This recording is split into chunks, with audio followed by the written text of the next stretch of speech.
Donc, qui est contre le passage en urgence? Qui s'abstient? Qui ne participe pas? Qui est pour? Tout le monde est pour le traitement du dossier en urgence. Vous avez la parole, Monsieur le Président.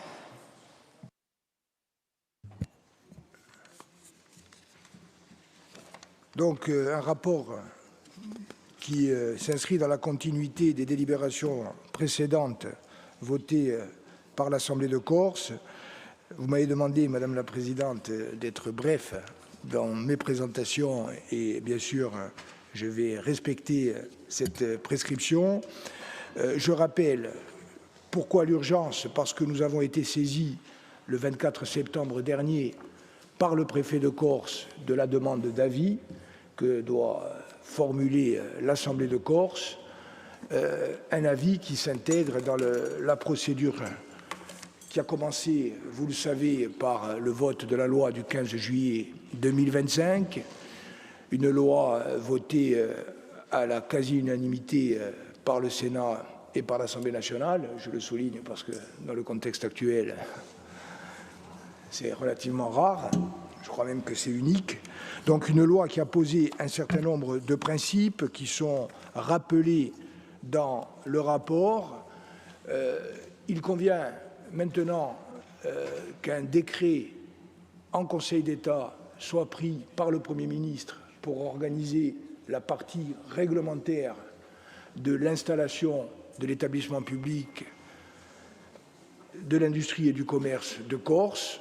Deuxième étape, donc, un décret qui doit être pris, bien sûr, avant le 31 décembre 2025, terme de rigueur, pour que l'établissement public puisse effectivement entrer en vigueur. Et je rappelle qu'il y aura deux étapes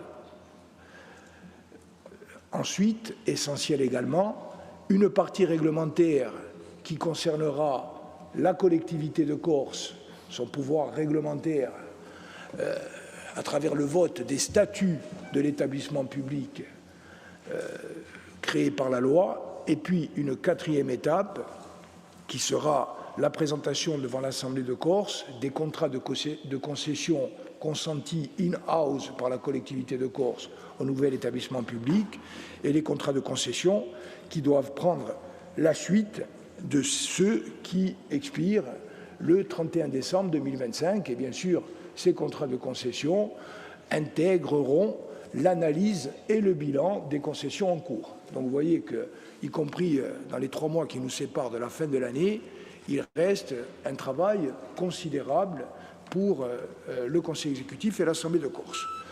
Dans ce travail considérable, l'adoption d'un décret en Conseil d'État cohérent avec le texte de loi et, c'est en tout cas ce que nous souhaitons, cohérent avec les avis précédents rendus par l'Assemblée de Corse, est bien sûr une étape importante. Le projet de décret nous a été, un premier projet de décret nous a été communiqué dans le courant du mois d'août et a donné lieu à des échanges entre le gouvernement et le Conseil exécutif.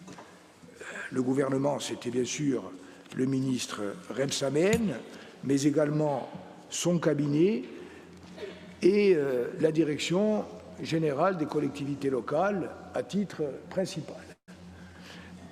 Ces échanges, principalement écrits ou dans le cadre de réunions, se sont également concrétisés par une réunion en présentiel à Paris au début du mois de septembre, à l'occasion de laquelle le Conseil exécutif a fait valoir un certain nombre d'observations qui ont conduit le gouvernement à faire évoluer le projet initial de décret, notamment en intégrant des points qui, dans la première rédaction, nous semblaient être en dissonance avec les avis précédemment rendus par l'Assemblée de Corse, mais également avec les textes de loi.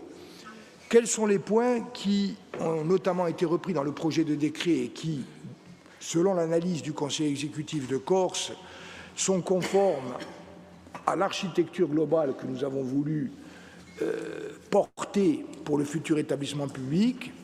Ce sont les points suivants, très rapidement. Premièrement, les missions et compétences de l'EPCI sont transférées les compétences actuelles de la CCI de Corse. Deuxième point où il y a eu une évolution, la nature de l'établissement public. Vous vous rappelez que le Conseil d'État avait considéré qu'il appartenait non à la loi mais au pouvoir réglementaire de se prononcer sur la nature de l'établissement public. Le gouvernement a repris la proposition de conférer à l'établissement public de commerce et d'industrie le statut d'établissement public à caractère industriel et commercial. La gouvernance, vous vous rappelez que le Conseil d'État avait dit qu'il fallait une majorité, mais une quasi-équivalence entre la représentation élue de l'Assemblée de Corse et la représentation consulaire. Le gouvernement a respecté cette prescription, mais en organisant une majorité qui est significative pour la représentation élue de la Corse, puisque le décret prévoit que les représentants de la collectivité de Corse représenteront 60% du conseil d'administration du futur établissement public, avec une représentation bien sûr des professionnels et la présence des représentants du personnel désignés par le CE de l'établissement. Quatrième point, la tutelle. Alors, sur la tutelle, il peut y avoir des discussions sur les modalités techniques de la tutelle et surtout sur son financement, mais le principe est conforme à ce qui avait été arrêté, c'est-à-dire que la tutelle, la collectivité de Corse se substitue à l'État comme autorité de tutelle. Actuellement, à CCI de Corse, c'est l'État qui est autorité de tutelle. On verra selon quelle modalité a été évaluée cette tutelle. Et désormais, le principe, c'est que c'est la collectivité de Corse qui exerce la tutelle. Cinquièmement, les modalités d'élection des représentants des professionnels qui sont conformes aux demandes de la Chambre consulaire, de la même façon que la participation des représentants des salariés au conseil d'administration est conforme à ce qu'avait souhaité le CSE à l'unanimité. Il y a ensuite des points techniques qui, dans la mouture initiale, étaient un petit peu mal rédigés dans la mesure où on n'assurait pas de façon satisfaisante le tuilage entre la fin de la CCI actuelle et l'installation du nouvel établissement public. Ces points ont été clarifiés à travers les points 7 et 8 du projet de rapport. Voilà donc ce qui, de l'avis du Conseil exécutif, est satisfaisant dans le projet de décret qui nous a été transmis et est en tout cas conforme à ce que nous avions demandé à travers nos avis précédents et conforme également aux principes posés par la loi. Restent maintenant les points du projet de décret qui entrent, à notre avis, en dissonance aussi bien avec nos avis antérieurs qu'avec le texte de loi. Alors, il y a deux grandes catégories de difficultés et je précise, je pense que ça a dû vous être distribué, qu'il y a eu, dans le cadre des consultations prévues par les textes, la consultation de l'Assemblée de Corse, mais il y a également un avis du CSE de la CCI de Corse. La lettre du préfet du 24 septembre a été délivrée dans des termes identiques pour sollicitation d'un avis simple au CSE, et le CSE s'est prononcé à l'unanimité dans un sens globalement identique au projet d'avis qui est proposé aujourd'hui par le Conseil exécutif. Vous avez dû avoir cet avis du CSE qui nous a été communiqué hier, après la réunion qui a eu lieu avant-hier, qui nous a été communiquée par la CCI. Alors, quels sont les deux points principaux qui, à notre avis, posent problème? Premier point, alors je vais aller relativement vite, vous avez vu qu'on a essayé d'être le plus complet possible d'un point de vue de l'analyse juridique, que nous avons étoffé, là aussi, avec l'intervention un peu comme hier, de la DGA placée sous l'autorité de Michel Godopacini, donc merci pour le travail, avec également l'aide précieuse de nos cabinets d'avocats. Alors le premier point qui pose difficulté, c'est que le décret, contre toute attente, intègre le nouvel établissement public de l'industrie et du commerce de Corse dans le réseau défini à l'article L710-1 du Code de commerce, un réseau dont les membres sont placés sous l'autorité et la tutelle de CCI France. Alors là, il y a une analyse en droit et les conséquences mécaniques de cette classification. L'analyse en droit. Pourquoi on dit que ce classement, cette inscription du futur établissement public dans le réseau de l'article 710-1 du Code de commerce est contraire à la volonté du législateur? On le dit au bénéfice de 3 arguments qui sont, à mon avis, totalement imparables. Premièrement, c'est la rédaction de l'article 710-1. Que dit l'article 710-1 dans lequel, selon le décret, nous sommes intégrés? Le réseau des chambres de commerce et d'industrie se compose de CCI France, des chambres de commerce et d'industrie et de région, des chambres de commerce et d'industrie territoriales, des chambres de commerce et d'industrie locales, des chambres de commerce et d'industrie départementales d'Île-de-France, ainsi que des groupements interconsulaires. Donc la loi procède à une énumération exhaustive des chambres de commerce et d'industrie qui sont considérées comme appartenant à ce réseau. Et quelle est la singularité de ce réseau?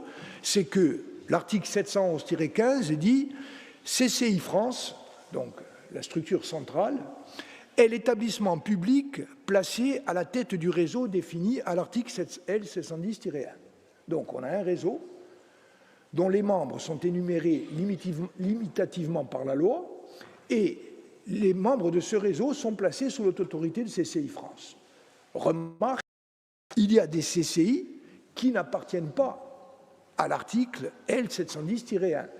Exemple, les CCI des collectivités prévues à l'article 74 de la Constitution, Polynésie, Saint-Martin, Saint-Barthélemy, Nouvelle-Calédonie, ces CCI ne sont pas énumérés dans l'article L710-1.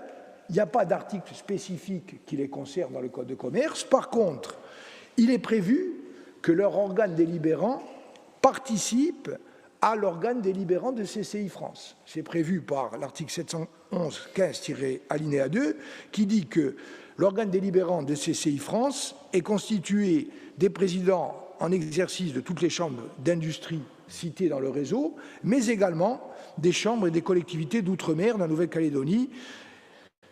Et dans cet article-là, on ajoute l'établissement public de Corse.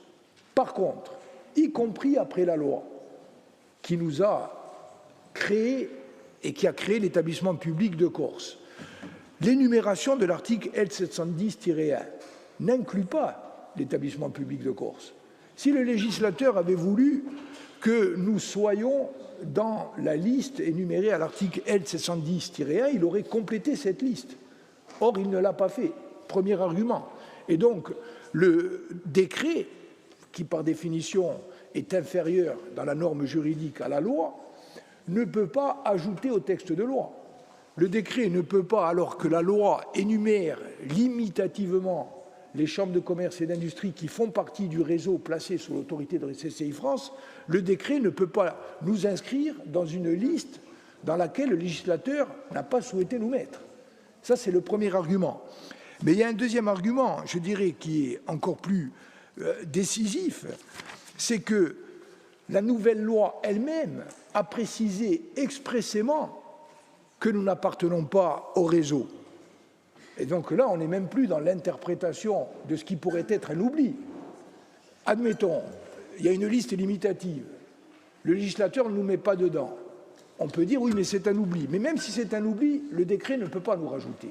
Mais ça va plus loin. C'est qu'il n'y a pas seulement le fait que nous ne soyons pas ajoutés dans la liste de l'article L710-1, il y a une disposition spécifique de la nouvelle loi qui dit, par dérogation à l'article L710-1 du Code de commerce, l'établissement public de commerce et d'industrie de Corse est un établissement public de la collectivité de Corse.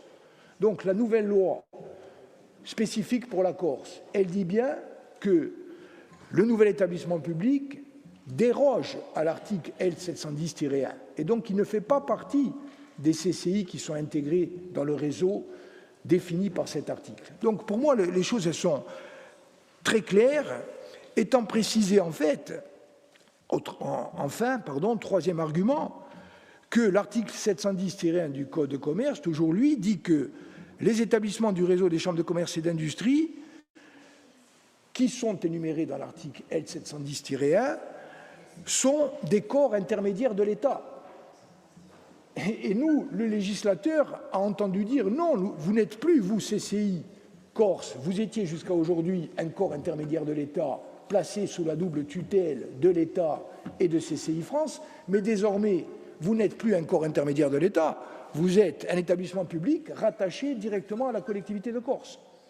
Donc, vous voyez que vraiment, il n'y a pas de place, à mon avis, et c'est une analyse juridique, il n'y a pas de place pour la discussion. Mais ce n'est pas une discussion uniquement théorique. C'est que ce classement qui vient contre la volonté du législateur nous inscrire dans le réseau de CCI France, il a des conséquences directes très importantes. Et il ne s'agit pas, et je le dis aussi à ce stade, de dire que l'établissement public de Corse va être un objet juridique non identifié n'ayant aucun rapport avec CCI France. Les autres CCI qui ne sont pas dans le réseau de l'article L710-1 ont des conventions avec CCI France qui les rattachent pour tout un corpus commun à une démarche d'ensemble. Et nous sommes bien sûr tout à fait disposés à ce que cette convention soit conclue. Mais quelles sont les deux catégories de conséquences pénalisantes pour l'établissement public de Corse de cette inscription dans la liste de l'article L710-1 ? Eh bien, à notre avis, elles sont de trois ordres. Premièrement, les CCI qui sont énumérés dans l'article L710-1 restent sous la tutelle de CCI France. Or, le texte est clair.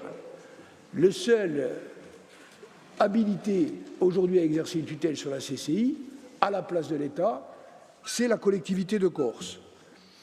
Deuxième élément, il est juridique. Pourquoi, à titre principal, on est allé vers un statut d'établissement public ? Pour pouvoir attribuer in-house les contrats de concession. Et d'ailleurs, les travaux préparatoires l'indiquent. Pour qu'on puisse attribuer in-house les contrats de concession, il faut vous en rappeler que la collectivité de Corse exerce un contrôle analogue. Or, si ce contrôle est soumis à une tutelle de CCI France, qui vient définir, à travers une convention d'objectifs et de moyens, les conditions du financement. Nous ne sommes plus dans un contrôle analogue. C'est comme si, on va reprendre l'exemple, si vous aviez un service de la collectivité qui était sous le contrôle d'une administration d'État qui lui fixe des objectifs en termes de moyens et qui dit on paiera les fonctionnaires du service en fonction de la réussite par rapport à ses objectifs et ses moyens.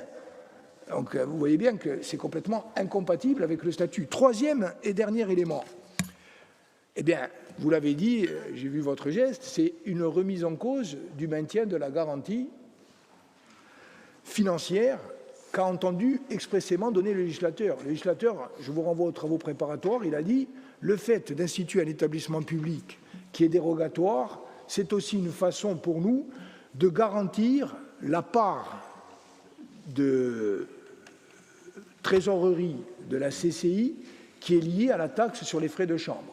Vous vous rappelez que la taxe sur les frais de chambre, elle est aujourd'hui en diminution de façon globale. Et comment est-elle perçue et redistribuée? La taxe sur les frais de chambre, elle est collectée par les CCI, régionales, territoriales, etc. Elle est ensuite transférée à CCI France, et CCI France, à travers un vote de son Assemblée générale, qui notamment, en fonction du respect des conventions d'objectifs et de moyens passées avec les différentes CCI, redistribue la part, y compris en appliquant une péréquation, ce qui est le cas aujourd'hui. Aujourd'hui, nous prélevons environ 1,5 ou 1,8 million de taxes pour frais de chambre sur le territoire insulaire et nous percevons environ 4 millions au titre de la péréquation.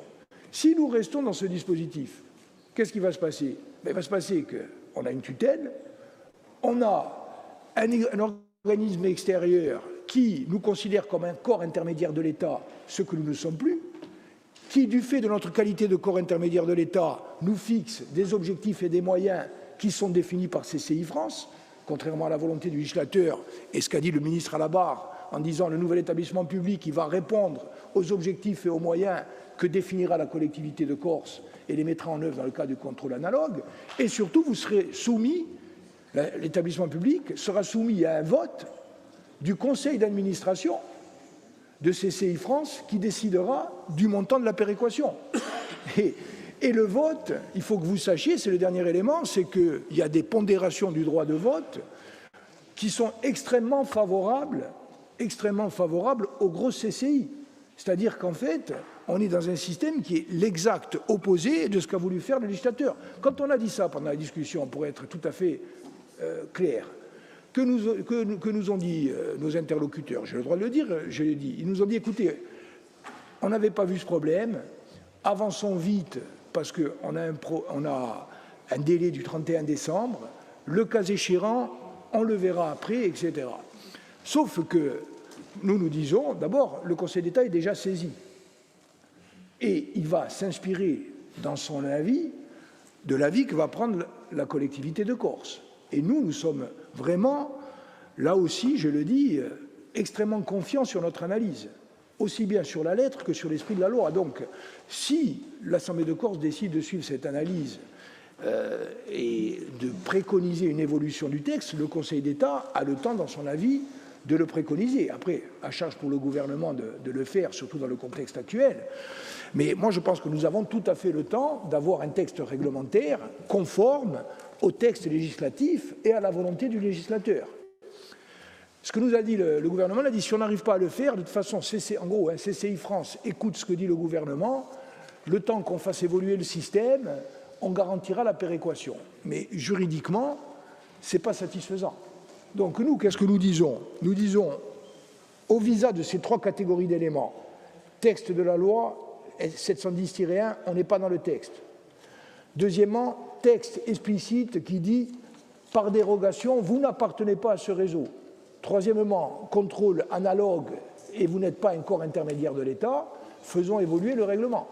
La difficulté, c'est qu'à ce moment-là, il faut aussi modifier la loi dans la mesure où c'est à travers une discussion de finances que ce qui remonte vers le gouvernement et qui est redistribué vers CCI France, c'est au moment où c'est avec le gouvernement et dans le cadre d'une discussion entre le gouvernement et la collectivité de Corse qu'il faudra prendre la part à redistribuer au titre de la péréquation. Et ça se fait dans la loi de finances. C'est l'objectif de la proposition que nous faisons en termes de rédaction.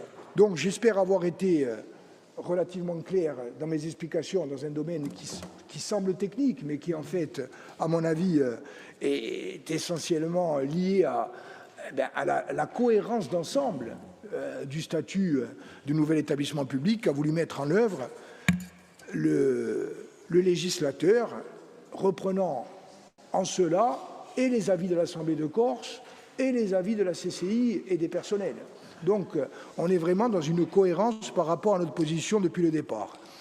Le deuxième point qui fait difficulté, et celui-là, il est clairement politique, aussi, il n'est pas que budgétaire, c'est la sous-évaluation manifeste de la somme prévue par le projet de texte. Et là aussi, c'est la loi de finances, parce que ça ne dépend pas du règlement, pour exercer la tutelle. Bon. On a voulu, pour des raisons politiques, économiques, stratégiques, à l'unanimité, que la CCI devienne un établissement public de la collectivité de Corse. On a souhaité que la tutelle de l'État soit transférée à la collectivité de Corse. Mais nous avons également toutes et tous dit que nous souhaitions que cette tutelle ne soit pas seulement formelle, qu'elle soit effective, qu'elle donne toutes les garanties qui sont attendues lorsqu'il y a des enjeux aussi importants que ceux qu'aura à arbitrer et mettre en œuvre l'établissement public et la collectivité de Corse. Que nous dit l'État? On vous transfère la tutelle. Nous demandons, par application d'une règle constitutionnelle, qu'on nous transfère les moyens budgétaires et financiers qui vont permettre l'exercice de cette tutelle. Au bout de 4 ou 5 demandes, on nous transmet le texte de loi du projet de finances, et lorsqu'on le découvre, on comprend pourquoi on ne voulait pas nous le transmettre. 11 000 €. Donc, j'ai dit, mais écoutez, moi, je ne vais pas aller, je vous le dis franchement, j'ai dit, je ne vais pas aller devant l'Assemblée de Corse, et pourtant, on ne m'a pas écouté, expliquer que la tutelle de l'État, pendant toutes ces années, eh bien, ça a coûté 11 000 € à l'État. Donc, moi, on m'a répondu, mais vous comprenez, c'est mutualisé dans le cadre des services, etc., etc. Mais bon, cet argument, il ne résiste pas à l'examen. Lorsqu'on a un établissement public aussi important en volumétrie, en personnel, en décision, en enjeu, avec aussi l'histoire douloureuse qui a été celle de la CCI en Corse, il faut aller vers les citoyens en disant, nous, on va dans un système qui est sécurisé d'un point de vue de son fonctionnement global. Et donc, pour que le système soit sécurisé au-delà des hommes et des femmes, en qui, moi, aujourd'hui, j'ai confiance, ici et à la CCI, c'est un problème systémique. Il ne faut pas qu'on nous dise qu'on va exercer la tutelle, nous, collectivités de Corse, sur les actes de notre établissement public et que cette tutelle, elle coûte 11 000 €. C'est une façon de nous dire clairement qu'il n'y aura pas de tutelle. Et ça, on n'est pas dans ce qui a été voulu aussi bien par l'Assemblée de Corse que désiré par la CCI de Corse et voulu par les parlementaires qu'on fait les travaux parlementaires. Donc moi, je souhaite également que l'Assemblée de Corse prenne en considération cet élément et donne un mandat. Je termine. Il y a les points qui, à notre avis, sont conformes. Il y a celui-là, sur le deuxième point, sur la nature de l'établissement public. Je précise un dernier point sur cet aspect. Les autres CCI qui ne sont pas dans l'article 710-1, elles ont toutes des modalités de financement spécifiques sur les taxes de frais de chambre, à travers une discussion et un conventionnement avec le gouvernement, et c'est revu à chaque loi de finances. Donc, je veux dire, on va discuter. Il peut y avoir des baisses, il peut y avoir des augmentations, mais on a un mécanisme qui est distinct de celui de la décision qui est confiée par le projet de règlement actuel à CCI France. Ça, c'est la première chose. Et deuxièmement, je l'ai dit, mais je le répète, les CCI, comme la nôtre et comme celle de l'article 74 ou de Nouvelle-Calédonie, qui ne sont pas dans le réseau de l'article 710-1, elles sont dans une relation conventionnelle forte avec CCI France. On n'est pas dans un système qui est désinséré du cadre général, mais dans un système qui prend en compte la volonté du législateur d'avoir un établissement public de Corse qui est rattaché uniquement à la collectivité de Corse, qui agit en fonction des préconisations de la collectivité de Corse, qui s'adresse à son établissement public selon la méthode et le principe du contrôle analogue.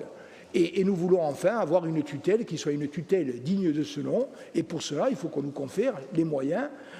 Alors, notre AMO, en accord avec nos services, a chiffré la somme de l'amorçage et de la constitution d'un service digne de ce nom pour exercer la tutelle à 1 million €. Donc, entre 11 000 € et 1 million €, je pense quand même qu'il y a la marge pour une discussion avec le gouvernement, une discussion qui soit sérieuse. Et je vous demande de me donner mandat pour la mener en votre nom et pour revenir devant vous avec une proposition qui soit un peu plus satisfaisante de ce côté-là.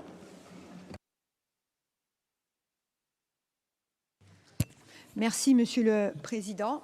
Qui souhaite intervenir? Oui, Paul Coastan.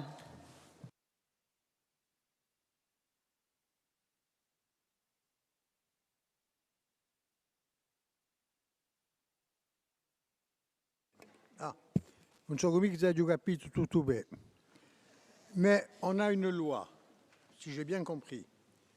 Cette loi, elle a un esprit, et ensuite il y a le décret qui précise comment cette loi va être organisée et son côté opérationnel. Dans les 2 points qui sont cités, le premier étant le plus important, ça n'apparaît pas dans le décret. Non seulement ça n'apparaît pas, mais c'est même le contraire apparemment de ce qu'on souhaite. Donc, si j'ai bien compris, le problème, il vient davantage de la loi elle-même et de la manière dont elle a été rédigée que du décret. Je répète, si j'ai bien compris, sous toute réserve. Hein, donc, je crois que la solution la plus simple, mais j'attends une réponse, c'est peut-être de faire en sorte que la loi évolue au moment du vote de la loi des finances. Merci. Merci, Paul. Alors, y a-t-il d'autres remarques? Jean-Martin Mondologne. Merci, Madame la Présidente. Ce dossier est très révélateur de ce qui était prévisible, puisqu'on va vers des transferts. Il y a deux sujets. Un sujet qui est assez clair, l'autre qui est un peu moins. Mais comme en toute chose, le compte n'y est pas, dès le départ. Et il y a un sujet qui relève d'une forme d'indignité, qui est celui de la charge de la tutelle. Bon, 71 000 € par mois, à ce moment-là, est quelque chose qui nous a échappé. Non, mais j'ai bien compris.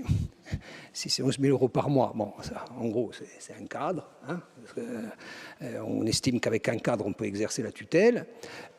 Soit il y a une erreur. Bon, l'exercice de la tutelle, c'est pas 11 000 €. Est-ce que c'est 1 million? Est-ce que c'est 10 cadres? Bon, non mais... Voilà, entre les deux, je pense qu'il faut qu'on soit en mesure de répondre de façon beaucoup plus pragmatique et beaucoup plus réaliste au sujet. Ça, c'est le premier sujet qui me semble assez clair.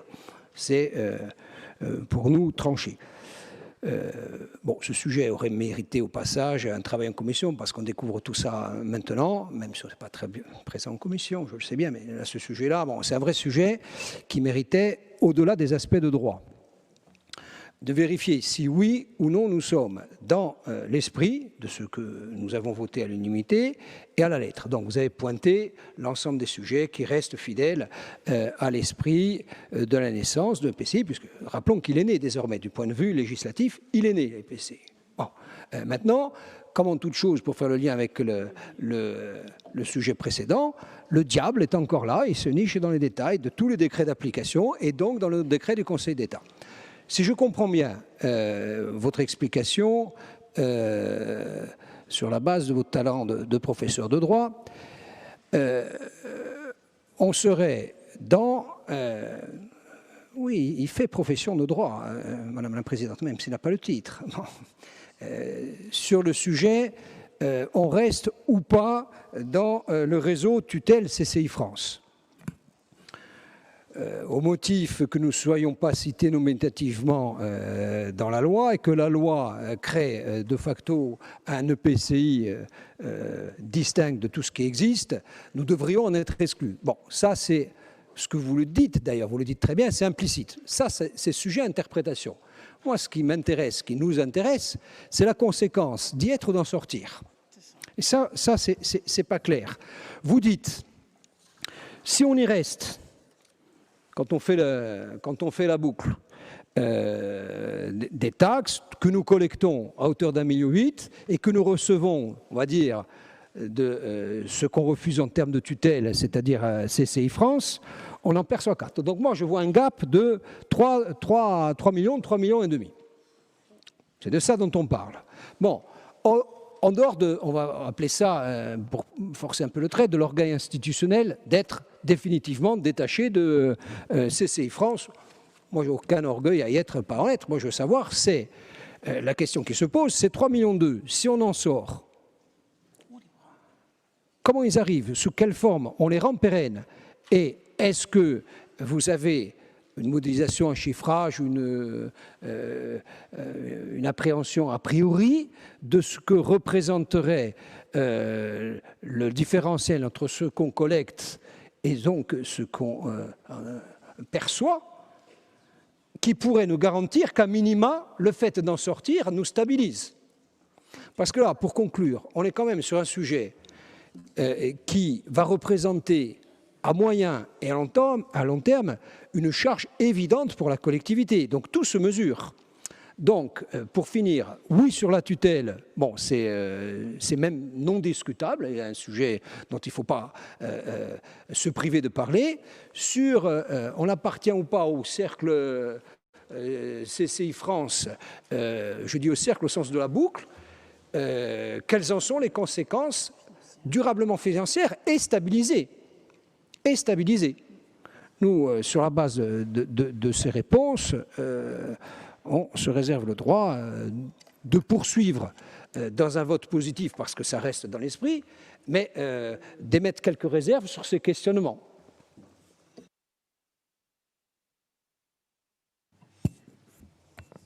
D'autres interventions? Non. Alors, Serena et ensuite Jean-Christophe. Serena Battistini pour Corinne Fronte. Merci. Juste une remarque sur le mode de scrutin.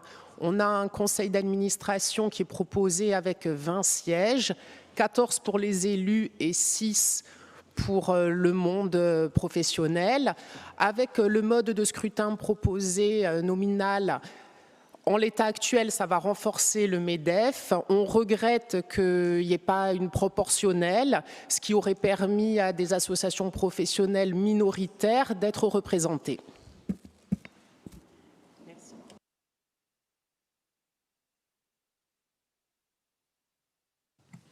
Merci. Jean-Christophe. Pour le coup, on comprend et partage l'embarras du Conseil exécutif, qui est celui de notre collectivité en entier. Bon, sur la question de la tutelle, le débat est clos avant même d'avoir lieu.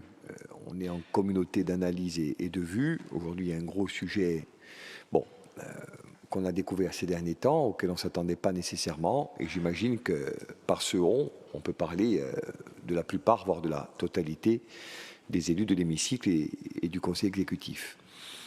Sur la question de la charge financière, moi je vous rends attentif à cette question du réseau. Je pense qu'il faut qu'on soit très prudent. J'entends ce que développe Jean-Martin qui est tout à fait fondé, mais je pense que le pas de côté, en l'occurrence, pourrait être problématique. Donc, pour avoir, en d'autres temps, y compris en tant que conseiller exécutif et président de l'ADEC, vu évoluer et grandir, Alex, vous tous, le dossier, je pense qu'il faut que l'on obtienne, par des formes que vous nous proposerez, ou que l'on va construire ensemble au terme du débat, un degré d'engagement qui nous prémunisse. Et je crois que le terme, honnêtement, n'est pas trop fort, parce qu'on va entrer contre notre volonté partagée dans une zone d'inconfort, pour ne pas dire de grande fragilité. Et pour le coup, c'est le battement d'aile de papillon. Ça démarre sur un malentendu, ça finit sur une catastrophe. Donc je pense qu'il faut vraiment qu'on soit au rendez-vous collectivement sur ce sujet-là.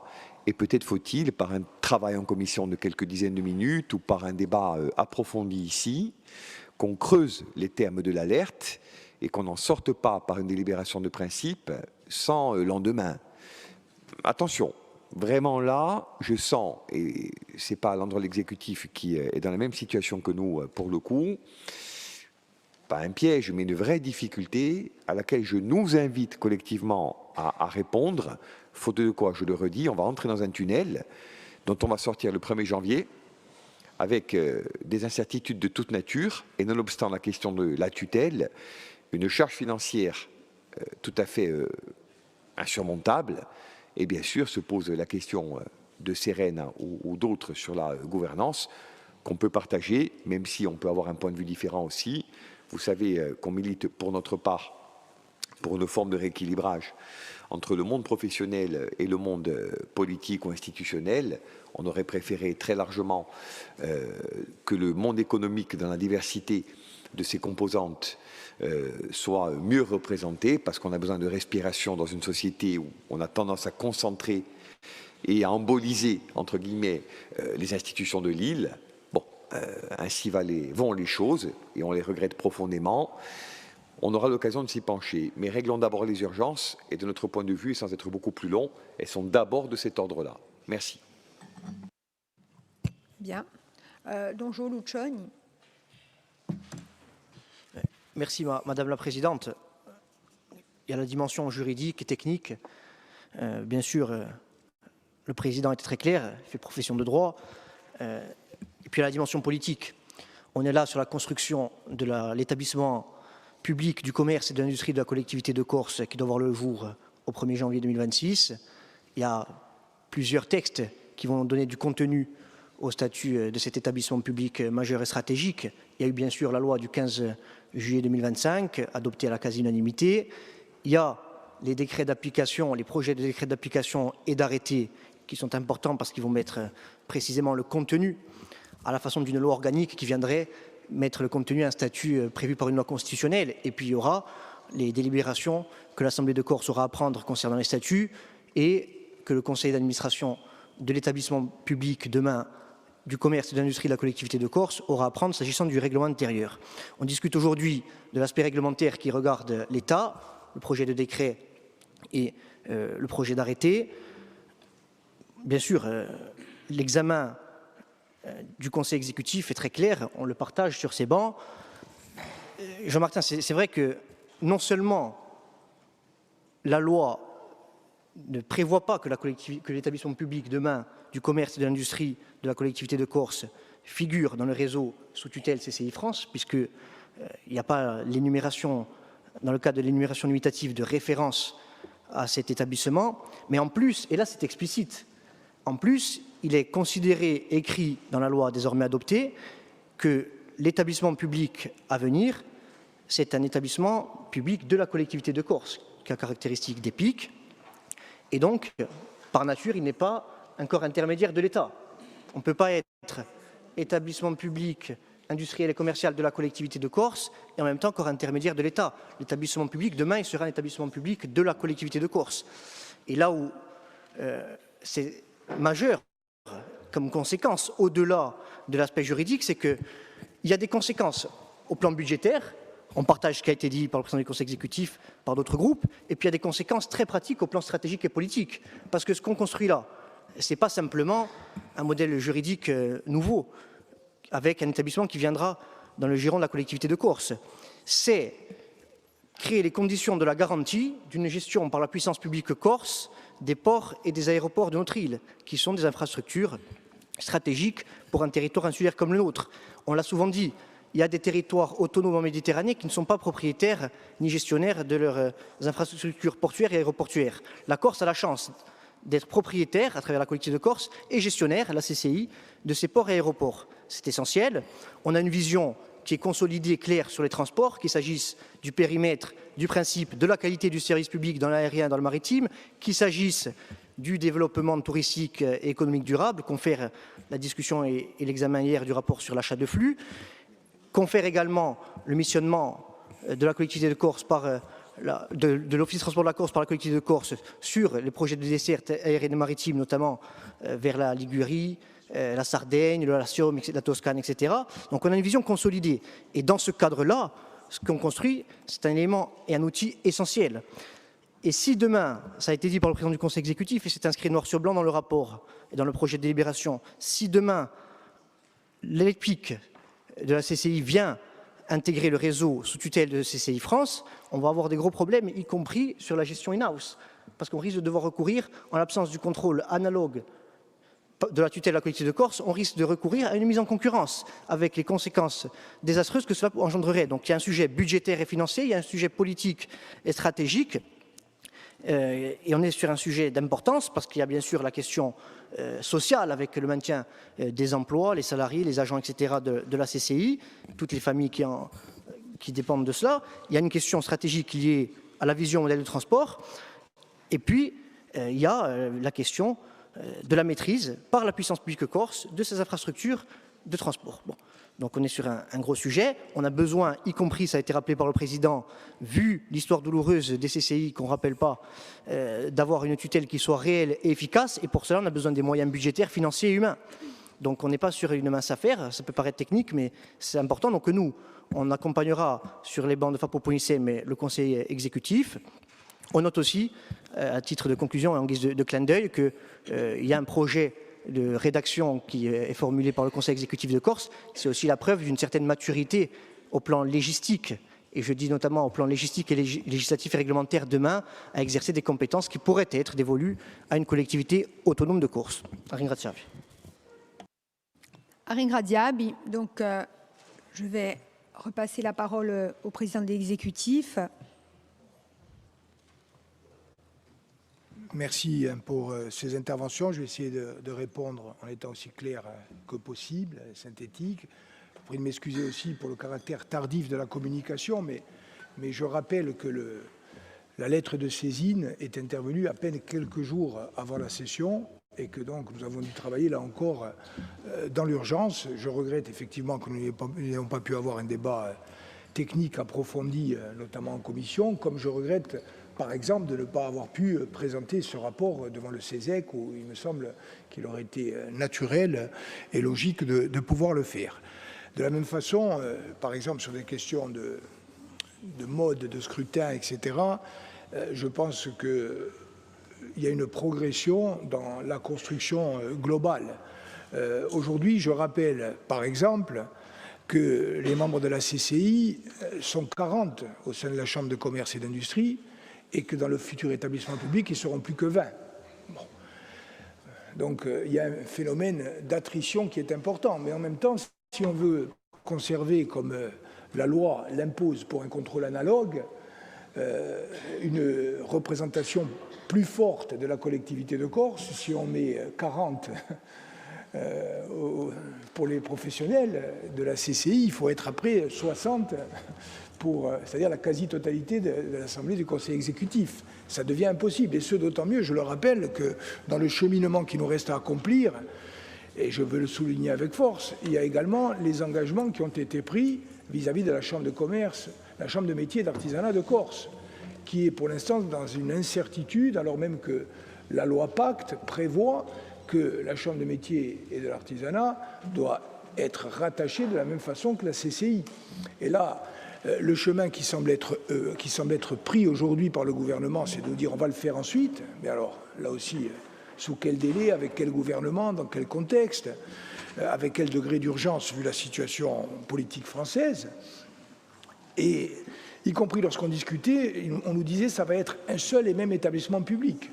Donc la question de la représentation, on prend ce que disait Jean-Christophe Angelini, du tissu économique et social, chefs d'entreprise et artisans, je pense qu'il faut vraiment qu'on se mette autour d'une table, tous ensemble, pour trouver, que ce soit en termes de quorum, de quantum de représentation et en termes de mode de scrutin, des points d'équilibre qui permettent de considérer qu'on a la représentation la plus large possible et la plus significative et représentative possible.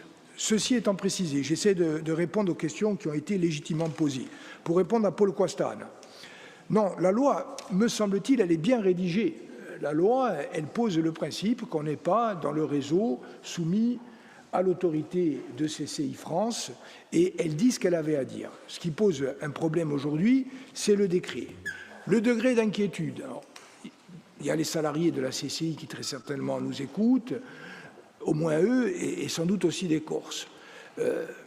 Sur la question des ressources financières, le deal avec le gouvernement, il a été clair et il est public.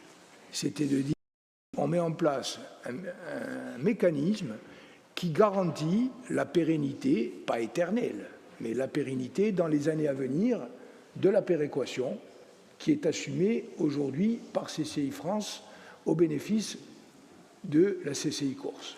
Et on va mettre en place un mécanisme qui le permet. Là où le projet de décret pose problème, c'est que cette garantie n'est absolument pas donnée. Alors je vais essayer d'être clair. L'article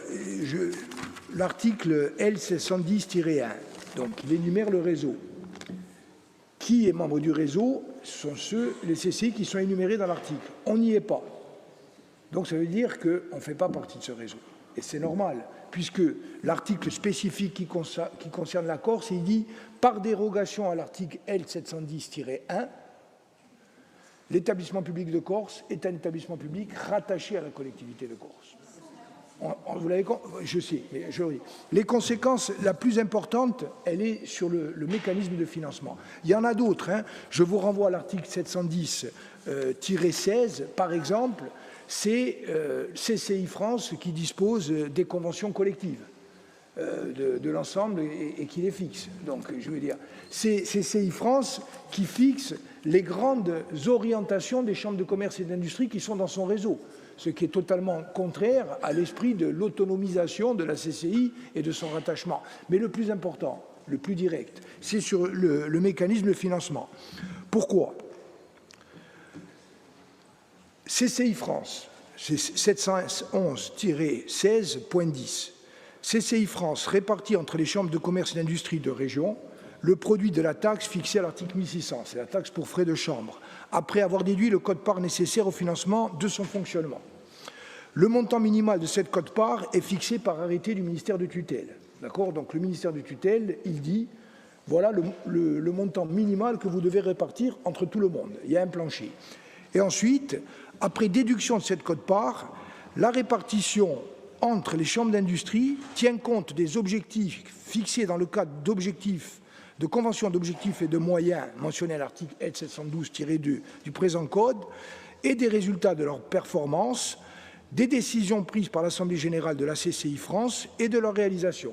Cette répartition est adoptée chaque année par l'Assemblée générale de CCI France à la majorité simple des membres présents ou représentés. Autrement dit, ça veut dire quoi ? Quand vous êtes dans le réseau CCI France vous fait passer une convention d'objectifs et de moyens par rapport à la politique que souhaite CCI France. Il vous fixe des objectifs et il répartit la somme en fonction des objectifs fixés et en fonction de la décision de son Assemblée générale. Et dans cette Assemblée générale sont surreprésentés les grosses CCI. Et le mécanisme tendanciel depuis plusieurs années, c'est que les grosses CCI se renforcent et les petites, dont fait partie la CCI Corse, voient leur quote-part redistribuée diminuer. Pour éviter ce mécanisme-là, on a eu la discussion politique et je vous renvoie aux travaux parlementaires. Un des objectifs clairs, c'était de dire aujourd'hui, il y a les contrats de concession, ça c'est au contrat de concession de fixer la répartition entre le concessionnaire et l'autorité concédante, et à titre principal, il y a la taxe pour frais de chambre. Aujourd'hui, on va vous garantir un plafond pour les années à venir, qui va être calculé, c'était la discussion qu'on avait, sur la moyenne des 3 dernières années. En gros, on lance l'établissement public industriel et commercial de Corse, on lui donne quelques années pour atteindre sa vitesse de croisière, et ensuite on regarde. Et étant précisé qu'on discute tous les ans avec le gouvernement. Je précise que ce système est exactement celui qui est mis en œuvre pour les CCI qui n'appartiennent pas au réseau. Les CCI qui n'appartiennent pas au réseau, elles ont une convention générale avec CCI France, elles ne sont pas soumises à sa tutelle et elles ne sont pas soumises à son vote, ni au respect d'objectifs, de conventions d'objectifs et de moyens, puisqu'elles sont rattachées à l'autorité territoriale. Et c'est l'autorité territoriale qui fixe des conventions d'objectifs et de moyens. Et pour garantir le financement, il y a une discussion globale, générale, de la CCI en question, de son autorité de rattachement et du gouvernement. Et c'est le système qui découle logiquement du mécanisme mis en place par la loi. Sauf que là, on est dans un glissement qui fait que la loi a posé un principe que je viens de vous exposer et que le règlement ne le met pas en œuvre et au contraire met en place un système qui est totalement hybride par rapport à la cohérence d'ensemble du statut qu'a posé le législateur. Donc pour répondre à Paul, la loi est bien, le décret ne l'est pas, l'inquiétude est porte. Alors, que nous a dit le gouvernement ? Je termine. J'ai eu un courrier au terme de nos échanges le 24 septembre. Le ministre Rebsamen, il dit, en gros, j'ai bien compris vos inquiétudes. Comme vous l'indiquez justement, il convient de concilier la préservation du lien de quasi-régie unissant la collectivité à l'établissement tout en pérennisant ses ressources issues de la péréquation nationale du produit des taxes pour frais de change. Donc vous voyez que le principe de la péréquation, il reste acté. Ils nous ont dit il faut aller vite, on garantira à CCI France, on demandera à CCI France de vous maintenir le même niveau, et puis on va faire évoluer le texte. Nous, on pense qu'il est préférable de faire évoluer le texte réglementaire et de le mettre en concordance avec le texte de loi, même si dans la panique actuelle, alors ça explique aussi le retard, c'est que, si vous voulez, avec tout ce qui s'est passé, nous, pendant des jours et quelquefois des semaines, on n'avait plus d'interlocuteurs, même si, je le dis, le ministre a été disponible, son cabinet également, mais voilà, on était pris dans l'ensemble. Donc, il nous disait, allons-y, même si ce n'est pas satisfaisant. Nous, on dit, écoutez, on a le temps, même s'il faut aller vite, sécurisons le dispositif, y compris au plan réglementaire. Voilà ce que je pouvais essayer de répondre. Et effectivement, c'est vrai qu'il y a un engagement politique de dire on va maintenir de toute façon, on fera évoluer après, mais pour assurer le pas et pour rassurer notamment les personnels et nous rassurer nous-mêmes, je pense qu'il vaut mieux solliciter cette modification du décret. Si l'Assemblée de Corse suit, eh bien, notre avis va être transmis en temps réel au Conseil d'État qui est saisi. Il pourra se nourrir, le Conseil d'État, de notre argumentaire. Et à ce moment-là, on verra ce que sera l'avis du Conseil d'État.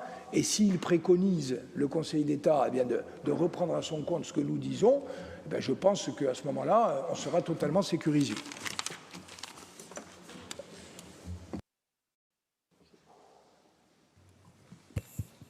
Oui, juste... Oui, non, Président, merci. Juste une question. Sur ce que vous venez de dire là maintenant, ça veut dire que l'État va imposer, entre guillemets, à CCI France de nous verser une telle somme ou les fonds seront pris autre part? Si vous voulez, CCI France dépend directement de l'État. Donc, ce que nous dit le gouvernement, il nous dit même si le texte est insatisfaisant en l'état, ce que écrit le ministre, on a un accord politique qui a été exprimé, y compris lors des travaux parlementaires, c'est de maintenir le niveau de la péréquation. Donc ne vous inquiétez pas, on dira à CCI France de vous maintenir votre niveau. Sauf que, voilà, c'est pas... Les paroles s'envolent et les écrits restent. Il vaut mieux un système qui soit sécurisé. Très bien. Je vous donne la parole, allez-y, parce qu'on n'a pas eu de commission, on déroge un peu.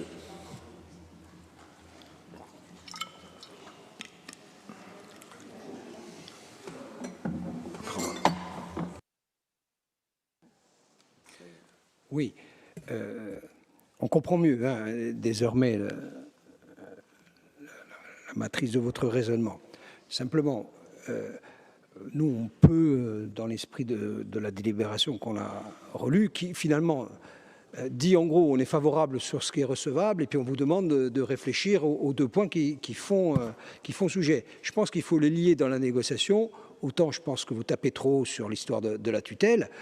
Il vaut peut-être mieux un peu lâcher là-dessus et sur ce que vous appelez la péréquation, la garantie de péréquation,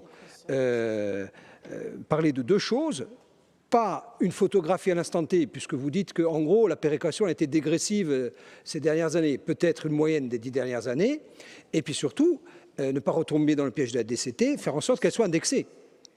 Moi je pense que le gros de la négociation, c'est pas de savoir si on va avoir 1 ou 2 ou 3 cadres qui vont s'occuper de la tutelle. C'est parce qu'on est sur des sommes, encore une fois, c'est un sujet qui engage notre budget à venir pour les 10, 20, 30 ans à venir, non pas sur des dispositions marginales. L'objet CCI, ça va faire partie des sujets qui vont conditionner les budgets des prochaines décennies. Donc je pense que sur la négo à venir, puisqu'on vous mandate, c'est l'esprit de la délib pour discuter de ce sujet, je pense qu'il faut vraiment mettre le paquet sur la garantie de péréquation. Donc, vous avez raison.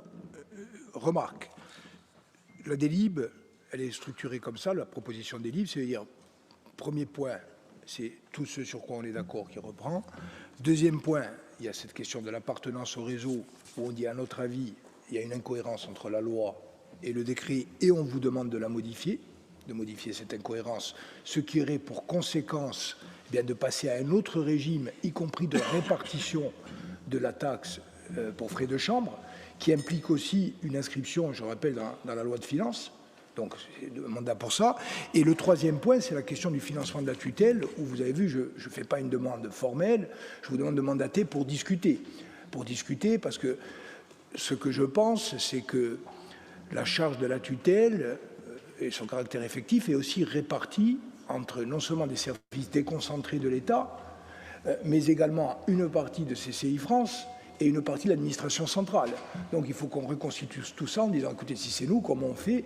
Et on discute et je reviens vers vous. Après, ce qui est important aussi, c'est qu'on dispose d'un texte consolidé dans les délais qui ne nous mettent pas en situation d'urgence absolue par rapport à l'entrée en vigueur au 1er janvier. Bon. Étant précisé que ce qu'on a fait évoluer, c'est aussi une autorisation de prendre un certain nombre de mesures conservatoires avant même l'entrée en vigueur du 1er janvier et de décaler, j'ai oublié de vous le dire, la fin des contrats de concession qui est prévue au 1er janvier, au 31 décembre 2025 sur 1 mois ou 2 mois, le temps qu'on puisse installer le nouvel établissement public et faire valider. Donc tout ça est pris. Donc aujourd'hui, qu'est-ce qu'on propose au gouvernement? Sur la tutelle, je pense que j'ai été clair, c'est de faire évoluer le décret. Et à mon avis, ce n'est pas un problème majeur parce que derrière, s'ils font évoluer le décret, eh bien, il faut un petit amendement dans la loi de finances à intervenir, si tant est qu'il y ait une loi de finances. Bon, mais ça, c'est encore autre chose. Disant, on prend le montant des 3 dernières années. Et tout de suite derrière, on réouvre une négociation pour fixer, je dirais, un mécanisme qui soit un mécanisme structurel, consolidé. Et là, bien sûr, le Conseil exécutif travaillera en informant l'Assemblée. In fine, ça sera à l'Assemblée de Corse de décider. Donc, je pense qu'il y a la place, vraiment aujourd'hui, pour convaincre le gouvernement. Après, ce que m'a dit le ministre Rebsamen, mais dans un contexte politique qui est ce qu'il est, il a dit, nous, de toute façon, je l'ai dit à la barre de l'Assemblée nationale, je l'ai dit à la barre du Sénat, on était présents physiquement, on s'est engagé à maintenir le niveau de péréquation et on le fera, quoi qu'il arrive. Donc ça veut dire, pour essayer de rassurer, y compris par rapport aux inquiétudes exprimées par Jean-Christophe Angeline, et qui sont légitimes, et qui doivent être celles, à mon avis, de tous les élus de l'Assemblée de Corse, du Conseil exécutif, de la CCI, les élus, les salariés. Moi, je préférais qu'on soit d'ores et déjà dans un système consolidé, même si on sait que derrière, il va falloir approfondir la discussion sur un certain nombre de points. Dans le contexte actuel, il vaut mieux tenir que courir. Donc je pense qu'on fait cette proposition, on a encore 2 mois pour faire évoluer le texte.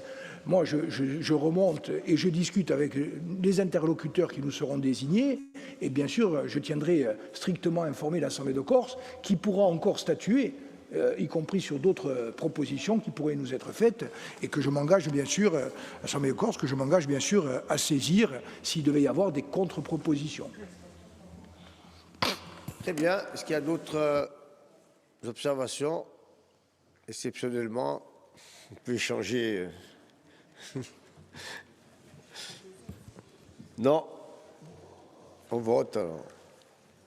Donc je mets aux voix. Qui est contre? Qui s'abstient? Qui ne participe pas? Qui est pour? Saviologia est pour. Ringraziable, unanimité. Merci. Donc on peut passer, si vous en êtes d'accord, au bloc, Monsieur le Président de l'Office des Transports, au bloc infrastructure et transport. Vous faites une présentation générale et bien entendu, tout le monde pourra intervenir sur le dossier qui le souhaite et on fera un vote dossier par dossier. Voilà. Vous avez la parole. Excusez-moi, Monsieur le Président. Est-ce que les élus concernés par tel ou tel rapport peuvent assister à la présentation générale? Où il y a un risque de se retrouver... Déjà, quand on demande, on est coupable. Parce que, Serge, autrement, je pense que tout l'hémicycle va partir. Hein.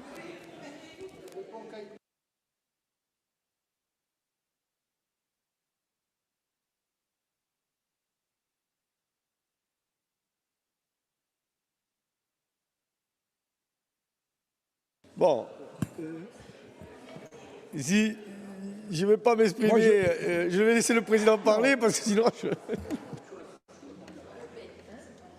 Maître, vous avez la parole, président. Non, non, moi, ce que j'ai dit tout à l'heure, je l'ai dit parce que ça a été exprimé publiquement par un magistrat à une audience solennelle où nous étions représentés à égalité et nous représentions les institutions ou les mandats dont nous sommes titulaires. Donc moi, je représentais la collectivité de Corse.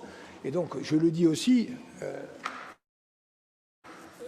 c'est arrivé à toutes et à tous de faire ça et de le faire avec une entière bonne foi. Donc je ne pense pas qu'on puisse venir nous rechercher. Après, je ne connais pas l'état de la jurisprudence. Je vous dis simplement ce qui nous a été exposé par le magistrat et je nous invite collectivement à avoir une attitude très prudentielle dans un climat général où on le sait, voilà, c'est pas facile pour les élus d'y voir clair dans des textes qui sont quand même extrêmement complexes et extrêmement nombreux. Voilà. Bon, après, enfin, je ne vois pas ce qu'un maire peut avoir comme conflit d'intérêt sur une route territoriale, mais bon, allez, on va pas faire le débat là-dessus, mais bon, pour le coup, ça paraît quand même bref. Mais en tout cas, on a les noms de... Le problème, c'est que si on va dans cette conception du conflit d'intérêt, je veux dire, personne ne va jamais siéger, parce qu'on a tous on est d'une commune A, mais on a tous un cousin dans une commune B, je veux dire, etc., etc. Donc moi, je ne sais pas comment on peut faire. Alors. Si on a l'autonomie, on fera nos textes.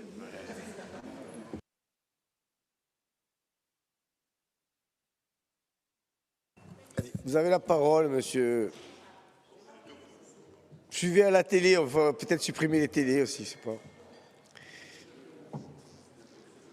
Vous avez la parole. Merci, Monsieur le Président. Mesdames et Messieurs les conseillers exécutifs, Monsieur le Président du Conseil exécutif, Mesdames et Messieurs les conseillers, je vous propose peut-être une méthode. Il y a 15 rapports. Bon, il y a 15 rapports, il y a 14 qui sont des rapports concrets d'infrastructure, on va dire, hein, de mise en route d'opérations à différents degrés, mais de mise en route d'opérations. Et il y a un rapport, qui est le rapport 247, qui est un rapport qui, à mon avis, nécessite une explication un peu plus précise. C'est le classement des routes à grande circulation, vu les implications en termes de cohérence entre le PADUC, les PLU, en termes d'urbanisme, mais aussi en termes de police de circulation et d'implications concrètes réglementaires. Donc ce que je vous propose, c'est une présentation générale et non pas opération par opération des 14. Comme ça, tout le monde sera soulagé pour la présentation générale et ça permettra que chacun puisse s'exprimer sur tel ou tel point sur lequel je pourrais répondre et, si vous êtes d'accord, de présenter à part ensuite le rapport sur le classement des voies à grande circulation. Donc je ne sais pas si ça vous agrée. Bon. Alors, donc, sur on commence par le bloc des 14 opérations. Présentation générale. Donc, nous sommes pleinement ici dans la mise en œuvre du plan pluriannuel d'investissement qui a été réactualisé par décision de l'Assemblée de Corse fin juillet dernier, donc dans la période 26-30, c'est la réactualisation du plan pluriannuel d'investissement qui avait été adopté par cette Assemblée en avril 2017, dans ses voies routières et ferroviaires. Donc nous sommes dans la mise en œuvre pratique, opérationnelle, à différents degrés d'intervention de mise en œuvre, sur laquelle on va revenir, de ce PPI, et qui dénote une montée en puissance de maturité d'opération en termes techniques et de volonté politique et technique d'avancer. Donc vous avez 14 opérations. De manière générique, vous avez 8 opérations qui sont prêtes à démarrer en 26, une opération en 2027, une opération en 2028, une opération en 2029, une opération en 2030 et potentiellement, je parle du port de commerce de Popria. Si c'est avant 2030, on réactualisera le PPI, puisque je rappelle que le PPI est un outil de pilotage. Si c'est supérieur à 2030, évidemment, ça n'enlève pas, et ça n'enlève rien au début des opérations telles qu'on les présente aujourd'hui pour mandater le président du Conseil exécutif, notamment sur les procédures réglementaires, administratives et foncières. Donc nous sommes sur un total d'opérations en montant TTC de 50 millions d'euros. Nous sommes évidemment sur des qualités d'opérations différentes et qui font l'objet aussi, pour certaines d'entre elles, et pour beaucoup d'entre elles, d'une demande au PTIC, comme nous l'avions déjà indiqué dans la délibération du PPI de fin juillet. Et nous avons évidemment qualitativement des opérations différentes qui peuvent toucher à l'intervention de la collectivité suite à des dégradations de structures. Je pense par exemple au pont d'Albe. Le pont d'Albe, qui est une opération très attendue et qui est à débuter en 2026 et que l'on réalisera même si l'État ne nous accepte pas le PTIC sur cette opération, puisqu'il y a un caractère d'urgence pour l'ensemble du Cap Corse, est une opération, par exemple, qui fait l'objet, je dirais, qui a fait l'objet d'un diagnostic sur l'état de la structure qui démontre une urgence à intervenir. Donc, il y a eu un pont provisoire qui a été mis en place, et maintenant, il faut évidemment passer aux travaux importants de reconstruction de ce pont pour 5 millions d'euros. Donc là, on a attrait à l'usure des infrastructures. Et je tiens à souligner le travail important des services routes et des ouvrages d'art qui ont pu, pour la première fois, parce que ce n'était pas le cas sur ce pont, mais c'est le cas pour d'autres ouvrages, et on l'a indiqué dans le PPI, faire un état des lieux sur l'état des ouvrages d'art, les indicateurs de qualité des ouvrages d'art, et donc de degré d'urgence d'intervention à réaliser sur ces ouvrages d'art, qui vont impacter, je le rappelle quand même, pour ceux qui ont suivi les travaux, je sais que beaucoup les ont suivis, je parle du PPI, qui vont impacter notre façon de présenter le plan pluriannuel de maintenance par degré d'urgence et d'état des structures routières ou de ponts, c'est-à-dire ou d'ouvrages d'art, c'est-à-dire une objectivation d'intervention. Donc là, c'est le cas sur cet ouvrage-là, qui est absolument nécessaire pour tout le Cap Corse. Donc ça touche à des qualités d'intervention de ce style ou à l'impact notamment du changement climatique. C'est le cas notamment sur le confortement d'herbe longue, qui est des travaux de confortement de parois qui sont absolument nécessaires suite aux tempêtes qui sont, Adriane notamment en 2019, qui sont intervenues. Il y a eu des travaux ponctuels, donc 3 millions d'euros d'intervention d'urgence pour les parois au niveau d'herbe longue qui sont absolument nécessaires et qui sont issus de l'intervention du changement climatique et des effets de houle qui font qu'il y a une urgence à intervention. On est sur, là aussi, sur une grosse opération de maintenance, plus que de modernisation, pour 3 millions d'euros. Et puis, nous avons aussi, je pense au pont de Caïtou, qui est projeté, qui a été réalisé par le député Célestin Caïtou, il faut le rappeler, qui, effectivement, l'étroitesse du pont nécessite aujourd'hui une reconstruction générale qui est programmée dans le rapport qui vous est proposé, à horizon 2028, mais une opération importante pour 4 775 000 euros. Nous avons d'autres types d'opérations qui sont de l'ordre attendu, des grands projets infrastructurels qui permettent à la fois de faire des sauts qualitatifs en l'état des codes de l'environnement en termes de temps de parcours et de sécurité de parcours. Et je pense aux créneaux de dépassement, et notamment les créneaux de dépassement de Saint-Georges et de Tacana. Opération très importante, 3 créneaux de dépassement avec des voies nouvelles créées en voie montante et en voie descendante, qui vous sont présentés dans le rapport à horizon 2030. Bien sûr, opération présentée, structurante, présentée à l'avis de l'État pour le PTIC, et on fera un petit point général sur notre vision PTIC en la matière. C'est le cas aussi, notamment sur la RT20, pour le créneau de dépassement de Bocognane, pour 2 millions d'euros, montant moins élevé, mais prévu plus tôt en 2027. Je rappelle d'un secteur qui a fait l'objet, ça vous est indiqué dans le rapport, de nombreux accidents sur 10 ans, puisqu'on compte, il vous est indiqué dans le rapport le nombre d'accidents, 9 accidents, dont 2 mortels sur 10 ans. Donc la nécessité, pour des raisons de sécurité, l'intervention sur le créneau de dépassement de Bocognane se justifie amplement pour nous. Il vous est présenté donc à cette approbation pour une opération qui débuterait en 2027. Et puis, au-delà de ces opérations, je dirais, de créneaux de dépassement, qui sont des opérations structurantes, de changement climatique ou de confortement de structures, vous avez aussi, évidemment, les opérations de traverse, donc la traverse Santa Lucia de Hidalgo, celle de Bocognane, les opérations qui étaient attendues, qui commencent en 2026, la traverse de Tarabucetta à Figari. Donc là, on est sur des opérations traverses où on a des partenariats avec les communes, puisque c'est le règlement de 2019 qui est adopté par cette Assemblée. Donc des interventions générales à 75% de financement par la collectivité, sous maîtrise d'ouvrage collectivité de 25% de certaines dépenses éligibles par les communes elles-mêmes, sauf dans le cas de Portici, qui est un prolongement de premières opérations qui avaient été faites par le CDDEA à l'époque, mais qui est un prolongement attendu important, où c'est 30% pour la commune, pour l'aménagement à travers de Portici, le bassin de compensation pour 2,2 millions, là aussi opération prévue en 2026.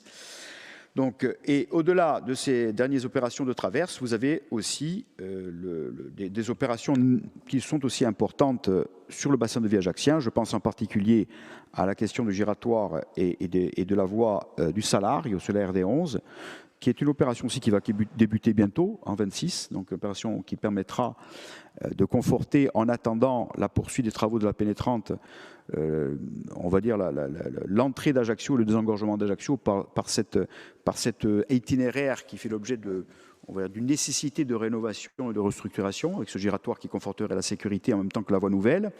Et enfin, les deux opérations prévues, celle de l'aménagement du col de Proun, à la RD 61, et la deuxième, qui est la voie nouvelle qui raccorde à la Rocade, à Ajaccio, le RD 61 de Al-Soulilé.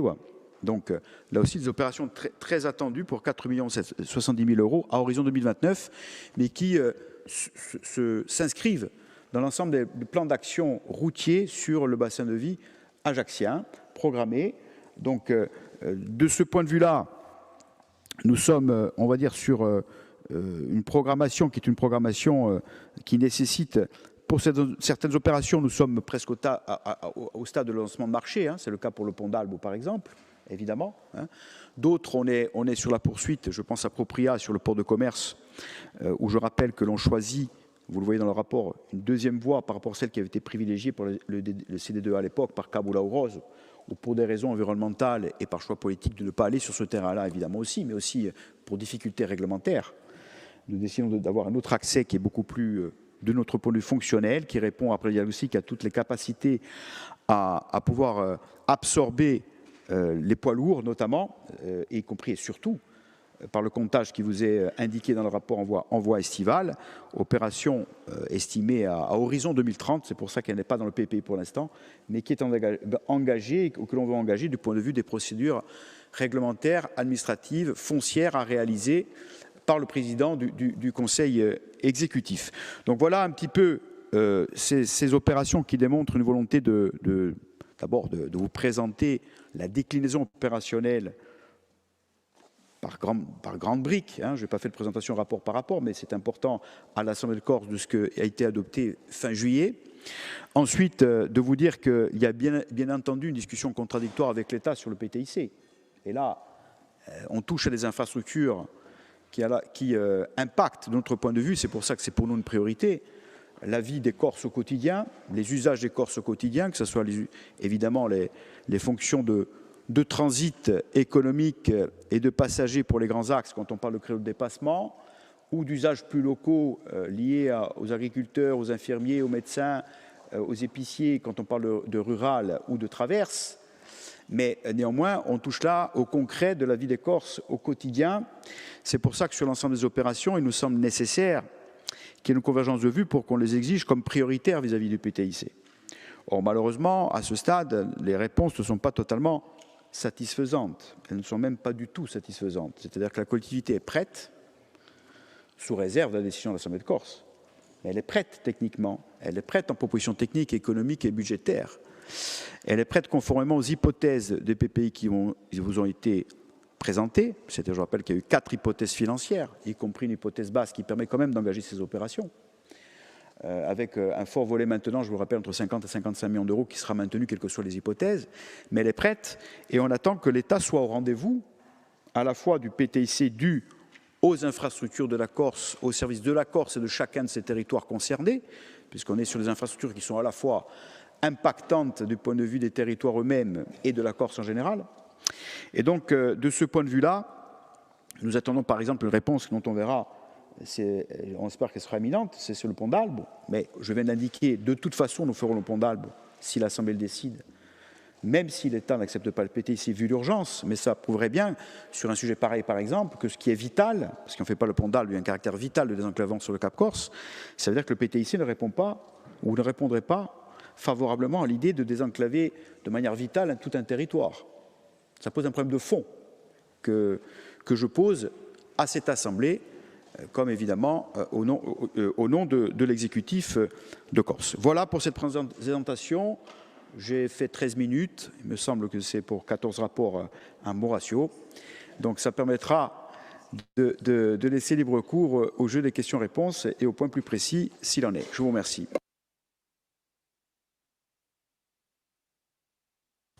Très bien, merci. Donc, alors, il y a plein d'avis de commission.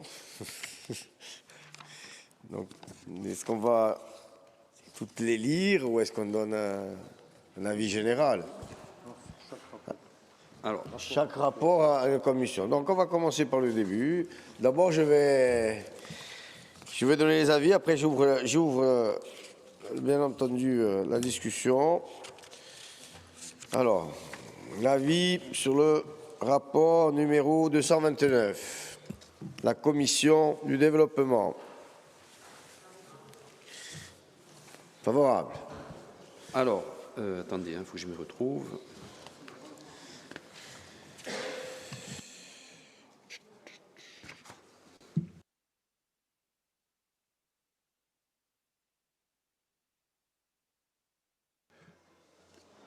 En fait, les rapports de la Commission sont tous les mêmes. Je les lis tous. Non, c'est pas moi. Si c'est avis favorable de partout, avis favorable. Donc, l'avis de la Commission a mis un avis favorable sur ce rapport, sur ces rapports, avec des non-participations des groupes Unsofiuno, Avancem et Corinne Front, absence du groupe Un'altra et de Madame Josefa Giacometti Pireda. Alors, est-ce qu'il y a des interventions sur le avis favorable de la Chambre de territoire? Je vois. Avis favorable de la Commission des finances. Est-ce qu'il y a des interventions sur le rapport 229? On fait rapport par rapport, comme ça. 229, pas d'intervention. Pardon, tout le monde est là.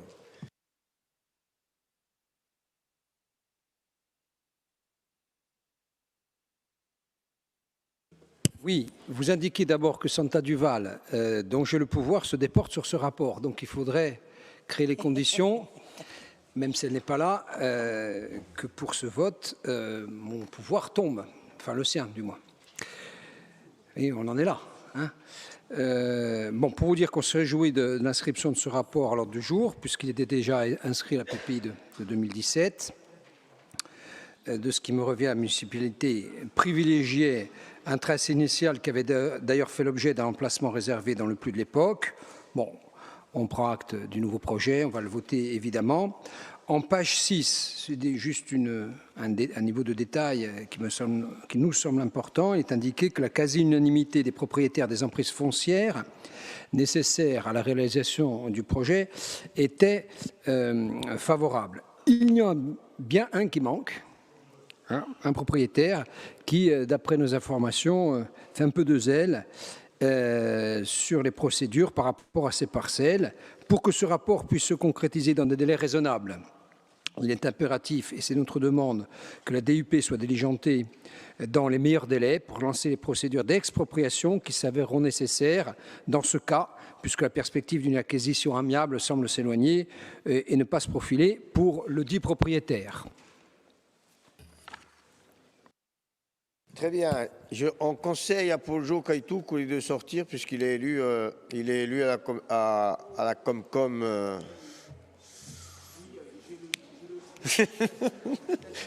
Il s'en rappelait plus, c'est un oubli. Monsieur le Président, on doit même pas avoir le quorum, non? Ah. Parce que là, c'est plus son... Est-ce qu'il y a d'autres interventions sur ce dossier? Oui. M. Sauve. Merci, Monsieur le Président. Bon, je ne vais pas faire tous les rapports, je vais juste aller sur 3 petits rapports, mais qui résument un peu l'ensemble de ce qui a été dit par le conseiller Jean-Félix Acquavive. D'abord, le féliciter pour la quinzaine de rapports, ainsi que l'ensemble des services dont M. Pierrick est là, qui œuvrent tous les jours pour ces dispositifs. Ces rapports ils prouvent que la collectivité est pleinement au travail pour l'ensemble de nos territoires, avec une vision d'ensemble, mais aussi une attention particulière aux besoins concrets des Corses. Donc, comme je vous disais, je vais m'exprimer juste sur 3 rapports qui me paraissent importants, mais qui reflètent un peu tout ce qui a été fait, tout ce qui a été dit auparavant. D'abord, sur le rapport relatif à l'accès au port de commerce de Propriano. Première des choses, et le Conseil exécutif l'a dit tout à l'heure, la satisfaction de voir que le vieux projet qui était porté par le contournement de Capulaurose a été écarté. D'abord, il présentait des contraintes environnementales majeures, mais aussi parce que le site a été valorisé il y a quelques années par la collectivité de Corse et le Conservatoire du littoral. Aujourd'hui, c'est devenu une promenade qui a été aménagée. Elle est très fréquentée par les familles, les promeneurs, les sportifs. Et ce lieu fait aujourd'hui partie intégrante du patrimoine du Valinco, je dirais. Voilà. Donc la solution qui est retenue, même s'il y a peut-être des difficultés techniques et juridiques, elle va dans le sens du respect de l'environnement et de la qualité de vie des habitants. Ensuite, sur le rapport concernant le pont de Caïtou, mon collègue Paul Jo n'est plus là, mais bon. Là aussi, c'était une opération qui était très attendue. Ces 2 territoires qui avaient du mal à avoir ce franchissement, car il devenait dangereux et le pont était obsolète. Et c'est un investissement qui est structurant. Et il facilitera aussi le quotidien des habitants, des usagers et des entreprises qui échangent entre les 2 versants. Après, il y a le rapport aussi sur les créneaux de dépassement de la RT 40, Grosseto et jusqu'au col de Saint-Georges. La route, elle est très empruntée, on le sait, c'est un peu la passerelle entre le sud, l'extrême sud et le Grand Ajaccio. Et c'est un des grands axes de circulation de la Corse du Sud et du Piemonte. Elle supporte un trafic très important de poids lourds, notamment aussi les transporteurs. On sait qu'il y a le centre d'enfouissement de Vigiane, donc il y a beaucoup de transports à ce niveau-là. Les doubles voies qui étaient déjà réalisées par la collectivité se sont révélées évidemment efficaces et appréciées des usagers, parce qu'elles améliorent la fluidité, la sécurité. Et l'ajout de ces 3 nouveaux créneaux de dépassement va encore renforcer cette dynamique. Une circulation qui va être optimisée, un temps de parcours réduit et probablement, enfin on l'espère, des comportements dangereux limités. Bon, moi je vais terminer pour résumer ces opérations qui résument l'ensemble des 15 rapports, illustrent la politique d'aménagement qui est cohérente et ambitieuse. C'est sécuriser nos routes, nos déplacements, fluidifier ces déplacements, améliorer le cadre de vie des Corses et surtout, et on le sait, on le voit pendant les commissions, et respecter l'environnement parce que les normes là aussi sont assez drastiques. C'est une orientation claire qui montre que la collectivité de Corse, elle agit concrètement pour tous ces territoires et qu'elle doit poursuivre cette dynamique avec détermination. Je vous remercie. D'autres interventions? Non, sur celui-là, le rapport. Après, on fait un rapport par rapport. Comme ça, on vote rapport par rapport. On reste dans... Oui, Paul. Il y a 10 rapports sur le réseau routier, essentiellement. Est-ce qu'on ne peut pas demander si quelqu'un a une objection sur un rapport, et si ce n'est pas le cas, si tout le monde est d'accord, on fait un vote groupé pour ne pas les voter un par un. Ce n'est pas possible. Je regrette, dommage. Avec moi, tout serait possible, mais malheureusement, j'ai des contraintes administratives qui m'empêchent de le faire.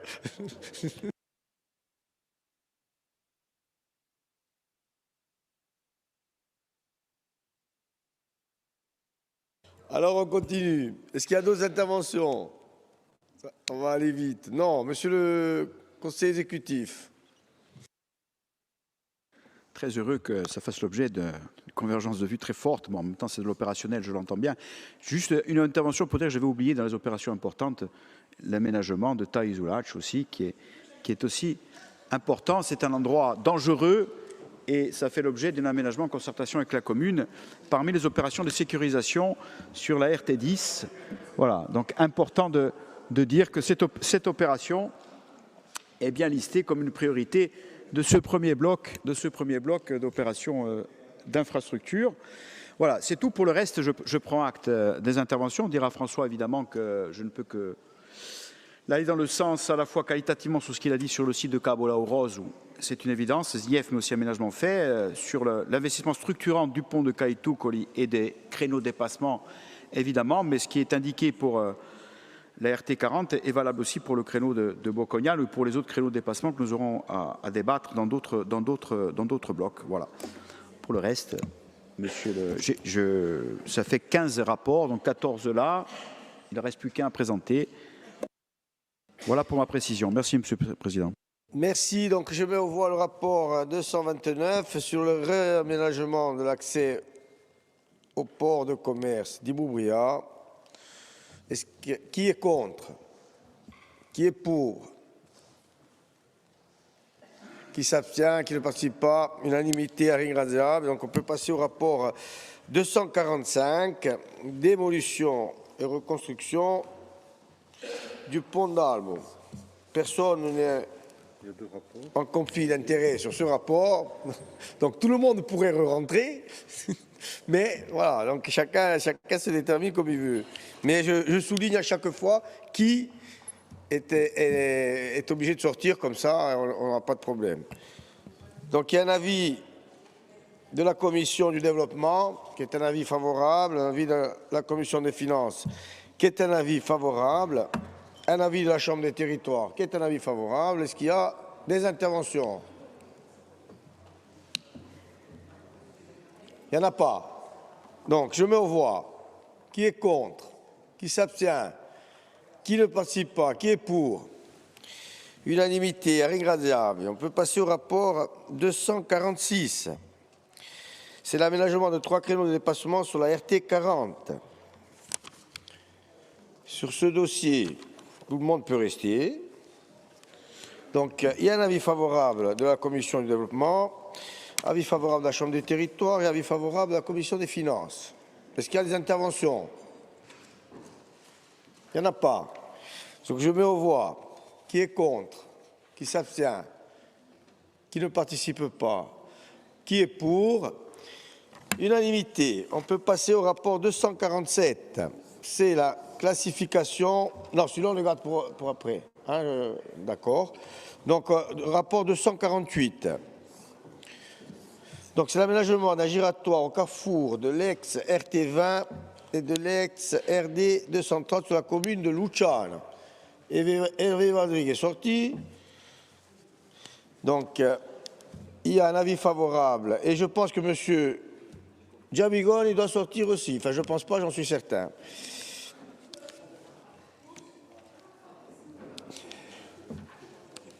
Quoi, hein?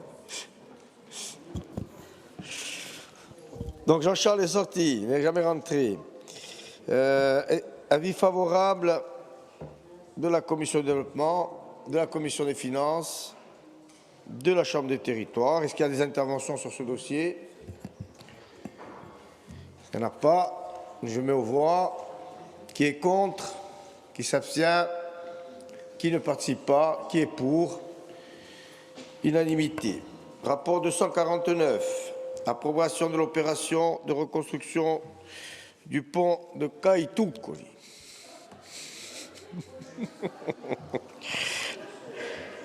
Donc, tout le monde a compris qui devait sortir. Avis de la Commission du développement, avis favorable de la Chambre des territoires et avis favorable de la Commission des finances. Est-ce qu'il y a des interventions sur ce rapport? Il n'y en a pas. Je mets aux voix. Qui est contre? Qui s'abstient? Qui ne participe pas? Qui est pour? Unanimité. Rapport 250. Approbation du projet d'aménagement du carrefour de l'ex-route territoriale 10 et de l'ex-route départementale 230 sur le territoire de Taille-Isolage. Madame Mariotte est sortie. Très bien. Avis de la Commission de développement favorable, avis favorable de la Commission des finances et avis favorable de la Chambre des territoires. Est-ce qu'il y a des interventions? Oui, Monsieur Mondelogne. Oui, je fais le porte-parole de personne. Hein. Non, simplement pour dire que la RT10, qui relie donc Bastia-Bonifacio, a connu d'une part une croissance vertigineuse. Il suffit de circuler entre Moriano et Vescovat en été pour s'en apercevoir. On compte plus en kilomètres, on compte en heures, hein, plutôt qu'en minutes. Mais au-delà de cette croissance vertigineuse d'automobiles et en termes de circulation, c'est aussi un axe qui est très dangereux et très accidentogène, et notamment la partie qui traverse la commune de Tailles, qui en est l'illustration, avec des courbes sans visibilité, une chaussée qui est très glissante par temps de pluie, une vitesse excessive dans le sens nord-sud après le pont du Fiumalto, et beaucoup d'accidents chaque année, dont un le 28 août dernier, avec 7 blessés graves, dont une jeune fille qui était en urgence absolue. Il y avait donc urgence à agir. La mairie de Tailles alerte depuis de nombreuses années notre collectivité sur la dangerosité. Elle a créé du reste une route communale, celle de Falasque, qui supprime ainsi un accès dangereux. Elle a donc sa part de l'effort. En 2021, il y avait des premiers échanges entre la maire de Tailles et la direction des routes. Ces échanges sont poursuivis. Ils sont d'utilité publique. Ce n'est pas un souci d'aménagement, c'est un souci sécuritaire de premier plan. La compétence des routes, elle appartient, vous le savez, à la collectivité. Nous, ce qu'on espère, c'est que ce projet sera réalisé dans des délais raisonnables. Pourquoi je dis ça? Parce qu'on rappelle aussi qu'il y a une sécurisation du croisement entre la RT10 et la RD30. La RD30, pour tout le monde, c'est la route qui mène à Strada Marina, qui mène à la mairie, à l'école et au parc Galéa, pour ceux qui le fréquentent. C'est à l'étude depuis plus de 10 ans. Il a été voté en 2019 dans cette Assemblée. Et si tout va bien, 10 ans après, devrait démarrer donc en 2026, 11 ans pour un tour à gauche, ça fait beaucoup. On espère que sur le sujet de la traverse dont il est question aujourd'hui, les choses se feront avec beaucoup plus de diligence. Est-ce qu'il y a d'autres interventions? Non, monsieur le conseiller exécutif. Je remercie pour le détail du propos Jean-Martin Mandelogne et je prends note de la nécessité de diligence, mais je renvoie à la même nécessité de diligence, donc il faudra faire front ensemble pour demander le PTIC sur les réelles infrastructures de la Corse et pas sur des objets peut-être secondaires. C'est ça le sujet du financement. Nous sommes là pour vous dire que Taglio, le conseil exécutif, le met à l'ordre du jour pour 26, mais après il faut que tout le monde prenne ses responsabilités. Tout le monde. Choisir, c'est renoncer. Il faut choisir ce qui est la priorité. Pour nous, les routes, on le dit, l'eau et d'autres sujets sont la priorité absolue, surtout en temps de disette. Ce n'est pas le cas de tout le monde. Il faudra peut-être qu'on choisisse entre nous à ce que ce débat mûrisse. Après, on ne pourra pas dire que ça ne s'est pas fait parce qu'on a fait procrastination. Ça ne s'est pas fait. Si ça ne se fait pas, et pour nous, il faut que ça se fasse, parce que les choix politico-budgétaires du PTIC ne vont pas au bon endroit. Voilà. Donc je préfère le dire comme ça, les diligences sont partagées. Merci. Donc je mets au voie le rapport. Qui est contre? Qui s'abstient? Qui est pour? Unanimité. Marine Razab, rapport 251. Approbation du projet de confortement du mur d'enrochement d'herbe longue à situer sur l'ex RD 80 sur la commune de Branle. Donc, un avis favorable de la commission de développement, avis favorable de la commission des finances, avis favorable de la Chambre des territoires. Est-ce qu'il y a des interventions? Il n'y en a pas. Donc, je mets au voie. Qui est contre? Qui s'abstient? Qui ne participe pas? Qui est pour? Unanimité. Marine Razab. 252. Aménagement du col du Proune, création d'une voie nouvelle reliant l'ex-RD 61 à la rocade d'Ajaccio au niveau du giratoire d'Alzo di Leo. Donc les Ajacciens doivent sortir. Ceux qui sont élus à la mairie, ceux qui sont élus à la CAPA, les maires.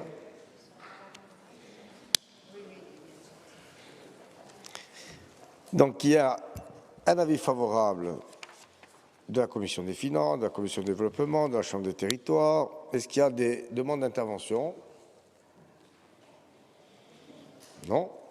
Donc je mets aux voix. Qui est contre? Qui s'abstient? Qui ne participe pas? Qui est pour? Unanimida. Rapport 253. 257, c'est Ajaccio, comme ça, ça évite. Alors, Serge, qui est toujours de très bons conseils, me dit de passer de 257, comme ça les Ajacciens peuvent rentrer.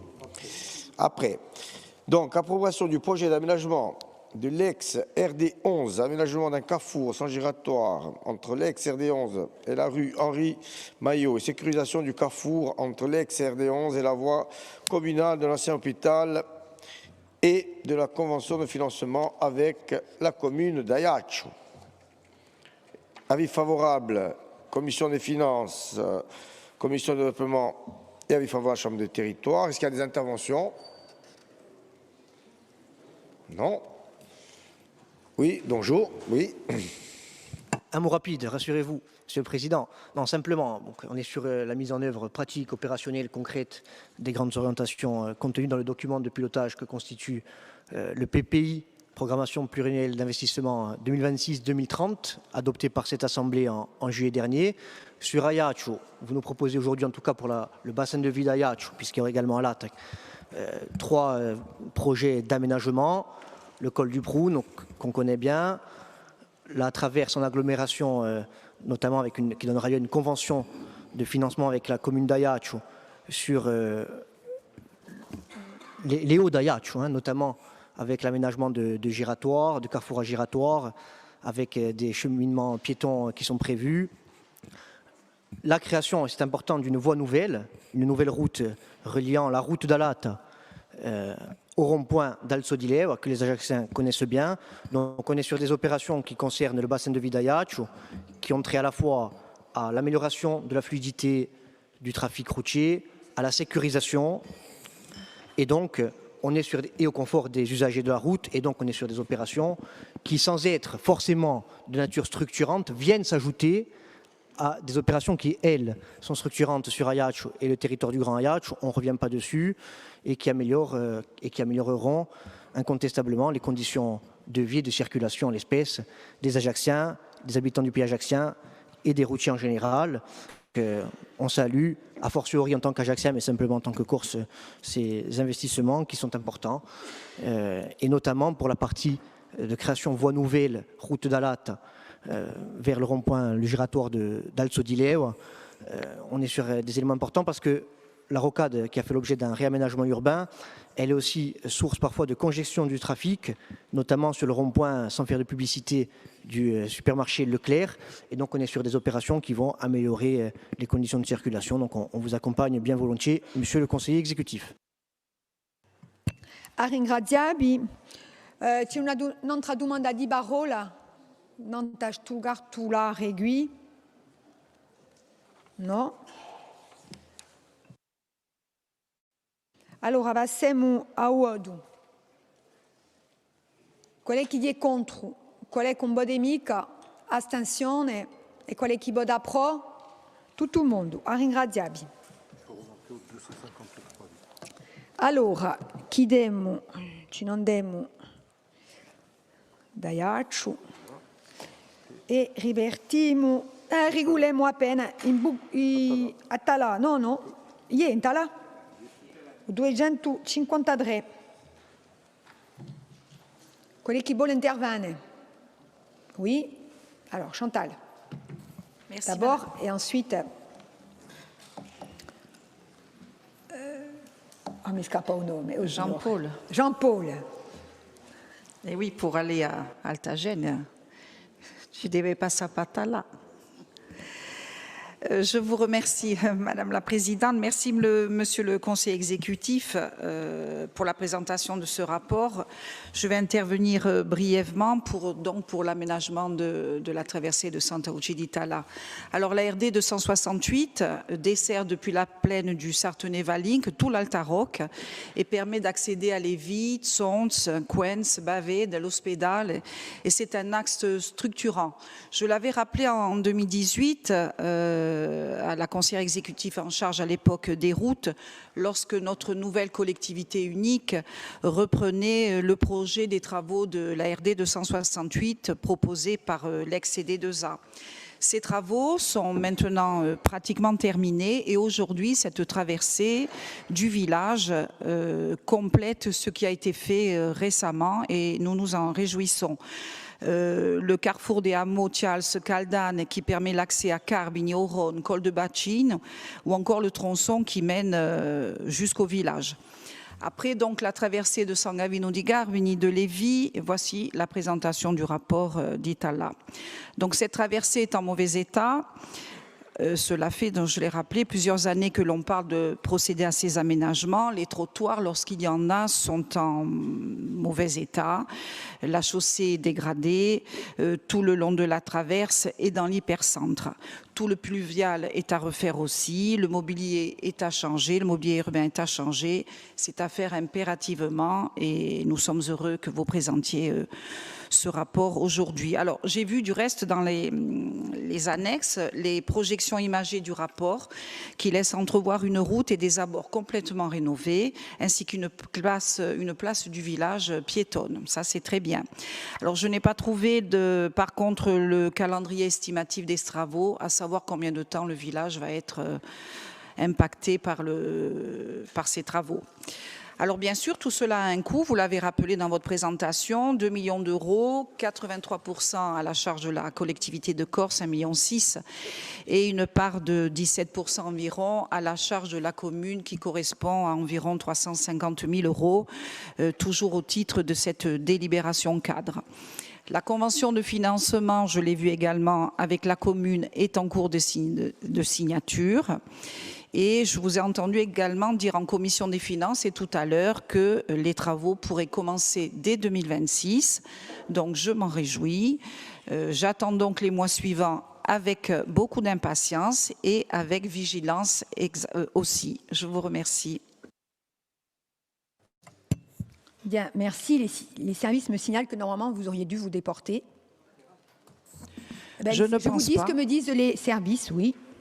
Voilà, moi, je ne suis pas élue à Sainte-Suite-Alane, je suis citoyenne, j'habite le village. Bon, mais écoutez. Enfin, je pense. Moi, je ne suis pas élue ni à la communauté de communes, ni au conseil municipal. Je vous dis juste ce que me disent les services, madame. Voilà. Bon, merci. Donc, qui d'autre souhaite intervenir ? Oui, Jean-Paul, pardon, excuse-moi, Jean-Paul. Deux fois deux oublis, présidente. Oui, oui. Enfin, vous êtes excusé. Non, merci. Non, je vais converger avec les propos qu'a tenus. Alors, d'abord, je ne me déporte pas parce que je suis natif d'Altagène, à 2 km. À 2 km de Santa Lucia d'Itala. Georges, tu connais bien. Hein, tu n'as pas une grand-mère, il n'y a pas de grand-mère à Santa Lucia, tu es sûr? Tu es sûr? Voilà, réfléchis, hein. Voilà. Donc, la Pieve d'Atala. Non, je voudrais converger avec ce qu'a dit Chantal sur, évidemment, se réjouir tous du projet qui nous est proposé, mais dire que ce projet n'est pas simplement un simple aménagement, n'est pas non plus une simple opération technique. Il faut la resituer dans le contexte qu'a évoqué le conseiller exécutif et notamment sur cette volonté d'équité territoriale qui reste un fil conducteur dans les aménagements structurants entre tous les bassins de vie, tous les territoires. Effectivement, Talane fait partie d'un bassin de vie important, économique, social, culturel, et que cette traversée s'imposait surtout après l'aménagement de la route dont vient de parler Chantal, qui est maintenant en cours de finalisation et qui permet une entrée dans ce village qui est quand même une des entrées de l'Altaroc, une des portes de l'Altaroc, qui est quand même un atout important. Et je disais que ce n'était pas simplement un simple aménagement technique ou une simple opération technique. On sent derrière un sens politique très fort des services de la route et du conseiller exécutif, parce que je veux relier ça également à tout ce qui a été fait à Talane et dans la région de l'Altaroc par la collectivité. D'abord, tous les investissements qui ont permis aujourd'hui les traversées de Cointes, de Sangavin des Garbes, de Liuy, des aménagements, des investissements importants pour l'avenir à plus de 14 millions d'euros. Donc ça vient compléter ce dispositif. Et en ce qui concerne Talanne, ça vient compléter tout ce qui a été fait ces dernières années, c'est-à-dire l'aménagement du centre-bourg. La collectivité a participé de manière importante. L'inauguration de la médiathèque, qui est un outil au service de la culture important pour Talanne et pour le bassin de vie. Et puis également, Gilles Giovanangeli, en tant que président de l'Office hydraulique, avait lancé à nouveau le projet d'irrigation de la basse vallée du Rizzanese, où Talanne est au cœur de cette basse vallée, moyenne vallée du Rizzanese. Donc cet investissement vient compléter tout ce qui a déjà été fait. Et vous savez que Talanne, malheureusement, n'a pas été retenu par les programmes d'État dans les villages d'avenir. Mais avec cet investissement et tous ceux que je viens de citer, je crois qu'on crée les conditions pour que les acteurs économiques, politiques, institutionnels, sociaux, culturels se dotent aujourd'hui d'ambition pour transformer Talanne véritablement en un village d'avenir attractif pour toute l'Altaroc. Voilà ce que je voulais dire en complément de Chantal.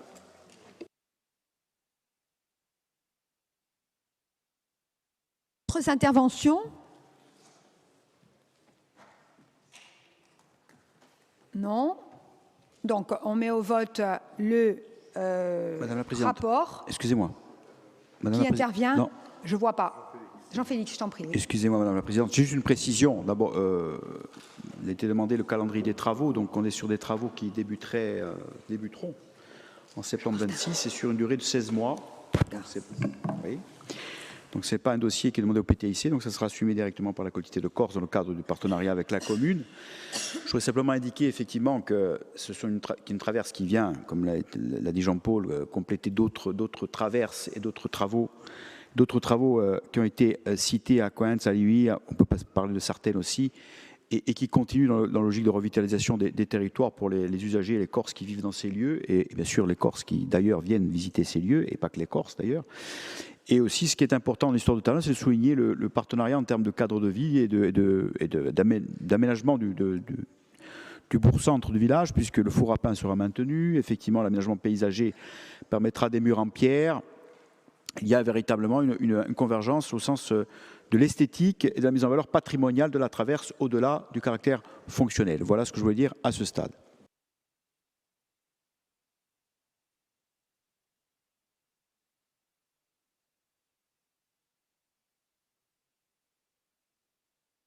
Merci, monsieur le conseiller exécutif. Donc, sur cet aménagement de la traversée de Santa Lucia di Dalla, qui est contre, qui s'abstient, qui ne participe pas au vote, qui est pour. Le rapport est adopté. Concernant la 254, l'aménagement de la traversée de Boccognano,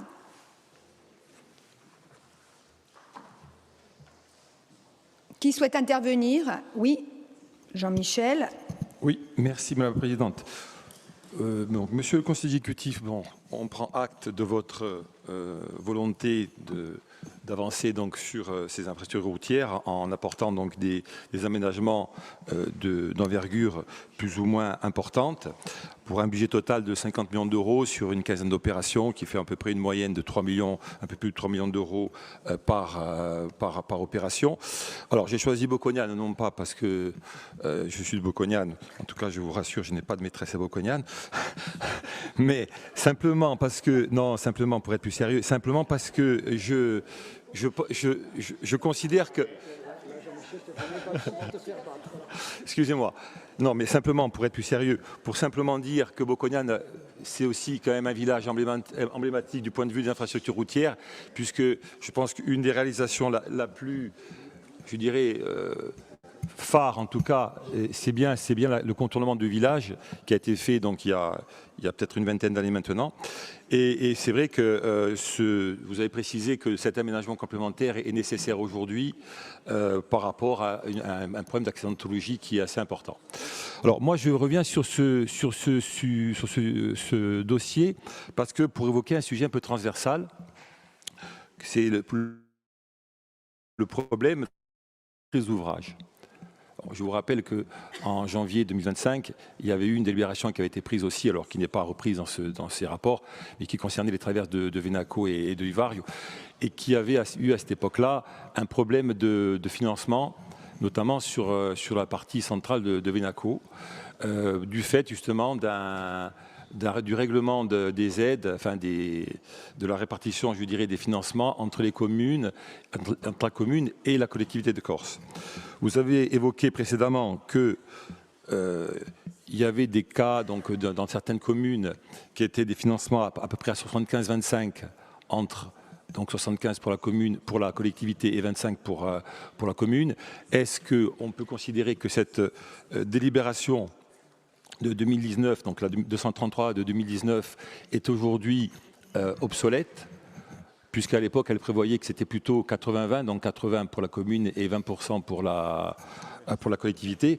Est-ce que, voilà, c'est simplement, mon but aujourd'hui, c'est d'essayer de savoir si on va pouvoir lever ce problème de financement, notamment sur la commune de Venaco, mais je pense qu'il doit se poser aussi pour d'autres cas de figure, lorsqu'il s'agit par exemple d'aménager un parking pour fluidifier ou sécuriser la traverse. Je vous remercie.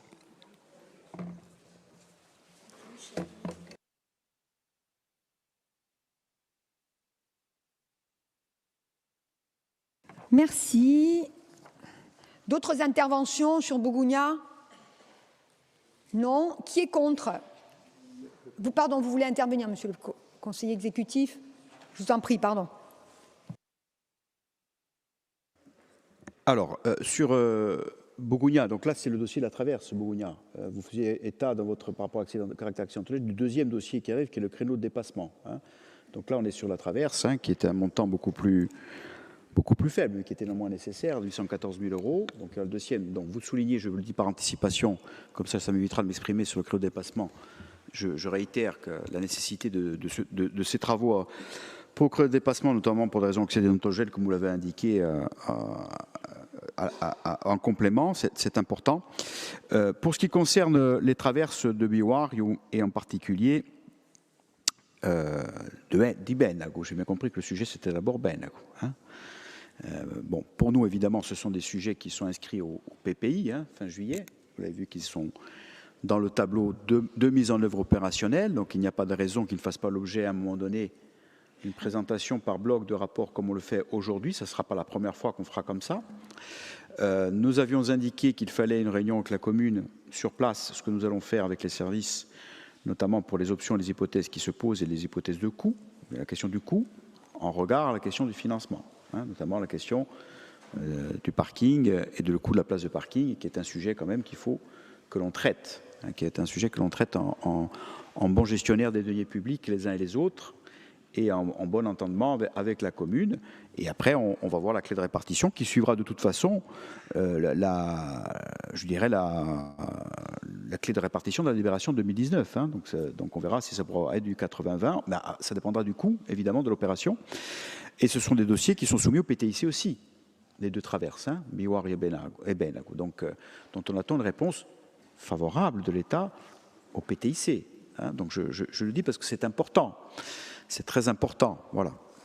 Voilà les réponses que je peux vous apporter à ce stade. Donc réunion bientôt à Benago. Voilà. Bien, merci monsieur le conseiller exécutif. Alors nous allons passer au vote. Qui est contre? Qui s'abstient? Qui ne participe pas? Qui est pour? Donc, aménagement de la traverse de Bougounia, nous adopté. Aménagement maintenant de la traverse du village de Tabarouchetta. Je ne l'ai pas. Donc, allez-y. Qui présente? Oui, c'est fait, ça a été fait. Mais ça a été voté aussi, excusez-moi. Présentation globale et maintenant on vote chaque rapport. D'accord. Donc, qui souhaite intervenir? Vous êtes en hypoglycémie, là, hein? Moi, non. Moi, non. Alors, on y va. Vas-y. Ouais, je me déporte aussi en tant que président de Comcom. Merci. S'il vous plaît. Alors, je vois que cela vous fait sourire, ça vous amuse. Je vous signale qu'il y a eu un travail de fait par le déontologue et par le secrétariat général. C'est pas Nanette Maupertuis ce matin qui a des lubies, qui veut faire déporter tout le monde, hein, qu'on soit bien au clair. Donc, il y a une fiche qui a été envoyée à tous les groupes. Tout le monde est au courant. Votre groupe n'a pas daigné répondre ni oui, ni non, ni rien au secrétariat général, très bien. Nous savons, nous, on le sait, et c'est de notoriété publique, que certaines personnes, effectivement, sont concernées. Eh bien, à partir du moment où vous considérez que vous n'êtes pas concerné, si les délibérations sont attaquées et si elles ne sont pas mises en œuvre, vous attendrez les aménagements sur les routes des points considérés. Donc maintenant, continuons à rigoler sur ces choses-là. Moi, je remercie le secrétariat général, en tout cas, pour le travail qui est fait. Merci. Donc, se déporte Georges, je te remercie, et Jean-Christophe Angelini. Très bien. Donc, qui veut intervenir sur ce rapport ? Personne, du coup? Aucune intervention? Monsieur le conseiller, est-ce que vous vouliez rajouter quelque chose? Non, j'ai indiqué en préambule l'intérêt de cette traverse, donc, qui était aussi une nécessité en termes d'aménagement, de dégradation. Donc, non, je ne vais pas rajouter du temps au temps. Hein. Très bien, merci. Donc, je soumets au vote. Qui est contre? Qui s'abstient? Qui ne participe pas? Qui est pour? Bien, merci. Nous passons maintenant à l'approbation de l'aménagement RT20 avec recalibrage de la route et la création d'un créneau de dépassement à nouveau sur Bougounia. Donc, qui souhaite intervenir? Personne? Bien. Donc, vous voulez rajouter quelque chose? Non. Donc, nous passons au vote. Qui est contre? Qui s'abstient? Qui ne participe pas? Qui est pour? Tout le monde est pour. Le 257 est déjà passé. Le 258. Donc là, il y a des rapports de commission. C'est la contre-allée de l'ex-RD 55 dans la traversée de Portivetto Hypercentre. Pardon, non, c'est Porticcio, pardon. Je devrais mettre les lunettes. Oui, c'est Porticcio. Donc, vous pouvez vous rester. Merci. Donc, qui me parle du rapport de la Cédénat? On peut me donner l'avis de la Cédénat, s'il vous plaît? C'est bon? Avis favorable. Il y a un avis favorable aussi de la Chambre des territoires. Donc, qui veut intervenir? Jean-Martin veut intervenir. Non, en marge du dossier, simplement vous indiquer qu'on ne prend pas les affaires de déontologie à la légère et que les documents qui concernent les sujets sur lesquels, en effet, la déontologie était en cause sur les domaines routiers sont bien parvenus au secrétariat général, Madame la Présidente. Je vérifierai comment ils ont été remplis si c'est le cas. Merci.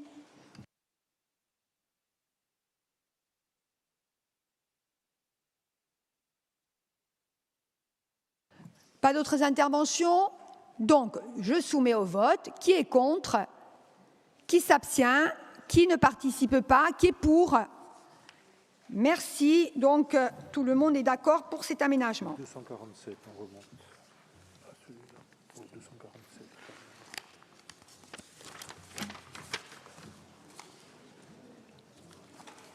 Le 247, donc,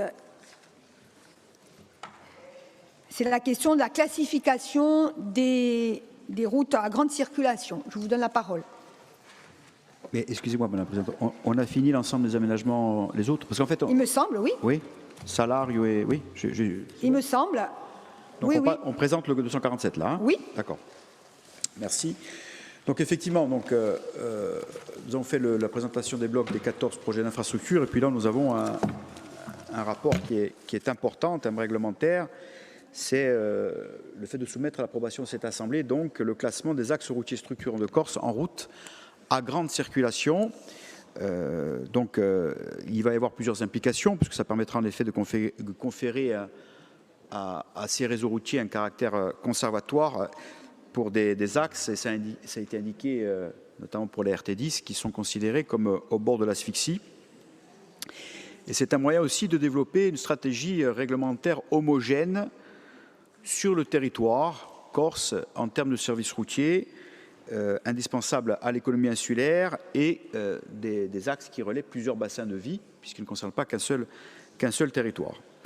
Donc, vous avez un rapport qui vous présente évidemment l'état des lieux du réseau, qui sont, on sait très bien que les ex-RT, au sens de la collectivité territoriale de Corse, les RT d'avant la fusion avec les départements sont des infrastructures essentielles. Ça se aujourd'hui traduit par un trafic régulier en poids lourd, en véhicules légers tout au long de l'année, auquel s'ajoute évidemment, donc, qui est un trafic en croissance, lié notamment aux croissances démographiques, à la croissance des véhicules aussi, mais on le verra parce que ce sera une implication importante en termes de périurbanisation autour des axes, et ce n'est pas neutre par rapport à ce rapport, auquel s'ajoute évidemment le poids des flux de vacanciers en période de festival, ce qui contraint la fonction initiale et centrale de ces infrastructures, c'est-à-dire la fonction de transit. Et puis, comme je l'ai indiqué, l'urbanisation importante et en constante augmentation induit un trafic densifié de plus en plus. Donc, vous connaissez les 19 ex-RT. En passant, il y aura un travail qui sera fait en collaboration avec cette Assemblée pour aller vers le fait de nommer les routes, que ce soit les RT ou les réseaux dits secondaires. Donc, je le dis de manière complémentaire à ce rapport. Pour l'instant, les 19 RT sont indiqués par des numéros, mais nous souhaitons évidemment aller dans le sens de ce que veulent beaucoup de membres de cette Assemblée, donner des noms à nos routes. C'est important d'un point de vue patrimonial, puisque le réseau routier n'a pas qu'une fonction économique et sociale, il y a un caractère sociologique et culturel à la route qui est important, et à la traversée des lieux-dits notamment. Donc, tout cela vous est indiqué. Nous avons une typologie d'ex-RT qui correspondent au sens du guide technique aménagement des routes principales à des routes de type R, donc avec les critères qui sont indiqués de ce qu'on entend par des routes de type R, des routes à une seule voie supportant les deux sens de circulation, des aménagements, pas des carrefours, plans ordinaires ou des giratoires qui permettent l'accès avec d'autres voies, des accès riverains qui sont possibles, une vitesse maximale hors agglomération de 80 km/h et la possibilité de traverser des zones agglomérées. Donc, il y a un enjeu donc de classement de routes à grande circulation pour les routes de Corse, tout simplement parce que c'est une préconisation déjà des documents stratégiques du PADUC, mais aussi à l'intérieur de l'annexe 4 du PADUC, du schéma régional des infrastructures de transport. Donc, je cite, ce SRIT, qui fera l'objet d'ailleurs d'une révision en même temps que la révision du PADUC, indique que ce document indique qu'il concerne à la fois le transport public de personnes et le transport de marchandises, ainsi que les infrastructures correspondantes terrestres, maritimes et aériennes. C'est l'objet du SRIT. Et dans le guide technique gestion des accès directs sur route territoriale, qui a été réalisé en 2018, on reprend les principales orientations du SRIT et on analyse le réseau territorial sous l'angle du niveau actuel de service. Et c'est ça qui est important, qui va fonder le pourquoi de cette demande de classement d'aujourd'hui, en lien avec les conséquences de l'expansion urbaine, qui est concentrée autour des axes structurants. Et le guide met en relief les éléments impactants qui impactent la performance attendue, c'est le fameux débat de l'engorgement, du réseau routier territorial actuel. Donc il y a un certain nombre de constats qui sont faits dans ce guide. On a un constat d'un réseau routier territorial, et c'est dit ici ou là, mais il faut faire de ce trait stylisé un constat important et unanime, enfin, de notre point de vue, qui ne remplit plus sa fonction initiale de support de trafic de transit. Donc aujourd'hui, nous avons des routes bon, les RT, ce sont des routes qui sont caractérisées par des routes lisibles et facilement identifiables par l'usager, un niveau de vitesse élevé, des aménagements sûrs, des accès restreints à la route. Elles ont un caractère prioritaire, comme on l'a déjà indiqué. Or, la multiplication, depuis des années, qui s'accélère, des accès directs à ces routes, du fait de l'urbanisation progressive tout au long des axes routiers, le périurbanisation, le fameux mitage, engendre un support du trafic local par ces routes prioritaires. Donc on a, de ce point de vue-là, une conséquence directe. Donc par voie de conséquence, forcément, la vitesse y est plus limitée, donc le temps de parcours est plus long, notamment dans les zones agglomérées et semi-urbaines. Donc on constate évidemment un niveau de vitesse inférieur à celui visé sur ce type de route, 50 km/h en zone agglomérée, 70 km/h en zone semi-urbaine, car le trafic local devient, par la force des choses, par l'urbanisation, supporté par ces axes routiers normalement structurants qui ont une autre fonction. La vocation première de ces axes, support au trafic de transit, n'est plus atteinte. Donc des accès routiers comme les bretelles d'accès, les carrefours se sont multipliés tout au long de ces axes et contraignent la fluidité de trafic. Donc il y a bien un lien entre la question urbaine et la question de l'impact que l'on veut donner ou de l'efficacité qu'on veut donner au réseau routier territorial. L'un ne va pas sans l'autre et c'est bien l'objet d'un des éléments de présentation de la demande de classement en voie grande circulation aujourd'hui. L'exemple de la RT20 donc, qui vous est indiqué l'illustre bien, mais aussi la RT10. Donc ça veut dire que les conséquences du développement de l'urbanisation le long des axes routiers a conduit la collectivité à formuler un certain nombre de recommandations visant à maîtriser les accès directs à ces routes et à atteindre l'objectif de fluidification du trafic. Donc il y a une nécessaire, pour cela, il faut indiquer aussi que les accès directs, au-delà de la question de la concentration du trafic, posent un problème évident de sécurité. Donc caractère de sécurité des personnes et de caractère accidentogène que l'on ne peut plus nier aujourd'hui sur ces axes. Donc c'est pour ça que pour toutes ces raisons, le SRIT préconise de maintenir les axes cités, le principe attaché aux routes à grande circulation qui porte sur l'absence d'accès direct pour les propriétés riveraines, et on va y venir.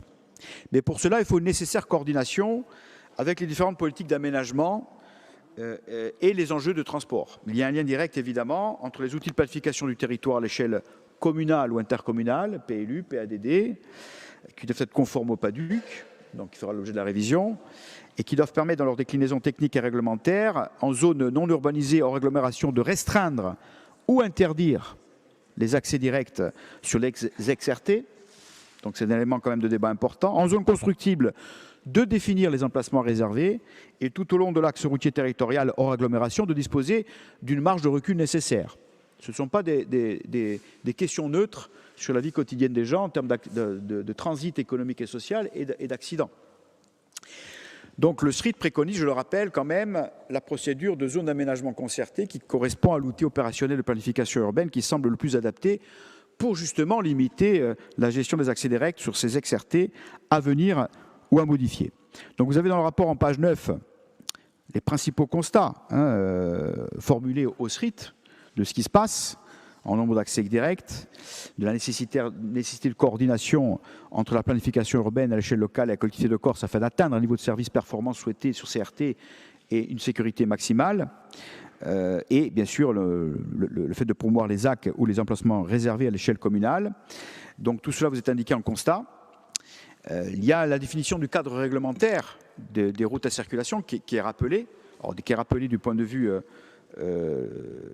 national, avec notamment l'article L110-3 du Code de la route, qui indique les routes à grande circulation, quelle que soit leur appartenance domaniale, sont des routes qui permettent d'assurer la continuité des itinéraires principaux, et notamment le délestage du trafic, la circulation des transports exceptionnels, des convois, des transports militaires et la desserte économique du territoire, et justifie à ce titre des règles particulières en matière de police de la circulation. La liste des routes à grande circulation est fixée par décret après avis des collectivités et des groupements propriétaires des voies. Donc ce n'est pas une définition neutre. Et les routes définies sont, à cet article, sont les routes nationales de manière générale, au sens de l'art L123-1 du Code de la voirie routière, les voies du domaine public routier national autres que les autoroutes, les routes express dans les conditions fixées à l'article L151, les routes dont la liste a été fixée par décret, et les bretelles aussi. D'ailleurs, les déviations sont considérées comme des voies à grande circulation dès lors qu'elles permettent de prendre au niveau local le relais des grands axes routiers. Alors, il y a des procédures de classement de la voie à grande circulation à l'échelle française qui vous est indiquée, et à l'échelle de la Corse, et évidemment dans le cas qui est le nôtre du statut particulier, en application de l'article L4424-1 du Code, c'est la collectivité territoriale de Corse qui assure la construction, l'aménagement, l'entretien et la gestion de la voirie classée en route nationale. La voirie classée en route nationale est transférée dans le patrimoine, ça l'on sait, et sur le territoire de la Corse, par dérogation à l'article L110-3 que j'ai indiqué par ailleurs, la liste des routes à grande circulation est fixée par délibération de l'Assemblée de Corse. C'est ce qu'on s'apprête donc à faire par dérogation par rapport au cadre français. Les conséquences de ce classement et des tronçons qu'on va vous demander de classer ne sont pas neutres. Il y a des conséquences quand même importantes, des conséquences multiples. Alors, le classement en route à grande circulation a pour effet principal de rendre la voirie prioritaire sur les autres routes, en vertu donc de l'article R415-8 du Code de la route, et de faire bénéficier de la signalisation correspondante. Au plan de l'urbanisme, donc autre voie de conséquences importantes, l'article indiqué 111-6 du Code de l'urbanisme prévoit qu'en dehors des espaces urbanisés des communes, les constructions ou installations sont interdites dans une bande de 100 mètres de part et d'autre de l'axe des autoroutes, des routes express, des déviations, et de 75 mètres de part et d'autre de l'axe des autres routes classées à grande circulation. Ça, c'est la règle générale. Mais il y a évidemment des exceptions qui sont indiquées. Les constructions qui donc, elles sont indiquées dans le rapport, les constructions situées ou non sur le domaine public routier, notamment les stations de péage, stations de service, etc.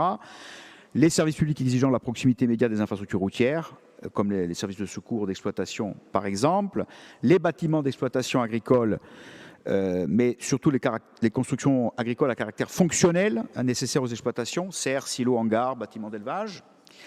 Bien sûr, les bénéficiaires de réseaux d'intérêt public, c'est-à-dire gaz, électricité, chaleur, les infrastructures de production d'énergie solaire qui sont concernées par les dispositions de la construction. Et puis, il y a aussi, par ailleurs, donc, il y a, au terme des dispositions de l'article L111-8 du Code de l'urbanisme, l'impossibilité de construire est levée si le PLU ou le document d'urbanisme en tenant lieu ouvre la zone à l'urbanisation par un règlement qui prend en compte les nuisances, la sécurité, la qualité architecturale et la qualité de l'urbanisme et des paysages, mais il faut qu'il y ait une étude spéciale qui doivent en justifier en fonction des spécificités locales liées au PLU, au document d'urbanisme. À défaut, le PLU sera réputé de ne pas avoir fait échec à l'application d'interdiction légale de construire. Donc il y a quand même une articulation très forte entre la nécessité de justifier par l'étude la nécessité de construire, en dehors des cas d'exception évoqués, et la règle de l'interdiction dans les 75 mètres d'interdiction. Pareil pour les communes qui doivent se doter d'une carte communale. Simplement, dans ce cadre-là, il peut y avoir des fixations de règles différentes, mais sur une étude qui comporte aussi des justifications analogues à celles exigées en PLU, mais avec un caractère encadré beaucoup plus strict. Bien sûr, il y a un dernier critère de dérogation, c'est lorsque les contraintes géographiques doivent empêcher l'implantation des installations en construction de la démarche de recul légalement prévue. Ça, c'est le caractère géographique qui doit être justifié. Deuxième grand volet, donc à part l'implication urbanistique du classement, je l'ai indiqué, l'implication sur la voirie routière, puisque le statut de la route à grande circulation, et c'est bien là un des éléments importants, emporte l'interdiction des accès des riverains aux déviations des routes de ce type établies en vue de contournement d'une agglomération. Donc ce n'est pas neutre. Lorsqu'une route à grande circulation, article L152-1 du Code de la voirie routière, est déviée en vue du contournement d'une agglomération, les propriétaires riveraines n'ont pas accès direct à la déviation. Donc c'est une des conséquences majeures de ce classement. Il convient de préciser que cette interdiction ne s'applique pas aux routes à grande circulation dès lors qu'elles n'ont pas le statut de route express ni de déviation. Donc, vous avez, après ce rappel réglementaire des conséquences de ce classement, une proposition de classement des axes routiers structurants qui vous est indiquée. D'abord, les critères. Pourquoi la proposition vous est faite? À partir de quels critères on considère que les routes à grande circulation sont identifiées? Donc, la vocation territoriale, donc des routes permettant la connexion entre les grandes agglomérations du territoire. Le niveau de confort. Donc la vitesse maximale considérée, niveau de service de circulation caractérisé par une vitesse élevée, donc avec une vitesse maximale de 80 km/h. La facilité de conduite et de stabilité sur le réseau, du temps de parcours pour cet itinéraire choisi. La sécurité, donc avec la logique d'intervalle de distance à respecter entre les véhicules, la limitation de l'accidentologie, le sens unique de circulation, la visibilité du tronçon, et puis donc par le fait de ne pas avoir d'accès pour ces routes, pour les propriétés riveraines sur ces voies, comme je viens d'indiquer. Un niveau de service qui fait que c'est un transit important pour le fret et entre les agglomérations, et un débit de trafic indiqué moyen. Donc voilà, ça c'est l'ensemble des critères qui sont indiqués pour justifier le classement qui vous est proposé, donc qui vous est proposé en dernière page de ce rapport. Hein. Donc vous avez donc 9 itinéraires, hein. Donc l'ex-RT10 du giratoire de Bonivaz ou du Cosec à la fin, donc qui est au giratoire de Luciana à Casamoz. Sur l'ex-RT20 d'Ayach ou du giratoire de la Gravone à Luciana à l'échangeur ex-RT11. Sur la RT30 du Cavi Port de Plaisance à Ponte-Aleccia au giratoire. RT40 de giratoire de la Gravone toujours à Bonivazio à Hauteville. Sur la RT50 de Corti giratoire à Alir et à Ogaderaio. Sur la RT11, l'ex-RT11 de Huiscoado, Arena Huiscoado au rond-point giratoire Nogues à Bastia. De Fourian et Fornacina sur la RT12, la RT12 au carrefour de Bastia sur l'ex-RT20.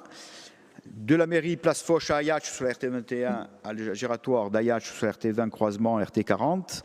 Et sur le carrefour de Figari sur l'ex-RT859 au giratoire du Stabiach.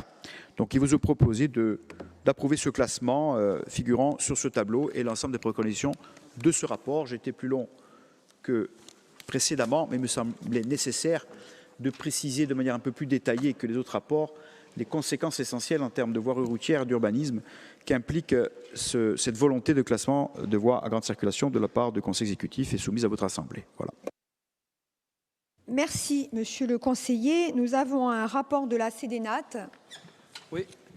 Alors, la Commission a émis un avis favorable, non-participation des groupes Unsof, Uno, Avancem et Corim Front, absence du groupe Unaltra Strade et de Madame Josefa Giacometti-Pireda. Merci. Avis favorable de la Chambre des territoires. Qui souhaite s'exprimer sur ce classement? Cathy Cognetti. Merci Madame la Présidente. Merci Monsieur Accoyer pour ce rapport. Vous l'avez dit, les routes à grande circulation, quelle que soit leur appartenance domaniale, sont des routes qui permettent d'assurer la continuité des itinéraires principaux. Vous avez donné différents critères, notamment les voies prioritaires et la limitation de l'accidentologie. Concernant ces critères, je voudrais évoquer le cas du pont de Ponte-Aleccia. Le pont est effectivement un nœud routier central de la Corse avec un carrefour stratégique allant entre Bastia, Ajaccio et Calvi. Toutefois, il s'agit d'un ouvrage local et classé, intégré dans le réseau territorial régional et qui pourtant n'a pas été classé au niveau de l'État dans cette liste. Ce classement ne prend pas en compte la densité de trafic, mais plutôt l'importance des flux qui y sont. Conséquence, même si le pont ne connaît pas une fréquentation élevée et un rôle structurant en Corse, il ne répond pas entièrement aux critères administratifs permettant son classement en route à grande circulation. Simplement, la commune vous a interpellé, et je vous en ai fait part, vous a sollicité une mise en conformité, enfin du moins un réaménagement du pont, parce que les trottoirs sont inexistants et le pont devient de plus en plus accidentogène, ne permettant pas à la population de passer d'avant le pont, après le pont, en toute sécurité. Et je vous demande si vous était possible, donc malgré qu'il n'ait pas été intégré dans cette liste, de pouvoir y apporter les modifications nécessaires afin que nous puissions le traverser en toute sécurité.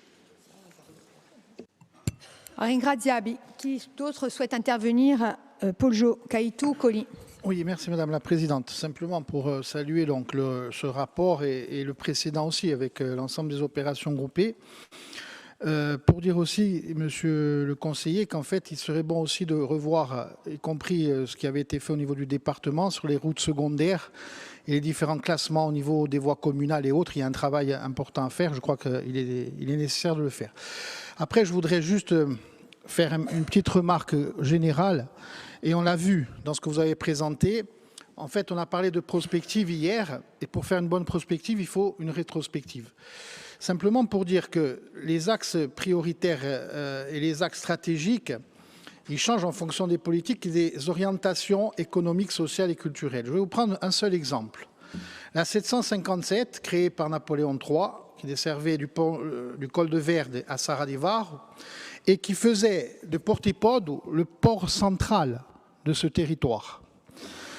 Et ce port central de ce territoire, il a été à un moment donné, par des jeux politiques et politiciens de l'époque, et le poids qu'avait pris la région du Valink et autres, et qui ont donné lieu à la naissance du port du Valink. Donc aujourd'hui, bien entendu, il n'est pas question de remettre en cause cet établi, d'autant plus qu'il y a un port de plaisance remarquable à Portipode, et que donc il y a un équilibre. Mais je voudrais apporter un élément et vous rappeler, monsieur le conseiller, je sais que vous êtes attentif à ça, vous avez mis dans les objectifs à 2030 la 757, et je sais qu'on va tout faire pour réduire, mais c'est un axe stratégique interne, pas principal, secondaire, nécessaire pour la sécurité, je l'ai déjà répété. Mais pour vous dire comme les choses peuvent changer, la réflexion du pont Caïtour, et pourquoi le député Célestin avait fait ce pont Caïtour? Parce qu'en fait, Portopole n'étant plus le port principal, il fallait une bretelle qui permettent de relier Propriano.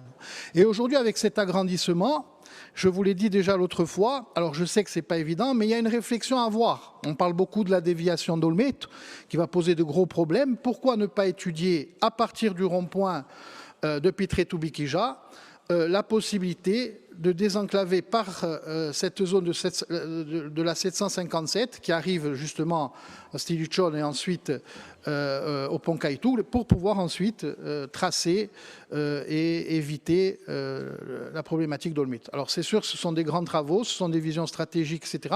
Mais je pense qu'on ne peut pas faire l'économie d'y réfléchir et de voir ces éléments-là. Voilà, moi simplement, je voulais donner cette appréciation et dire encore une fois que l'ensemble des projets qu'on a vus groupés ont une cohérence, et donc cette future PPI ou cette organisation-là est nécessaire, et je vous en remercie. Merci, Pojo. Et c'est là où on voit que le travail de la Chambre des territoires mériterait d'être valorisé, et on devrait donner plus de pouvoir à la Chambre des territoires pour pouvoir traiter de ces sujets. Et ça éviterait certaines réactions aussi campanilistes d'ailleurs. Hein. C'est un vrai sujet, ça, un vrai sujet qui est d'ordre institutionnel. Bien, et de division du travail entre l'Assemblée de Corse et la Chambre des territoires en particulier. Merci. Y a-t-il d'autres interventions? Non. Donc je vais repasser la parole au conseiller exécutif, après l'avoir félicité aussi pour tout ce travail. Voilà, on entend souvent dire que côté route, ça n'avance pas. Eh bien, écoutez, là, ça semble bien avancé. Vous avez la parole. Merci, Madame la Présidente. Bon, tout d'abord, merci pour les interventions, pour votre écoute de manière générale. Tout d'abord, Cathy Cognette, merci pour votre intervention, mais j'ai bien peur qu'il y ait une confusion. L'axe et le pont sont indiqués, hein. Dans l'axe Exerteven d'Ayach ou du Girator d'Agravone à Luciana, ça inclut Pontelecce. Pontelecce et le pont. Donc on est bien elle est bien fait l'objet bien d'une volonté de classement, cet axe, dont le pont de Pontelecce, et dont Pontelecce évidemment. Hein.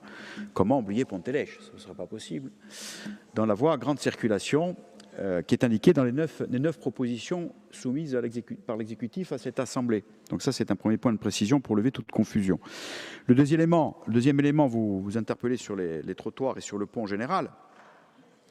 Alors, évidemment, c'est pour nous une opération qui relève, on va dire, du plan pluriannuel de maintenance à discuter, qui est un des volets dans le plan pluriannuel d'investissement qui vous a été soumis. Je rappelle qu'on a, par décision politique présentée par l'exécutif et adoptée par cette Assemblée, on considère que même si, financièrement je parle, hein, même si nous sommes dans l'hypothèse basse à cause de, par exemple, un PTIC qui n'interviendrait pas comme il faut sur la modernisation, on consacrerait entre 50 et 55 millions d'euros par an à la maintenance, parce qu'on considère que la résilience des réseaux, notamment face au changement climatique, mais aussi pour des raisons de sécurité, est une priorité que l'on affiche pour les usagers, pour les Corses qui prennent la route au quotidien.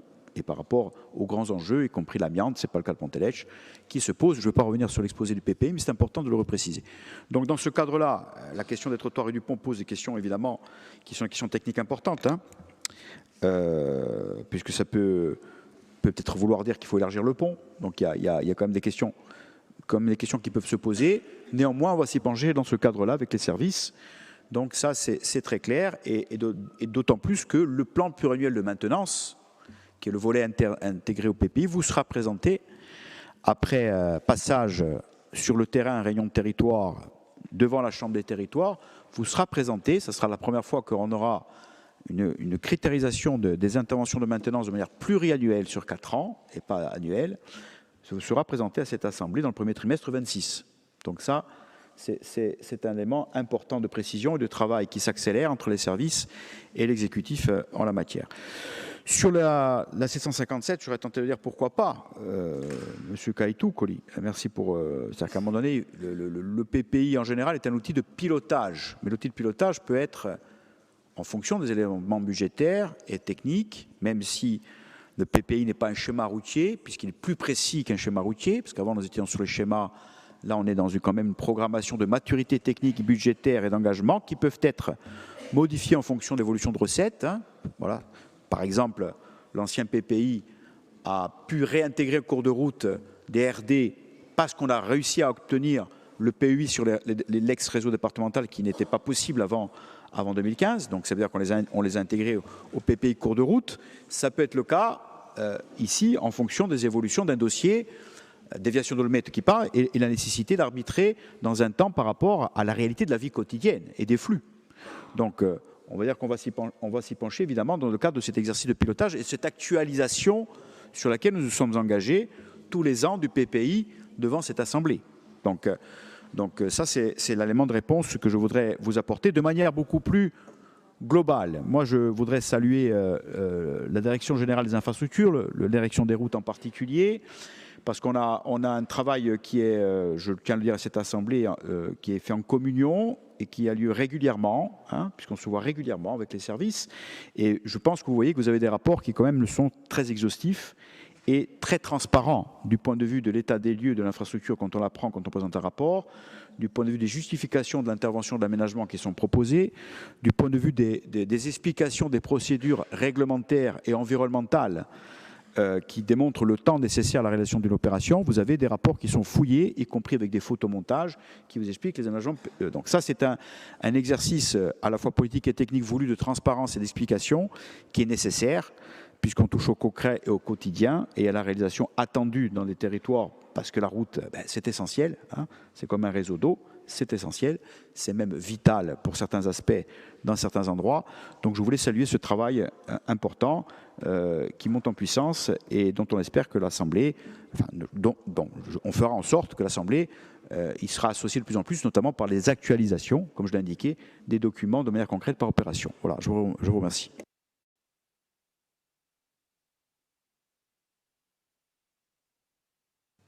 Bien, merci Monsieur le conseiller. Donc nous allons procéder au vote.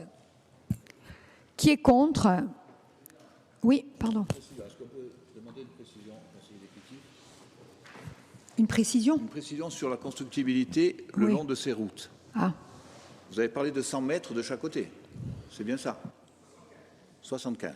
Ça me paraît beaucoup, ça nous paraît énorme, c'est bien pour ça qu'on va s'abstenir sur ce rapport. 75, ça va empêcher beaucoup de personnes de construire leur maison qui aujourd'hui ont des terrains le long des routes et on va continuer encore à empêcher les gens de construire. Donc je considère que c'est une explication de vote du coup. Hein. Vous expliquez du point de vue réglementaire. Je considère que c'est une explication de vote. Exactement. Voilà. Il y a beaucoup de terrains qui sont concernés, des familles qui ont dans l'axe entre Pichaté et, je dirais, Bonifacio, des terrains sur le côté. 75 mètres, c'est énorme. Vous pouvez considérer aujourd'hui qu'il y a beaucoup de maisons qui sont construites, déjà tout le long de ces routes. Au niveau de la sécurité, je peux le comprendre, mais 75 mètres, ça me paraît énorme. Énorme. Et ça va encore bloquer la possibilité de construire. Pardon, monsieur le conseiller.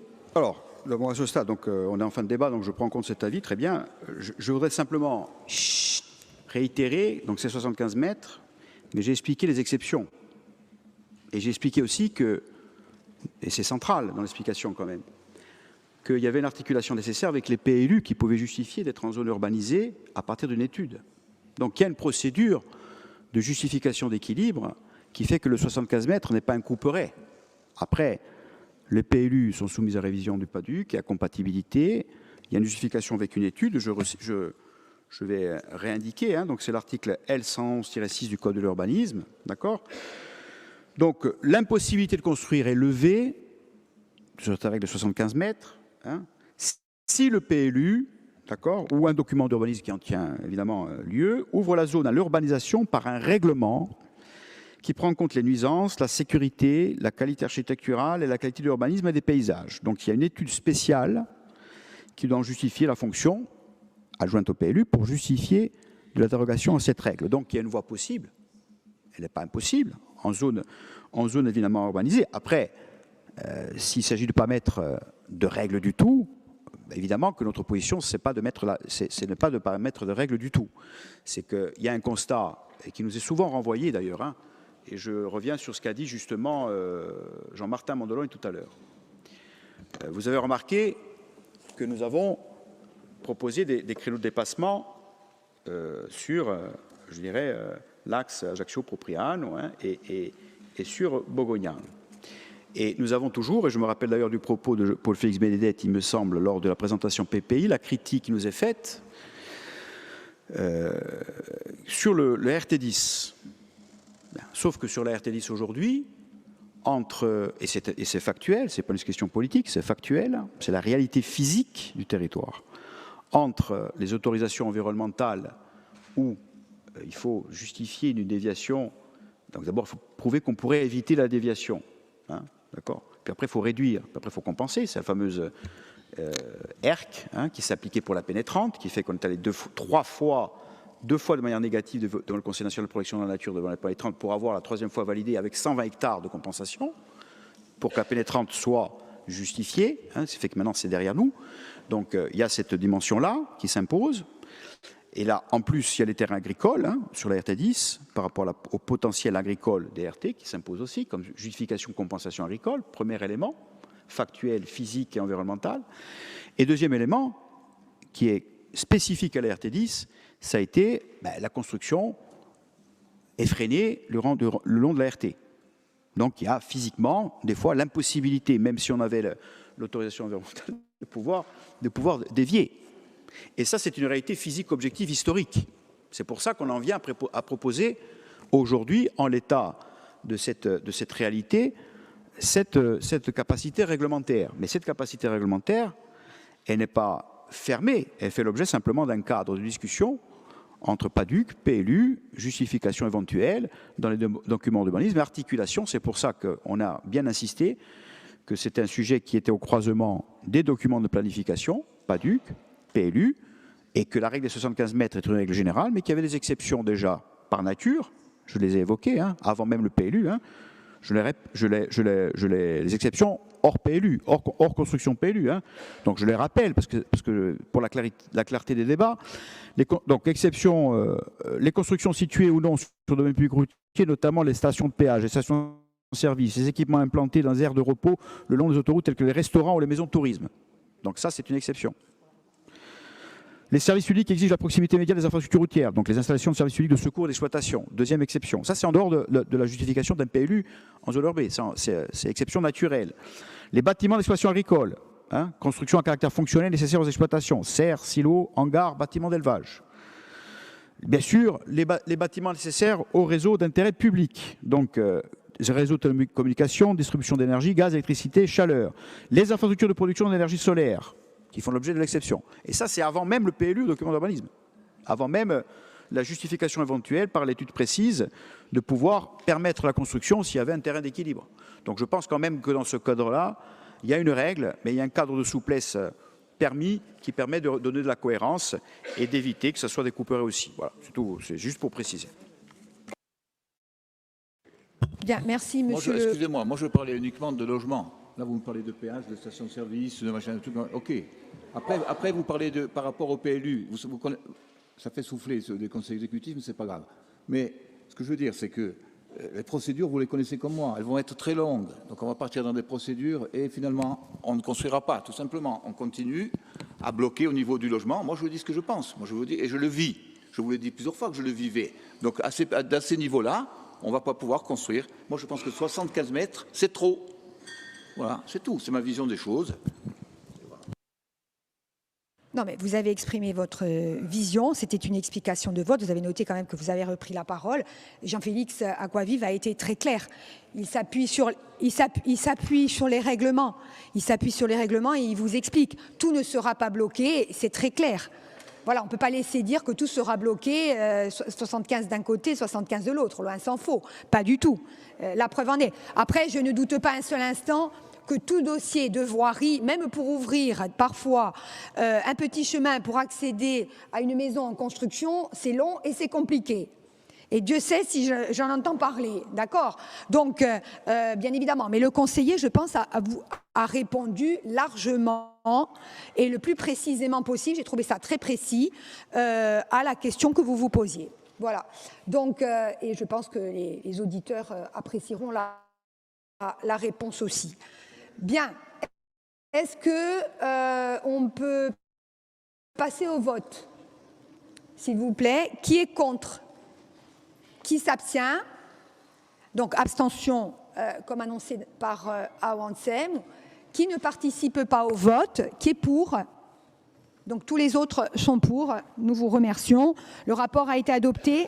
Donc, je vous propose de faire une pause déjeuner d'une demi-heure. Il y a un spoonting, ou je dirais. Voilà. Et puis, on reprend comme ça, on fait le rapport suivant et la motion. Et on pourra peut-être conclure, je dis peut-être, parce qu'il y a toujours des surprises, dans des temps assez raisonnables cet après-midi. Merci.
Merci Madame la Présidente. Donc c'est le rapport sur la politique de l'eau et les recommandations de la Cour régionale des comptes. On va reprendre sur un contexte en 3 points. Je vais vous faire une présentation assez synthétique. Donc le contexte, c'est que le 28 avril 2023, l'Assemblée de Corse a réaffirmé l'importance d'une gestion publique de l'eau, que la gouvernance doit être concertée entre la collectivité de Corse, le comité de bassin et la Chambre des territoires, et il y a une prise en compte donc des rapports de la Chambre régionale des comptes. La stratégie générale, elle est sur 3 axes prioritaires qui sont mener des actions pour économiser l'eau et rattraper le retard en infrastructure, mettre en place un contrat social et écologique autour de l'eau, adapter la gouvernance pour plus d'efficacité et de concertation. Donc sur les recommandations, la première recommandation, il y a 9 recommandations. Sur la réorganisation administrative, donc il y a eu la création d'une direction de l'eau et de la sécurité sanitaire environnementale. Elle regroupe la stratégie, le financement, le suivi du plan d'adaptation au changement climatique, la gestion durable des services et l'assistance technique aux communes. Cette direction devient l'interlocuteur, bien sûr, privilégié pour la politique de l'eau et coopère avec l'Office d'équipement hydraulique de la Corse. Donc cette réorganisation répond à la recommandation numéro 1. Sur la recommandation 2 et 3, la maîtrise d'ouvrage et la régularisation des biens, depuis 2023, l'Office d'équipement hydraulique a retrouvé la maîtrise d'ouvrage intégrale des grands projets hydrauliques, auparavant qui étaient assumés partiellement par la collectivité. Concernant les biens issus de transferts anciens de l'État, l'inventaire a été complété et des régularisations juridiques sont en cours, notamment chez les notaires, des arrêtés préfectoraux, des expertises foncières.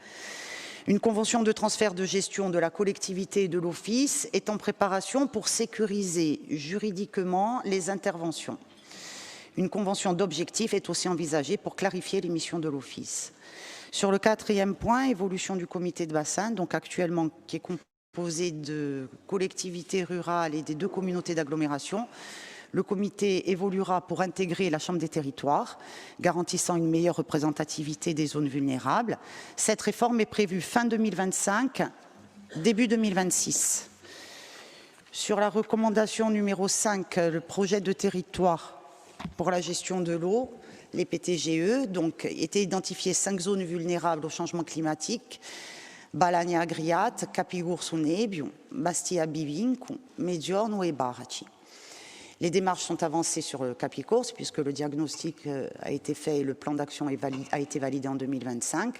À Baraci, une approche adaptée est menée via le schéma directeur d'alimentation en eau potable et un PTGE est également préfiguré pour le Fiumorbo avec une concertation locale qui a été engagée en 2025. Sur les recommandations 6 et 7, urbanisme et planification, donc la Cour régionale des comptes a demandé une meilleure articulation entre PADUC et SDAGE. Le guide SDAGE et urbanisme prévu depuis 2016 reste à élaborer, mais demeure un objectif. Les révisions en parallèle du PADUC qui sont prévues pour 2026-2027 et du SDAGE qui sont prévues pour 2026 offriront une opportunité de cohérence qui sera renforcée. Et l'eau est identifiée comme levier central pour l'aménagement durable de l'île. Sur la recommandation numéro 8, assistance technique aux communes et EPCI, donc il y a un dispositif qui existe depuis 2019, qui accompagne surtout les petites communes et les EPCI dans la gestion de l'eau potable, des milieux aquatiques et la prévention des inondations. 76 communes et 13 EPCI bénéficient déjà de cette assistance. Toutefois, les équipes mériteraient d'être renforcées afin de faire face à toutes les demandes qui arrivent. La recommandation numéro 9, production et viabilisation des connaissances. La collectivité a lancé le CIGEC, qui est un système d'information et de gestion des eaux de Corse, pour centraliser et partager les données hydrauliques. Ce projet, encore en construction, consolide déjà les bases sur le prélèvement, sur les rejets, réseaux et milieux aquatiques. Une première évaluation des volumes prélevables a été menée sur le Capigursu. L'objectif est d'améliorer, bien sûr, d'améliorer la transparence, la qualité des données et leurs usages pour la planification et les PTGE. Donc sur les recommandations de la CRC, voilà les 9 recommandations et les réponses que nous avons pu apporter. Moi, je voulais aussi mettre en perspective les actions complémentaires qui ont été faites par la collectivité de Corse, notamment l'organisation des scontri di Lacqua. Il y a eu 8 rencontres territoriales de concertation avec les élus et les acteurs locaux, avec l'intégration des conclusions de ces scontres dans le 12e programme de l'Agence de l'eau. Donc je rappelle, c'est 2025-2030. Avec un soutien accru aux communes rurales et une équité territoriale qui a été renforcée. Et puis, il y a la préparation du SDAGE pour 2028-2033. Donc, il y a une consultation publique en 2024-2025 et sur 6 grands enjeux qui sont la sobriété, la connaissance, la restauration, l'intégration, l'infrastructure et la gouvernance. Et je vous rappelle que l'adoption du SDAGE est prévue pour fin 2027. En résumé, la collectivité de Corse a engagé une réforme structurelle sur sa politique de l'eau et la réorganisation des services, la clarification des rôles avec l'Office, la structuration de projets territoriaux, le développement du CIGEC et la concertation élargie sont déjà effectifs. La dynamique vise à instaurer une gouvernance efficace, équitable et adaptée aux défis climatiques en lien avec les futures révisions du SDAGE et du PADUC. Je vous remercie.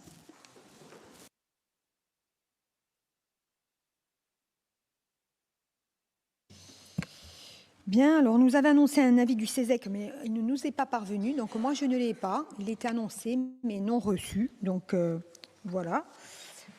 J'espère qu'il n'y a pas eu de cafouillage. Donc, oui. Présidente, je crois que le CESEC n'a pas été saisi sur le dossier. Ah d'accord, ok.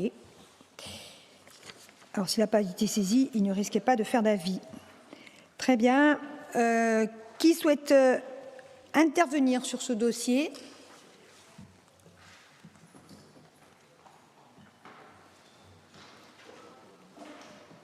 Ça s'appelle l'effet macaron. Si des doutes, si appadio. Bon, pas d'avis sur le dossier. Bien. Madame la conseillère exécutive, d'abord, on vous remercie pour ce compte rendu. Sur le... Oui. Je vais rompre avec l'effet macaron. Ah, vous n'en avez pas mangé, c'est ça? Non. Voilà. Bien joué. Je n'ai pas eu ce plaisir. Bien joué. Allez-y. Bien que ce rapport n'apporte pas de vote, on se doit quand même de faire et de mener certaines réflexions. Alors, Madame la Présidente, votre rapport d'information nous renvoie au rapport de la CRC d'avril 2023 sur la gestion des politiques de l'eau. Je pense que ce rapport doit s'appréhender bien au-delà et il me semble indispensable de remonter à Aqua Nostra, qui avait été adopté dans cet hémicycle à l'unanimité en 2020 et sur lequel la CRC, vous le disiez à l'instant, relevait un non-financement de certaines opérations, mais surtout, nous avions en tête les uns les autres 9 recommandations, dont certaines rejoignent ce que l'on avait pu exprimer lors du SDAGE, je les cite, formaliser la répartition de la maîtrise d'ouvrage entre la CDC et l'Office d'équipement hydraulique de la Corse, mieux représenter les EPCI dans le comité de bassin, accélérer les projets de territoire dans les 5 régions identifiées comme les plus vulnérables, adapter le PADUC aux SDAGE pour les capacités de stockage et enfin généraliser l'assistance technique aux communes, et vous en avez fait allusion lors de votre intervention. Ce rapport, bien entendu, entend y répondre et je voudrais revenir sur 2 d'entre elles. La première est l'accélération des projets dans les 5 territoires les plus exposés au changement climatique, qui était la 5e recommandation, à laquelle vous répondrez que le PTGE, vous l'avez déjà fait, du CAP sera bientôt présenté et que celui de Barach va être confié à la Comcom du Valink, comme vous voulez de le préciser. Il en reste 3 et non des moindres, bien entendu la Balagne, le Grand Bastia et l'extrême sud. Vous avez répondu hier matin à notre collègue Marie-Claude Branc et ce matin sur les ondes de RCFM, très tôt dans la matinée, je vous ai écouté, que le PTGE du Sud devrait être présenté en 2026. Vous avez indiqué à cette occasion devoir consulter les élus du territoire, des maires de communes, auprès desquels j'ai eu le temps de me renseigner ce matin, ne l'ont pas encore été. 2026, c'est dans 3 mois. Avez-vous une date à leur communiquer? La situation, et nous le savons, et vous le savez comme moi, puisque vous êtes vous aussi originaire de cette belle région, la situation hydrique du territoire est inquiétante. Je parle bien entendu de l'extrême sud ceux que nous connaissons le mieux, en tout cas de ceux que je connais le mieux. Vous avez parlé vous-même d'indicateurs préoccupants, avec un premier niveau d'alerte le 18 juillet. Pourtant, le 3 juillet, d'encore ce matin, un communiqué de l'Office hydraulique indiquait, je cite, « Les uns et les autres doivent comprendre que c'est une année plutôt bonne, mais que nous sommes qu'au début de la saison. Nous préparons déjà l'après et le début d'année 2026. » Donc, que s'est-il passé en l'espace de 15 jours, entre le 3 juillet et le 18 juillet, pour être aussi alarmant? Vous avez annoncé la rehausse de la retenue de Thales à hauteur de 8,2 millions pour récupérer 2 millions de mètres cubes supplémentaires. Je vous rappelle, puisque j'y faisais allusion tout à l'heure, qu'Aqua Nostra prévoyait environ 20 millions d'investissements par an pendant 20 ans. Force est de constater, comme pour le PPI, et nous l'avons déjà fait remarquer, que le compte n'y est pas. Et je crois que c'est plutôt le manque de lignes directrices qui est malheureusement impossible d'extraire les priorités. Alors, on se retrouve en situation tendue dans tout le sud de l'île. À ce jour, l'Hospédale est vide, ce qui est une réalité. Le Rizzalese le sera bientôt et Figari n'a plus que 30% de capacité. Alors nous échangions tous les deux avant de rentrer dans cet hémicycle sur ce barrage et je vous disais que la qualité de l'eau se dégradait plus on touchait le fond et qu'elle devient très fortement chargée en manganèse, mais qu'il y a eu depuis des analyses qui quelque part nous rassurent sur le sujet. Mais on peut légitimement se demander s'il n'y a pas eu des erreurs d'estimation sur les provisions et réserves en eau dans l'avant-saison. Est-ce que l'Office savait au mois de mai que l'on se retrouverait dans cette situation juste après l'été? Qu'est-il prévu pour améliorer le travail de projection et d'évaluation sur les ressources en eau, et notamment sur l'Hospédale et Figari, pour enfin sécuriser le Grand Sud? La question pour nous n'est pas de savoir ce que l'on fera d'ici 2050, mais qu'est-ce qu'on va faire dès l'année prochaine dans le Sud? Surtout que nous parlions dans cet hémicycle, pas plus tard qu'hier, avec l'achat de flux, d'étalement annuel du tourisme, les fameuses ailes de la saison. On veut étaler et augmenter la fréquentation, mais malheureusement, les capacités de stockage n'augmentent pas. Alors nous étions tous d'accord sur Aqua Nostra, les retenues collinaires, les rehaussements de barrages, les rendements de réseau, les steppes solaires. Est-ce que l'Office a la ferme volonté de rendre tout cela opérationnel, d'établir enfin une priorisation des opérations à réaliser dans un calendrier des financements croisés État-Europe? Pour finir sur le territoire du Grand Sud, et je ne vous solliciterai jamais assez sur ce sujet, et toujours avec la même force et la même détermination, quid du barrage du Cave, dont on parle depuis tant d'années, principalement depuis la réalisation du Rizzalese en 2013. J'en viens au second point qui renvoie à la généralisation de l'assistance technique aux communes, qui était la 8e recommandation. Vous répondez que l'assistance technique aux communes de moins de 5 000 habitants pour la gestion des ouvrages s'est concrétisée, c'est vrai, par 76 conventionnements sur les 286 communes éligibles. Mais, vous l'avez dit aussi, ça fait partie des missions de l'Office d'accompagner les communes dans la gestion de l'eau, en maîtrise d'ouvrage et en recherche de fuite, tant il est garant des rendements de réseau. Je pense vraiment qu'il y a un effort à faire, et vous le savez, sur ce point, puisque l'objectif de sobriété passe essentiellement par des infrastructures rénovées. Enfin, puisque l'argent est le nerf de la guerre et donc des capacités financières de l'Office, je vous invite et je nous invite tous à la plus grande vigilance sur le domaine concurrentiel et les DSP. Vous savez comme moi que l'Office a perdu Sartène en 2022, Cotitiard et la rive sud sont en phase d'attribution, mais on sait peut-être qu'il en sera de même. L'Office d'équipement hydraulique a perdu toutes les dernières DSP auxquelles il a soumissionné. Un recul de l'Office dans ce domaine ne pourra avoir que des conséquences négatives sur les financements de l'établissement. Toujours sur le registre financier, que prévoyez-vous concernant la tarification de l'eau brute agricole que la CRC a jugée trop basse dans son rapport? Pour conclure, Madame la Présidente, l'Office, à notre avis, ne doit plus être un simple outil qui entretient l'existant, réalisé depuis des décennies, mais doit devenir l'outil majeur du développement hydraulique et l'aménageur de grands ouvrages structurants comme à l'époque où de véritables infrastructures sortaient de terre. Je pense qu'il est inutile de les citer, chacun les a toujours présentes à l'esprit. Depuis, à part quelques surpresseurs ou stations, pas grand-chose. Et c'est d'autant plus dommage qu'il y a un accord politique sur les bancs de cet hémicycle, auteur du plan Aqua Nostra dont je vous parlais à l'instant. Je vous remercie. Eh bien, on aurait dû vous donner une douzaine de macarons. Voilà. Vous êtes toujours à temps, Madame la Présidente. Non, mais non, trop tard, trop tard. Voilà. Comme ça, vous vous êtes réveillés juste au dernier moment. Bon. Alors, d'autres questions?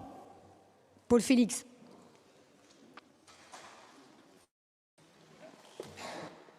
Vous savez, je trouve dommage qu'on débatte d'un sujet aussi stratégique, qui fait partie des biens fondamentaux des droits humains, à l'occasion d'un suivi, des recommandations d'un outil de censure qu'est la Chambre générale des comptes. C'est pour ça que ce matin, on vous a fait une question et on vous a demandé d'avoir une vision programmatique et stratégique dans le cadre de l'intérêt fondamental des Corses par rapport à ce droit fondamental et dans sa bonne gestion. Vous savez, les recommandations, il peut y en avoir 9, 1, 90. C'est pas ça qui va changer les choses. Ce qui fait changer les choses, c'est la volonté des hommes et des femmes. La Corse a des besoins en eau qui sont connus, qui sont planifiables et anticipables. Elle a les besoins d'aujourd'hui, elle aura les besoins de demain. Il y a les besoins satisfaits et les besoins insatisfaits. Les besoins insatisfaits, c'est les besoins non consommés aujourd'hui, mais qui seraient nécessaires demain. Entre autres, les besoins d'une agriculture rationnelle qui remonterait son taux d'autonomie de production alimentaire à un quantum minimum de 50%. On est à 5% aujourd'hui. Mais pour ces 5%, on consomme 40 millions de mètres cubes d'eau quand même. Donc, si on interpolait une trajectoire linéaire entre la remontée de l'autonomie alimentaire par une production sylvo-agro-pastorale à la hauteur des enjeux planétaires, entre autres, parce qu'il est indigne de ne rien produire lorsqu'on a une terre qui est apte à produire et lorsqu'on a des ressources disponibles qui sont largement suffisantes, ben, ça nous amènerait à des niveaux de consommation qui sembleraient faramineux et d'une logique délirante et exponentielle. Pourtant, c'est la logique. Moi, je regarde depuis longtemps, parce que j'ai eu la chance de travailler sur des projets transfrontaliers, les Sardes. Les Sardes, ils sont moins bénis que les Corses. On n'a jamais appelé la Sardaigne Calistée. Les Sardes ont eu des gros problèmes structurels, des problèmes de manque d'eau chronique. D'ailleurs, il a été envisagé de manière assez formelle de faire appel à la Corse pour être un réservoir de compensation. Et aujourd'hui, on n'en entend plus parler. Les Sardes, c'est quoi? C'est 3 fois la Corse.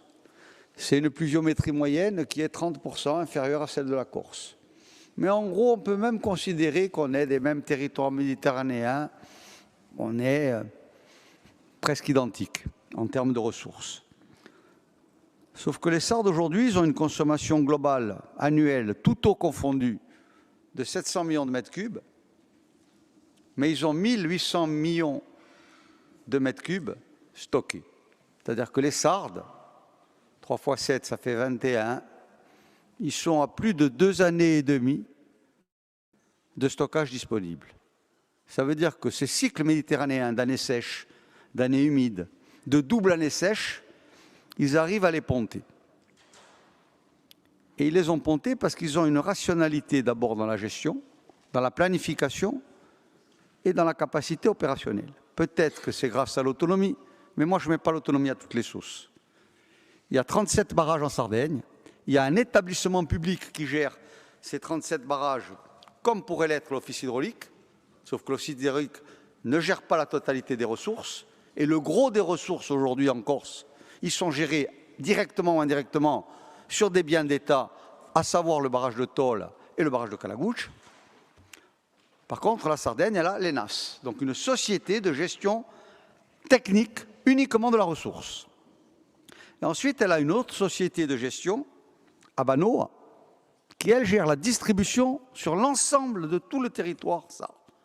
Donc, elle a une logique rationnelle de gestion, elle a un commandement unique et elle a surtout une gestion partagée. Il n'y a pas l'eau de là, elle est à tel endroit, ils ont des maillages, ils ont des transferts de réseau, ils ont su mobiliser les ressources là où il y avait le plus d'eau. Ils ont un barrage qui est dans le centre-nord, qui à lui tout seul fait 500 millions de mètres cubes quasiment, je crois qu'il fait 420, mais c'est pour vous donner l'idée de ce que pourrait être un bon modèle. Nous, derrière, on a des logiques individualistes, des logiques de vallée, des logiques corporatistes et des logiques de petits pas. La Corse aujourd'hui a 80 millions de mètres cubes stockés, disponibles. Parce que la Sardaigne, quand on vous dit 1800 millions, il n'y a aucun mètre cube qui ne sert à autre chose qu'à être distribué pour de l'eau d'agrément, de l'eau agricole, de l'eau industrielle ou de l'eau potable. Il n'y a pas d'hydroélectricité. Nous, il ne faut pas se tromper, il ne faut pas prendre les 30 millions de mètres cubes de Calagouche comme du disponible stocké ou les 30 millions de Tôle. Il faut garder que la quantité qui est allouée en réserve stratégique sur la distribution en période d'étiage à partir du mois de mai jusqu'au mois d'octobre ou malheureusement avant lorsqu'il y a pénurie. Et ça représente 80 millions. Donc, comparer les 80 millions de la Corse aux 1800 millions de la Sardaigne. Même si on intègre que la Sardaigne est exactement 3 fois plus grande que la Corse. Mais le décalage, il n'est pas dans les 3 fois. Ensuite, il est dans la logique de la capacité de stocker ce que la nature donne par les pluies naturelles. La Sardaigne, comme la Corse, n'a pas de ressources d'eau profonde. Donc, la capacité à prendre de l'eau, elle est uniquement, je dirais, sur une logique chasseur-cueillette d'eau, quand ça tombe et quand ça vient, donc quand il pleut. La Sardaigne prélève à peu près en stockage 10% de sa pluviométrie annuelle, et nous, la Corse, on est à 1%. Donc on a aujourd'hui un déficit structurel en équipement. On discute de sécheresse imaginaire. Les cycles méditerranéens ont toujours été des cycles arides et humides. On a toujours eu des cycles sur des périodes décennales où il y a toujours eu 2 années très sèches et 2 années très humides et 8 années moyennes. C'est comme ça. On peut remonter à l'histoire disponible des relevés de pluviométrie. Moi, j'ai réussi à récupérer des documents qui datent avant la guerre de 14-18. C'est exactement les mêmes cycles qu'aujourd'hui. On n'est pas dans une logique du réchauffement climatique qui fait qu'en Corse, aujourd'hui, on a une raréfaction de la ressource. On est l'un des territoires au monde qui a le plus d'abondance en eau disponible. L'eau chez nous, lorsqu'il pleut, elle coule. Elle ne s'infiltre pas dans la terre. Elle ne s'évapore pas aussi vite que ça peut se faire dans des pays tropicaux ou subtropicaux. Donc, on a aujourd'hui un problème d'investissement structurel. Alors, la vraie question, c'est quand est-ce qu'on les fait, comment on les paye. Mais il ne faut pas tourner autour du pot. Ce qui se passe aujourd'hui dans l'extrême sud, c'est la conséquence de quoi? C'est la conséquence de la fin d'un cycle. Lorsqu'il y a eu les schémas directeurs d'aménagement en eau de l'extrême sud dans les années 80, faits par les ingénieurs français de la Sommivac, la planification, elle était bonne. Mais c'était un cycle prévisionnel à 30 ans. 30 ans après 1980, ça ramène à 2010. Et il y avait eu une estimation de consommation qui, en plus, avait une vision agricole, ce qui n'est pas le cas. Le cas précis de l'extrême sud, c'est que la consommation, elle est liée à une activité essentiellement domestique, au moins pour 60% de la consommation en période de pointe estivale, et plus si on se ramène à la consommation annuelle. Donc quand on se retrouve à un manque d'eau lié à un manque de ressources, lié à un manque de stockage, on doit mettre en face les projets techniques qui permettent de compenser ces déficits structurels. Et la discussion n'est pas de comment les payer, la discussion est de comment planifier leur construction et comment imposer à ce que ça devienne une nécessité et qu'on arrête de tourner autour du pot. La faute, elle est peut-être à personne. La faute, elle est à l'euphorie ambiante où chaque jour de sécheresse qui passe nous rapproche d'un jour de pluie. Mais elle n'est pas arrivée. Les pluies de septembre, elles n'ont pas été suffisantes. Point. Mais c'était rationnellement possible. Donc, c'est arrivé très souvent. L'Orgone, s'il pleut, c'est un réceptacle très étanche et il suffit de 3 jours de pluie, on peut prendre 1 million de mètres cubes. Mais là, c'est la faute à pas de chance et ça y est pas. Mais lorsqu'on a un disponible en début de saison, au 15 mai, de 7 millions de mètres cubes, qu'il soit à l'Hospédale ou à Figres, il n'y en a que 7. Quand vous avez un déstockage journalier de 50 000 mètres cubes en moyenne, ça vous fait 500 000 mètres cubes tous les 10 jours, ça vous fait 1,5 million de mètres cubes tous les mois, et au 4e mois, ça vous fait 6 millions. Et à la fin, ben, il vous reste ce que vous aviez au départ parce qu'il n'y a pas eu de pluie entre-temps. Alors la vraie discussion, c'est cette consommation, elle est justifiée ou elle est injustifiée? Aujourd'hui, elle est comme elle est. Elle est liée à un phénomène spéculatif de construction qui fait qu'il y a des gens qui ont de l'argent et qu'ils arrosent et ils payent, que la consommation, elle est devenue ce qu'elle est et qu'on doit mettre en face ou des réseaux doublés et on fait de l'eau potable exclusivement avec des réseaux stratégiques, avec des réserves compartimentées stratégiques et une affectation priorisée, ou on gère les choses de manière globale et on augmente toutes nos capacités. Mais on n'est pas sur des programmes à minima. Le retard structurel de la Corse aujourd'hui en termes de stockage, et c'est d'ailleurs pour ça que j'avais fait la remarque à l'ancien président, que le programme plus 10 millions, c'est bien, mais ce n'est pas du tout à l'échelle de nos enjeux. Là, les 2 millions qu'on rajouterait sur l'extrême sud, ça compenserait tout juste un déficit comme on l'a en ce moment. Ça veut dire qu'il n'y a aucune perspective d'évolution, essentiellement sur de la production agricole. Chaque hectare cultivé a besoin de 4000 mètres cubes. Donc, dans ces conditions, les recommandations de la Chambre régionale des comptes sur les transferts, les biens hypothécaires de l'ancien État, de l'office hydraulique, je veux dire, globalement, on s'en fout. Nous, aujourd'hui, il faut comprendre que s'il n'y a pas d'eau, il n'y a pas de vie. Que c'est l'élément le plus stratégique de n'importe quel schéma d'aménagement territorial. Et on fait semblant de penser que c'est la variable d'ajustement, y compris des plans d'investissement. Vous savez, ce matin, j'ai été absent pour des raisons personnelles, mais on a voté 30 millions d'euros sur les routes. Mais je vous dis franchement, on s'en fout complètement. Ce n'est pas ça la stratégie. La stratégie aujourd'hui, c'est de me dire on ne fait pas les routes, les 30 millions, on les met dans le transfert d'eau entre l'Ortole et le barrage de Figres, et on les fait dans les 18 mois. Et ce choix-là, c'est le nôtre. C'est pour ça que je dis qu'on ne tourne pas autour du pot. Les solutions, elles sont techniquement disponibles. La question financière est une question de compensation. C'est un droit historique qu'on nous doit. Quand on nous a transféré les ouvrages, on nous a transféré les ouvrages dans des états de vétusté absolue. Le barrage de la Lézanne, aujourd'hui, c'est un cadavre de stockage. Il va nous coûter des dizaines de millions d'euros. Il coûte déjà, ainsi de suite. Mais de le rénover, oui, c'est bien, ça fait des travaux, ça fait de l'économie. Mais ça nous amène 0 mètre cube en plus. Donc aujourd'hui, nos besoins, ils sont au minimum avoir 25 ou 30 millions de mètres cubes de stockage. Ça, c'est le minimum, parce qu'on est aujourd'hui dans l'irrationalité entre ce que la nature nous donne et ce que nous récupérons. Prenons l'exemple sur les Sardes et arrêtons de tourner autour du pot.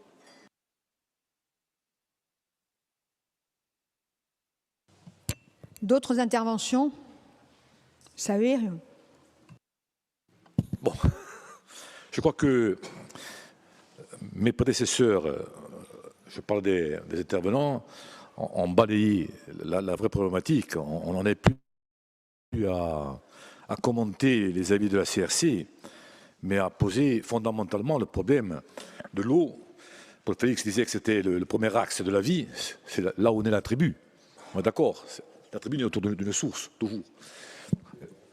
Et par rapport à ça, bon, on a évoqué un vieux plan, il y a quelques années, qui s'appelait Aqua Nostra, qui, à mon avis, aujourd'hui, bon, dans sa trame générale, et certainement la feuille de route à appliquer avec quelques variantes, mais ça, je veux dire, je ne vais pas négocier les droits d'auteur, tant que ce sont les ingénieurs qui l'ont construit en toute liberté, en pleine année Covid. Ça a été une année bénéfique parce que ça a permis de travailler en télétravail et d'avoir un échange extrêmement dense entre les services que Paul Félix connaît au sein de l'Office. Moi, je voudrais d'abord commencer par le détail. Le détail, c'est le Sud. On nous bassine, passez-moi le verbe, premier groupe, sur la consommation. Moi, j'ai les chiffres de la consommation et ils m'étonnent profondément. Juin, juillet, août, septembre 2024. Je vous donne au mètre cube près, hein. Eau potable, hein, je ne parle pas d'eau agricole. 4 19 476 mètres cubes. 2025, 4 218 311 mètres cubes, soit une augmentation de 4,8%. Ce n'est pas la mer à boire. Ce n'est pas du tout fondamentalement le blackout. Il y a vraisemblablement, et je le dis ici, devant les caméras, si tant est qu'ils veuillent en parler, ce n'est pas un scoop, il y a forcément une erreur mécanique quelque part. On nous dira la vérité ou pas, on sait à peu près ce qui s'est passé, mais peu importe. Je pense qu'il ne faut pas commencer à parler, à juste titre quand même, puisque je suis nationaliste et que je pense que la spéculation immobilière n'existe pas qu'entre Monaghier Daoudet et Santa Lucia. Il y en a aussi en Balagne. Moi, les villas de Balagne et de Davia, d'ailleurs, l'Office hydraulique qui avait mis un réseau à l'époque sur lequel on s'est opposé. Il y a en Corse aujourd'hui certainement une surconsommation, mais la vraie consommation, et si vous avez les chiffres, vous allez voir que le gros consommateur dans ce pays, et il faudrait qu'il soit même multiplié par 2 ou 3 au moins, c'est l'agriculture qui en a besoin. Nous avons besoin d'une agriculture de production. On nous parle d'autonomie alimentaire. Avec quoi? Dans le Sud, on n'a même plus les moyens d'irriguer le peu qu'on a. Et on sait qu'il y a, par exemple, sur la commune de Tsont, 500 hectares qui attendent de l'eau. Où on va? On va nulle part comme ça. Jusqu'à un moment donné, la programmation, il faut accélérer. Et politique, ça a tout à fait raison. On est sur un plan Marshall. On est obligé aujourd'hui de négocier autrement. Moi, je vous prends un exemple simple, que vous connaissez très bien, tous les deux. C'est le suppresseur du Prunil. Vous savez comment il arrive, le suppresseur du Prunil, sur la table? C'est le large, le fameux préfet le large. À un Corépa, on fait un bras de fer avec le président Simeoni pour l'obtenir. Si on n'avait même pas ça. Taille, c'est la même chose, mais avec Chevalier, l'autre préfète. C'était un rapport de force pratiquement hors PEI. On a été obligé d'aller. Donc il faut une action politique forte. Il faut une volonté politique forte. Il ne faut pas se contenter de la gestion au jour le jour. En matière de changement climatique, c'est ce pays. Ce qui se passe dans l'extrême sud se passe dans au moins 50 communes de tous les ans. Moi, je vais remonter les camions-citernes. Je prends le cas d'Olmette, par exemple, où il y a eu pendant des années des camions-citernes. Je prends le cas d'Olias, à un moment donné, un certain nombre de villages de l'intérieur qui ne sont pas des endroits où il y a des piscines et des villas. Il y a un doublement, un triplement des habitants qui sont pour la plupart des Corses ou des Apicigadici, Pinzudi, Penagos, voilà, on est là, qui viennent consommer surtout du prisout et de la charcuterie. On est là. C'est ce pays du nord au sud qui a le même problème. Et dans le cas, ce qui se passe aujourd'hui en dessal à prix d'or, le prix du mètre cube d'eau dessalée, je vous laisse deviner le prix. C'est énorme. Ça a coûté 1 million d'euros en 2002 quand François Hollande et Patrice Cuisse l'ont installé sur Maginadio. Ils l'ont réinstallé à peut-être un moindre coût, mais à l'époque c'était un effort considérable de la multinationale Veolia. Sinon ils seraient morts de soif. Donc on est dans une situation où on a à un moment donné besoin de changer de braquet, tout simplement. Tout simplement parce que ce qui arrive en bas arrive en haut et va arriver en Balagne. Vous l'avez, mon collègue Georges May l'a souligné, je reviens au plan de bassin d'adaptation au changement climatique de 2018-2019, on parle de territoires vulnérables, on parle de PTGE, les fameux plans de territoire de gestion de l'eau. Combien sont aujourd'hui en train de marcher? Un, je me trompe, c'est le Cap. Les autres sont 2026. Fiomo, il y a eu une interruption un matin où il devait s'engager. Il y a eu une ébullition agricole qui a empêché peut-être le lancement. Mais on a aujourd'hui 5-6 ans de retard sur la mise en place des PTGE. Ça veut dire aussi qu'en termes de ressources humaines, au sein de la mission eau, on n'a pas assez de monde. Mais à l'heure où on parle, on n'a pas assez de monde. Maintenant, les sparadraps, je peux comprendre que c'est les sparadraps aujourd'hui, mais je veux dire, il fallait anticiper. Ça fait 5 ans qu'on attend peut-être un changement de braquet. Et je ne parle pas pour vous, et je ne parle pas pour lui. Non, je parle pour l'Assemblée. Après, à un moment donné, je ne reviendrai pas sur l'histoire, elle est sympathique. Donc moi, là-dessus, je donne des chiffres, parce que les chiffres sont importants. La Sardaigne, Enas, Abanoa, on est allé en Sardaigne, on aurait pu. Qu'est-ce qui se passe aujourd'hui? Non seulement on n'arrive pas à gérer de manière en public, j'avais dit à votre prédécesseur, il va falloir qu'on crée un ministère de l'eau, il m'avait dit, je vais être ministre, rappelez-vous. Il nous faut un ministère de l'eau, il nous faut aujourd'hui appréhender l'ensemble de la problématique dans une action globale. Sinon vous allez perdre la DSP de la rive sud, comme vous avez perdu Coty, comme vous avez perdu certaines, et vous allez perdre peut-être même d'un jour ou l'autre la Balagne, on ne sait jamais, qu'on a arraché à l'époque à la multinationale. Est-ce qu'on n'a pas vocation à un moment donné pourquoi? Pour des tas de raisons. D'abord, des raisons de souveraineté. Moi, je suis nationaliste corse. Moi, j'aspire à la souveraineté, y compris hydraulique. Voilà. Donc là-dessus, je passe sur les détails. Vous avez bien compris que les PTGE, Sud, bien sûr, Cap Corse, bien sûr, je prends le cas de Bastia. Et Bastia, vous le mettez où? Je le répète souvent, 1,5 million de mètres cubes par an vendus pour alimenter la CAB. Pourquoi? Parce que les nappes de Soarich, les nappes de Bigouille, elles sont en intrusion saline permanente. C'est-à-dire qu'on n'aurait plus d'eau bientôt et que c'est le barrage du Niol, tout simplement, qui alimente Bastia. C'est les droits d'eau de l'office sur les barrages de Calagouche. Donc, tout ça pour vous dire qu'à un moment donné, il va falloir qu'on change de dimension. Pourquoi? Parce que il y a tellement... On parle de stockage. À Conostre donne un chiffre, et si je reviens au sud, parce que tous les chemins aujourd'hui mènent à Figa, à Talz. Paul Félix on a parlé d'une liaison avec leur tour. Pourquoi pas? Nous, Georges a parlé du chaos. Pourquoi? Parce qu'à un moment donné, si vous restez sur une unicité de la ressource, en gros, le sud repose pratiquement à 90% sur la Zinao. Un peu de l'Orgone. Si demain, la Zinao, c'est à peu près 1,5 million de mètres cubes par mois sur l'Hospédale, la Chure, en gros, moi j'ai 6 fois là. Après, si je me trompe, je plaiderai coupable. En gros, il y a une unicité de la ressource.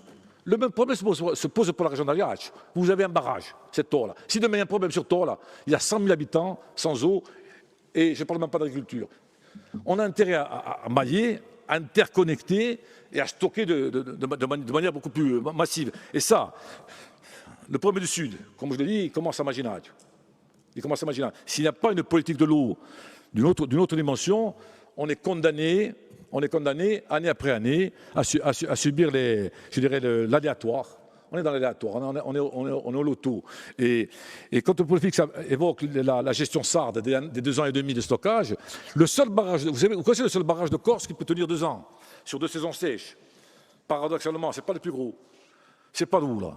C'est le barrage du Neibio. Il peut rester 2 ans pour alimenter tout le monde sans qu'il y ait d'apport extraordinaire. Les autres barrages sont tous intersaisonniers. Les barrages sont comblés, les employés de certaines paillotes et restaurants et hôtels, ils sont saisonniers. On est condamné à l'aléatoire. Et l'aléatoire, à un moment donné, ça vous tue l'économie et ça vous tue un pays. Juste pour terminer, je pourrais en dire, j'ai des chiffres, mais bon, je dirais, ils n'ont pas de sens si à un moment donné, on n'y met pas une stratégie et des prévisions. Simplement, on est, à l'heure où on parle, dans une situation où, à peu près, je dis comme ça à peu près, on dit tous les jours qu'on aspire à l'autonomie hydraulique. Il y a 105 000 hectares d'espaces stratégiques remarquables. À l'heure où on parle, il y en a à peu près 20 à 25 000 qui sont irrigués. Comment on va faire pour irriguer 105 000 hectares si on arrive à les garder? Parce que ma peur, c'est que si on ne les irrigue pas, ils vont être bétonnés. Au lieu d'y mettre en partie en partie, un jour ou l'autre. Donc, ça veut dire qu'en gros, on a besoin aujourd'hui de passer à une vitesse supérieure. Donc, il y a 30 ou 40 millions de mètres cubes à ajouter à ce que nous avons aujourd'hui, aux 80 millions de droits d'eau, etc., et un peu d'apport peut-être saisonnier. Mais en gros, donc, il y a besoin à un moment donné de poser une stratégie ambitieuse. À l'heure où on parle, nous sommes dans la crise. Ça veut dire qu'à un moment donné, il y a un échec. Je ne veux pas l'imputer aux uns et aux autres. Je ne veux pas non plus vous donner l'excuse de la victimisation. Parce que, je veux dire, à un moment donné, quand il y a une critique, je pense qu'il faut l'appréhender de manière saine et de manière constructive. Si on vous le dit, c'est parce qu'on est tout aussi responsables les uns les autres en tant qu'élus de territoire, de nos territoires. Et qu'à un moment donné, on a besoin de passer à autre chose. Je prends un petit cas. Ça y est, il va falloir que le temps est écoulé. Merci. Je reviendrai demain. On avait voté avant cette mandature un détail qui regardait le plan de bassin d'adaptation au changement climatique. Il y avait dans des actions programmées d'études le dessalement. Pour moi, à l'heure où on parle, c'est la solution ultime. Dessaler dans le Cap, je le dis, dans un parc marin, et rejeter à Saumur dans la Méditerranée, ça ne me convient pas. Mais allez, ça a été fait, tout le monde a signé, les uns et les autres, jusqu'en haut. 2, il y avait l'étude par le BRGM des nappes phréatiques, voir un peu ce qu'on avait comme ressources souterraines, en dehors des ressources superficielles, par exemple. Je pense que ces deux cas-là, à l'heure où on parle, il y avait 550 000 € qui étaient programmés à l'époque, je m'en rappelle très bien, pour ces actions. Ben, aujourd'hui, on en est à qui ferait, moi. On peut attendre encore. On ne va pas mourir de soif, hein, parce qu'on aura l'occasion avec les bateaux de transférer des packs d'eau de l'extérieur. Mais je crois qu'il faut aujourd'hui éviter, ici ou là en Corse, ce qu'on appelle le jour zéro. Le jour zéro, c'est les coupures d'eau à Rome, en Toscane, ça arrive aussi. Mais le jour zéro, c'est Johannesburg, c'est l'Afrique du Sud. Quand on coupe l'eau, le blackout, on appelle ça jour zéro. Et aujourd'hui, il y a beaucoup de jours zéro en Corse. Il faudrait qu'on arrive aujourd'hui à débloquer le compteur et essayer de donner un peu d'espérance à tous les territoires. J'insiste sur la Balagne, j'insiste sur le sud, bien sûr, sur la région de Bastia. Et bien entendu, en essayant d'avoir, comme le préconise la Chambre régionale des comptes, une assistance technique beaucoup plus soutenue en direction des communes. Alors, je m'arrête, Présidente.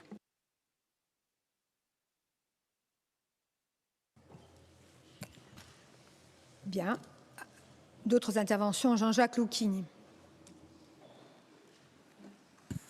Merci Madame la Présidente.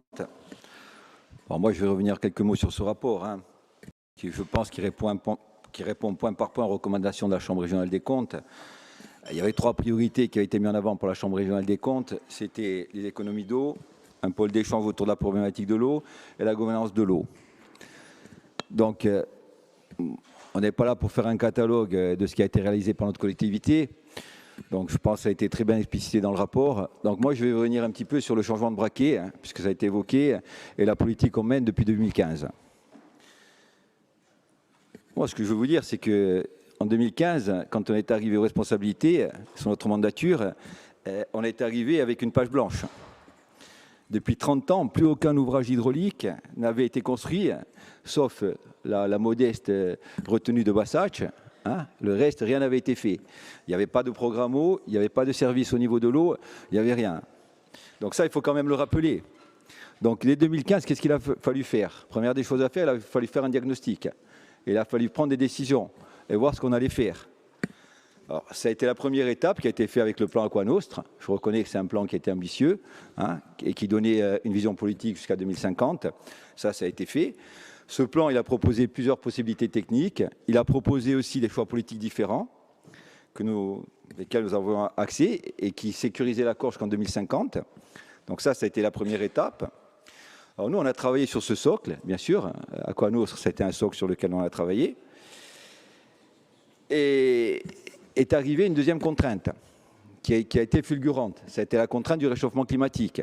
même les plus grands prévisionnistes climatiques nous annonçaient pas qu'en quelques années, on allait arriver à un chamboulement climatique aussi rapide, puisqu'on estimait que ce changement climatique allait arriver sur une période de 30 ans. Donc par rapport à ça, il a fallu qu'on prenne des décisions. Donc nous, les décisions, elles ont été rapides. Hein. Et financièrement, donc, on a pensé qu'il fallait mettre les moyens. Il faut rappeler que le budget de l'Office hydraulique était de 7 millions d'euros d'investissement par an. On est passé à 24 millions d'investissements par an, soit une somme de 240 millions sur une période de 10 ans. Et puis tout à l'heure, j'entendais Paul Félix qui parlait qu'il fallait qu'on ait minimum 30 millions de mètres cubes à stocker supplémentaires. Sur ce plan-là, sur la période de 10 ans, on va arriver à un peu plus de 20 millions de mètres cubes de stockés. Donc c'est une étape qu'il faut quand même la retenir, et sur une période qui est très courte, puisqu'on est sur une période de 10 ans.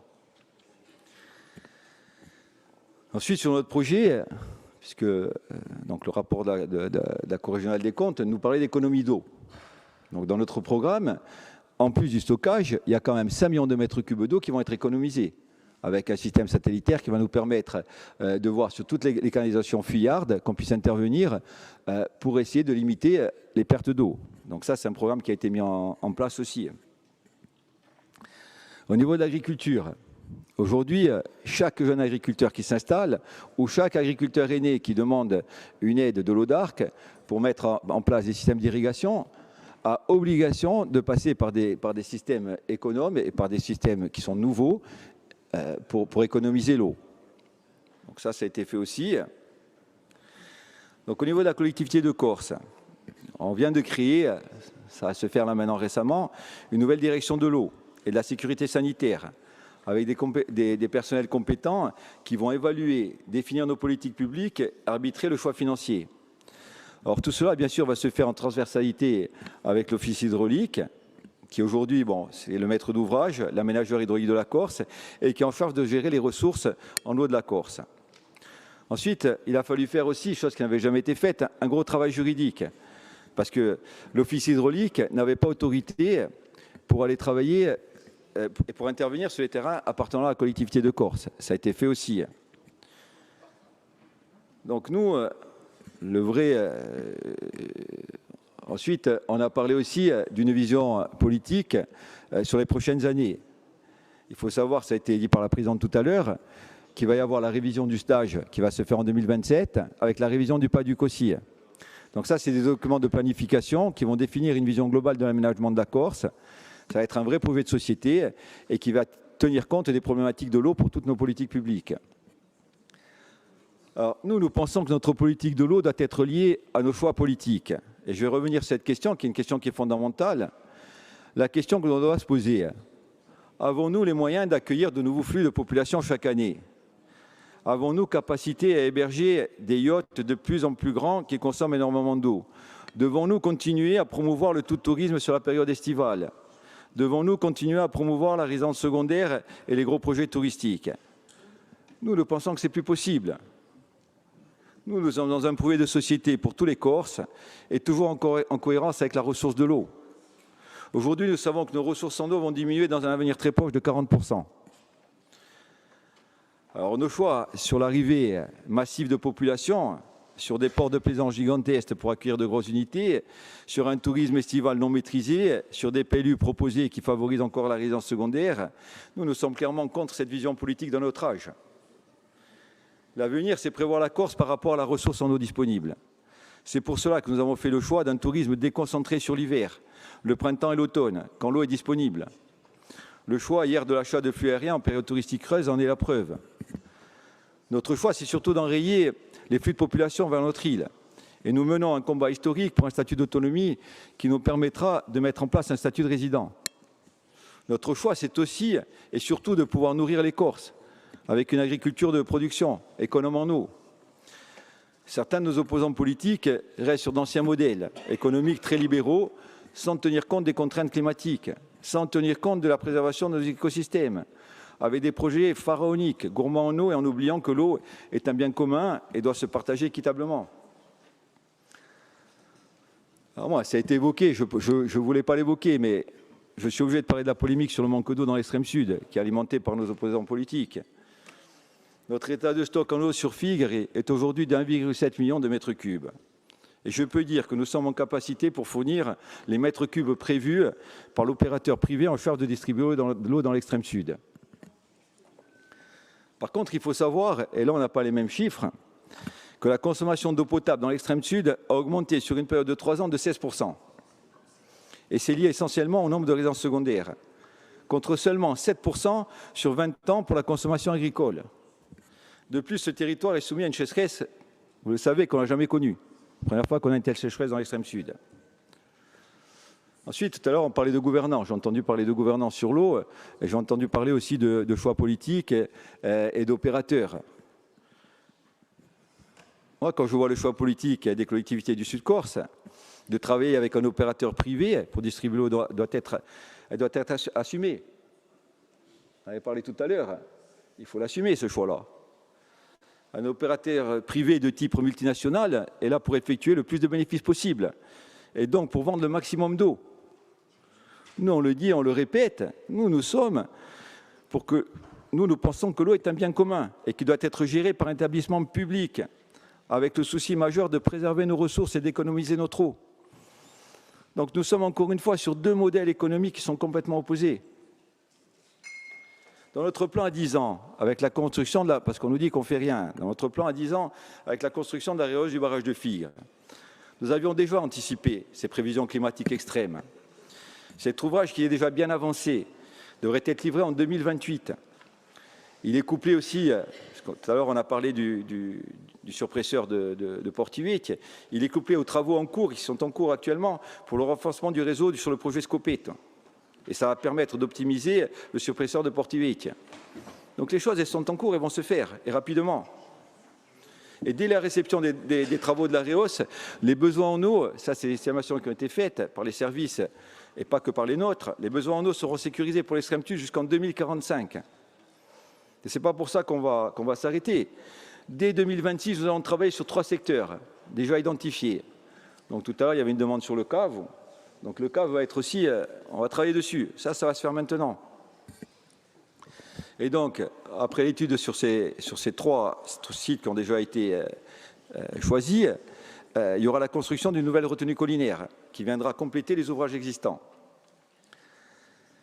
Alors, bien entendu, même si on sait qu'on va sécuriser l'eau jusqu'en 2045 avec ces nouveaux ouvrages, il faut quand même rester vigilant sur la surconsommation d'eau et sur le choix des projets économiques. Moi, je vais revenir là-dessus, qui sont consommateurs d'eau et qui ne tiennent pas compte du dérèglement climatique. Après, on a parlé du PTGE. Notre vision politique, on l'a aussi construite avec la création de PTGE sur nos territoires, les plus vulnérables en eau, chose qui n'avait jamais été faite. Alors, c'est des choses qu'on est en train de faire et on nous explique qu'on ne les fait pas. C'est en route. On a fait les Scontredila, quoi. Qui ont été initiés sur chaque territoire et chaque région de Corse. Le président d'Office hydraulique, Gilles Giovanange à l'époque, et le président de l'ODARC, qui est là aussi, entouré aussi de tout l'ensemble des élus qui ont été invités sur les territoires, ils ont rencontré l'ensemble du monde économique et l'ensemble du monde agricole. Tout le monde a été vu. Les besoins en eau ont été identifiés par micro-territoire. Donc tous les documents sont à disposition. Notre projet axé sur le stress hydrique, il a été construit avec eux, en tenant compte de leurs besoins présents et futurs, en tenant compte des contraintes climatiques, et toujours avec un calendrier resserré et des moyens financiers fléchés.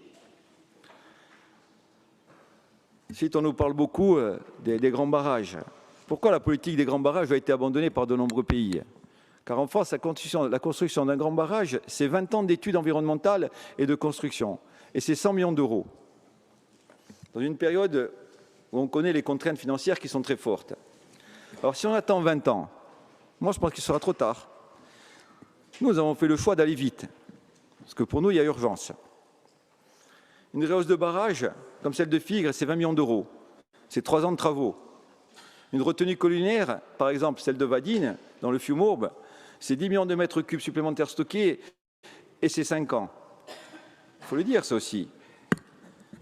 Et moi, je sais qu'aujourd'hui, en discutant ailleurs aussi, il y a beaucoup de régions françaises qui aimeraient être aussi avancées que nous sur le projet de l'eau et sur la gestion de la problématique du réchauffement climatique. Alors aujourd'hui, la collectivité de Corse et l'Office hydraulique, dans leurs compétences respectives, avec beaucoup de transversalité, sont en ordre de marche pour répondre à la problématique de l'eau pour les 10 prochaines années. Alors les remarques et les inquiétudes de la Chambre régionale des comptes, aujourd'hui, elles sont toutes dissipées. Alors on va parler aussi de la gouvernance. Moi, je rappelle que nous sommes la seule région de France à avoir un comité de bassin sans sa propre agence de l'eau. Bien que le dernier programme de l'agence de l'eau, Rhône Méditerranée Corse, beaucoup de nos revendications ont été entendues, mais nous avons besoin d'une agence de l'eau propre à la Corse, en cohérence politique parfaite avec le projet de notre comité de bassin, de la collectivité de Corse et de l'Office hydraulique de Corse. Moi, je le répète, beaucoup de régions françaises aimeraient être armées et aussi bien préparées que la Corse. On a parlé beaucoup de la Sardaigne. Moi, j'ai été en Sardaigne. Je travaille avec les Sardes. J'ai des relations avec l'agriculture, avec la Sardaigne. Parce qu'avec la Sardaigne, tout n'est pas rose en Sardaigne. La plupart de leurs barrages sont envasés. Ils n'ont pas les moyens de désenvaser leurs barrages. Les canalisations, elles sont fuyardes. Il y a des canalisations qui sont fuyardes à plus de 80%. Donc, ce n'est pas non plus qu'un modèle. La deuxième ville de Sardaigne, j'ai ma fille qui a fait 6 ans d'études en Sardaigne. Tous les soirs, pratiquement tous les soirs, à partir du mois de juin, il y avait des coupures d'eau. Vous ne pouvez pas prendre la douche. Donc, il faut regarder aussi, il faut être pragmatique quand on annonce quelque chose. Il y a la plupart des barrages qui sont soumis à des cyanobactéries aussi. Donc, c'est des barrages où on ne peut pas utiliser l'eau. Ils n'ont pas les moyens de traiter cette eau-là. Non, mais ça, c'est une réalité. Ça, c'est la réalité de ce que j'ai vu. C'est pas on m'a dit. Alors moi, je peux vous l'affirmer. Nous, on est tous au travail. La nouvelle présidente qui a pris ces fonctions-là, moi, je peux vous dire qu'elle était au travail. On travaille. On a un projet à 10 ans. On a un projet qui est financé. On a 20 millions de stockages qui seront stockés dans les 10 ans à venir. Sur l'extrême sud, il n'a sûrement pas été abandonné, puisque la rehausse du barrage de Figres, c'est une réalité. Donc, après, on peut dire beaucoup de choses. Mais quand on est arrivé, il n'y avait rien. Et je pense que Savery, il peut le dire. Et le plan qui a été fait, ça a été le socle aussi de nos travaux et de nos décisions aujourd'hui sur le plan à 10 ans. Voilà. Et donc, je pense que le plan, on ne peut le faire qu'à 10 ans. Parce que si on le fait à 20 ans, ça sera trop tard. Le réchauffement climatique, il a été trop vite. Et même les plus éminents, je vais dire scientifiques, personne ne pensait qu'à 10 ans, on serait dans la situation, en quelques années, on serait dans cette situation-là. Donc aujourd'hui, je pense que nous, on a fait ce qu'il y avait à faire. On a mis les moyens financiers qu'il y avait à faire. Et là, ça avance et les projets vont sortir rapidement. Voilà. Ringrazia. J'espère que je n'ai pas été trop long. Non, vous avez encore 6 minutes. Ça va. Voilà. C'est bon? Non, vous étiez dans les temps. Bien. Alors, il y aura aussi, d'après ce que j'ai compris, avant de repasser la parole à la conseillère, oui, vous n'avez plus de temps. Ah non, c'est à Uriou a parlé 4 minutes en plus. Il a 10 minutes, il a parlé 4 minutes en plus. Ça fait pratiquement 50% de temps en plus. Je suis désolée. Voilà, ça fait 14 minutes. Qui? Oui, je pense. Sur on sauf, on en était où? D'accord, oui, il vous reste un peu de temps, oui, je vous en prie. Oui, merci Madame la Présidente. Non, je vais être très rapide puisque je voudrais revenir sur l'alimentation en eau brute de la vallée du Rizanès. Une réunion était prévue il y a quelques semaines, elle a été annulée. Donc je voudrais savoir où ça en est, puisque maintenant on parle d'irrigation du haut de la vallée qui représente que 10%. C'est quand même un sujet qui date de 2013. Il y a eu des contraintes, on a participé aux réunions et aux COPIL. Vous avez rencontré les agriculteurs, les besoins ont été déterminés. On pourrait même alimenter jusque dans la plaine de Bar, à Chiano. Donc je voudrais savoir où ça en est, parce que là nous n'avons plus de réunions, plus de nouvelles. Donc je reviens à l'occasion de ce rapport sur ce sujet. Je vous remercie. Merci. Au revoir. Buona domenica. Madame la conseillère, vous pouvez répondre, je vous en prie. Merci beaucoup, Madame la Présidente. Donc, je vais essayer de faire une réponse globale, hein, puisque tout a été dit. Répondre d'abord à Georges May. L'Office, c'est l'aménageur. La collectivité, elle est en charge de la politique de l'eau. Donc, quand on parle d'eau potable, de milieu aquatique ou d'assainissement, l'eau potable et le milieu aquatique, c'est la collectivité de Corse, c'est pas l'Office hydraulique. C'est côté politique de l'eau.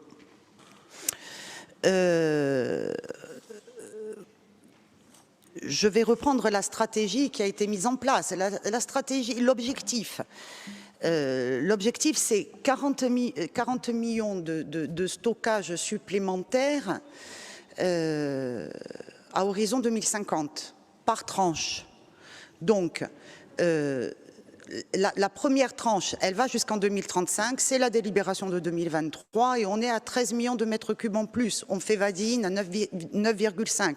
On fait Figari 2 millions de mètres cubes. On fait le barrage des Codes où là qui va commencer 1,5 million de mètres cubes et on conforte Péré pour 1 million de mètres cubes en plus. Donc on est dans cette stratégie-là. Sur l'extrême sud, c'est ce que j'ai expliqué hier, il y a un temps court et un temps un peu plus long. Le temps court, c'était quoi? C'était le PBACC qui nous disait qu'il y avait des zones particulièrement vulnérables, dont l'extrême sud. Il fallait faire des mesures d'urgence pour sécuriser entièrement une micro-région. Qu'est-ce qu'on a choisi de faire pour aller vite? La première chose que l'on a fait, c'est la réhausse du barrage de Figari. 2 millions de mètres cubes en plus à horizon 2027, début 2028. Donc ça stabilise quand même. Ensuite, il y a les travaux de Scopette, donc qui vont relancer Figari, qui va pouvoir alimenter le nord de Portivecchio, et il y a le surpresseur. J'ai parlé des PTGE hier, pourquoi? Celui du Cap est lancé, celui de Barachi va être lancé dans le premier trimestre, celui du Fourmeau lancé ou relancé au premier trimestre, second trimestre, on passe sur Portivecchio et on discutera s'il faut faire un nouvel ouvrage. Et comment on le discute? C'est dans le cadre du PTGE ça que ça se discute. Ce n'est pas les maires qui vont être appelés avant. C'est le plan territorial de gestion qui accompagne et qui décidera, et on décidera tous ensemble s'il y a un nouvel ouvrage à faire ou pas. Voilà. Donc, après, tout le reste a été dit. Je remercie Jean-Jacques Lucchini pour son intervention, mais vous dire aussi qu'on peut faire ce qu'on veut. Il faut de la sobriété parce qu'il y a une augmentation, notamment de l'eau potable, et que sans sobriété, sans économie d'eau, on peut faire les ouvrages qu'on veut, on n'y arrivera pas. Je passe la parole à Gilles Giovannan, j'ai lui en fait une... Merci Madame oui, la Présidente. Mesdames les Présidentes, je me permets d'intervenir parce que je pense que je ne peux pas laisser la Présidente sur ce sujet qui est depuis 6 mois Présidente, alors que j'ai assumé depuis 3 ans et demi la présidence de l'Office hydraulique et conseiller exécutif en charge de la politique de l'eau, pour pas donner quelques précisions. Beaucoup de choses ont été dites. J'ai beaucoup entendu, mais je sais bien que c'est l'objet et que c'est la règle du débat politique dans cette Assemblée, sur globalement ce que vous devriez faire, ce qu'il faudrait faire. J'en ai conscience et d'ailleurs, de manière générale, on peut partager beaucoup de choses qui ont été dites, y compris par les oppositions, sur l'objectif et la nécessité à faire. J'ai moins entendu les intervenants sur ce qui n'a pas été fait. Je pense qu'il faut qu'on se dise des choses. Et, pendant 20 ans, en termes infrastructurels, peu de choses, voire pas grand-chose a été fait. Il faut qu'on se le dise une fois pour toutes, parce que la question de la politique infrastructurelle dans le domaine de l'hydraulique, c'est une question du temps long. Et c'est important. parce que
de mètres cubes, parce qu'on ne va pas mobiliser plus qu'1 million de mètres cubes.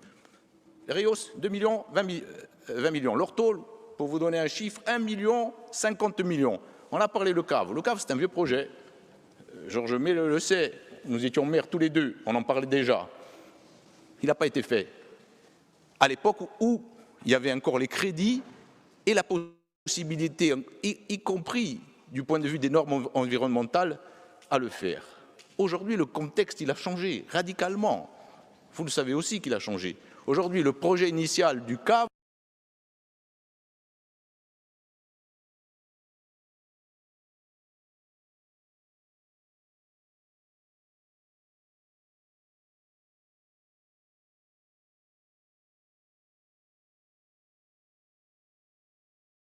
de sobriété et de bonne gestion de l'eau. Ça veut dire que la gestion de l'eau, ce n'est pas uniquement la production, c'est aussi la distribution. Et nous, avec Constance, la présidente l'a rappelé, Jean-Jacques aussi, depuis que nous avons pu nous exprimer, que nous avons pris en main ce dossier, nous avons dit que la politique de l'eau, ce n'est pas un bien marchand.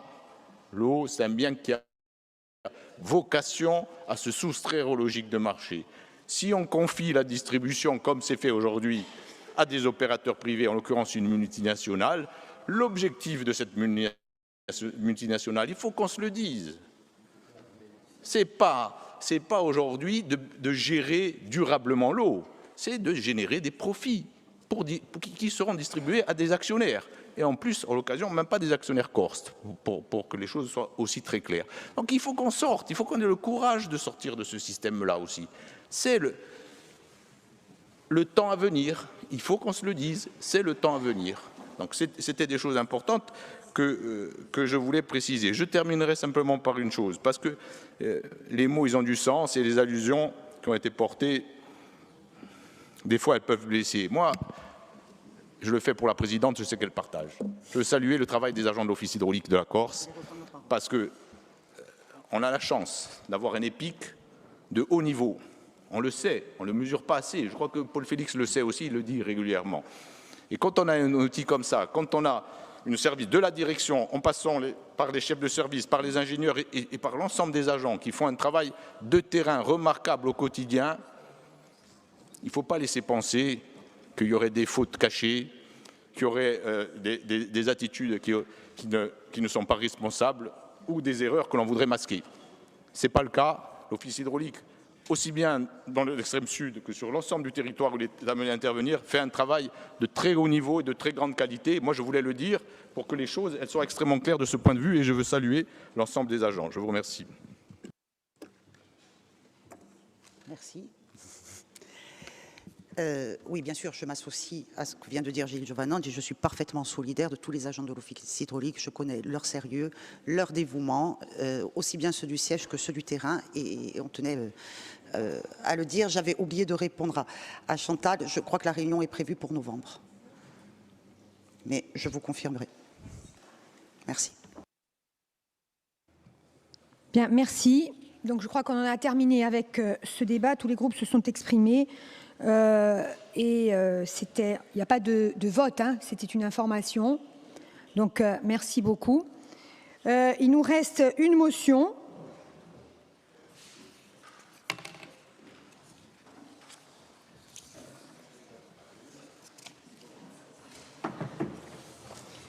Alors, j'ai la motion précédente, ACA.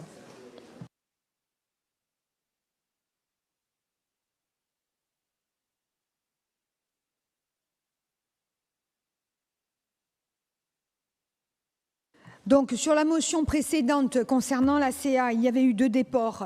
Véronique Pietre et Dany Antonini. Vous étiez déportés. Ouais, mais non. Bon.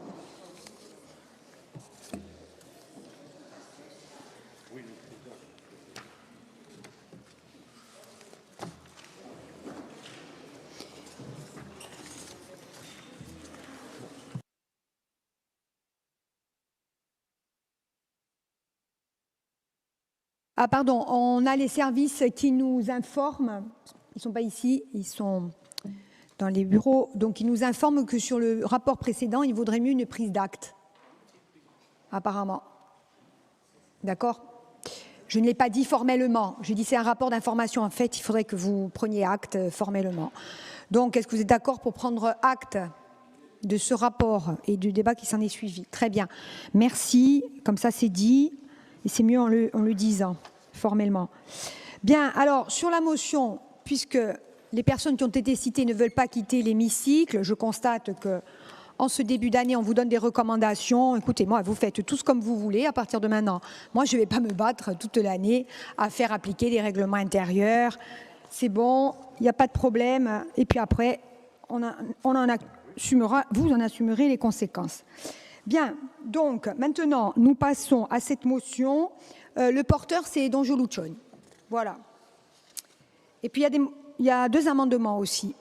Donc, bilancio presenta a mozione e poi dopo l'emendamento. Ringraziavi.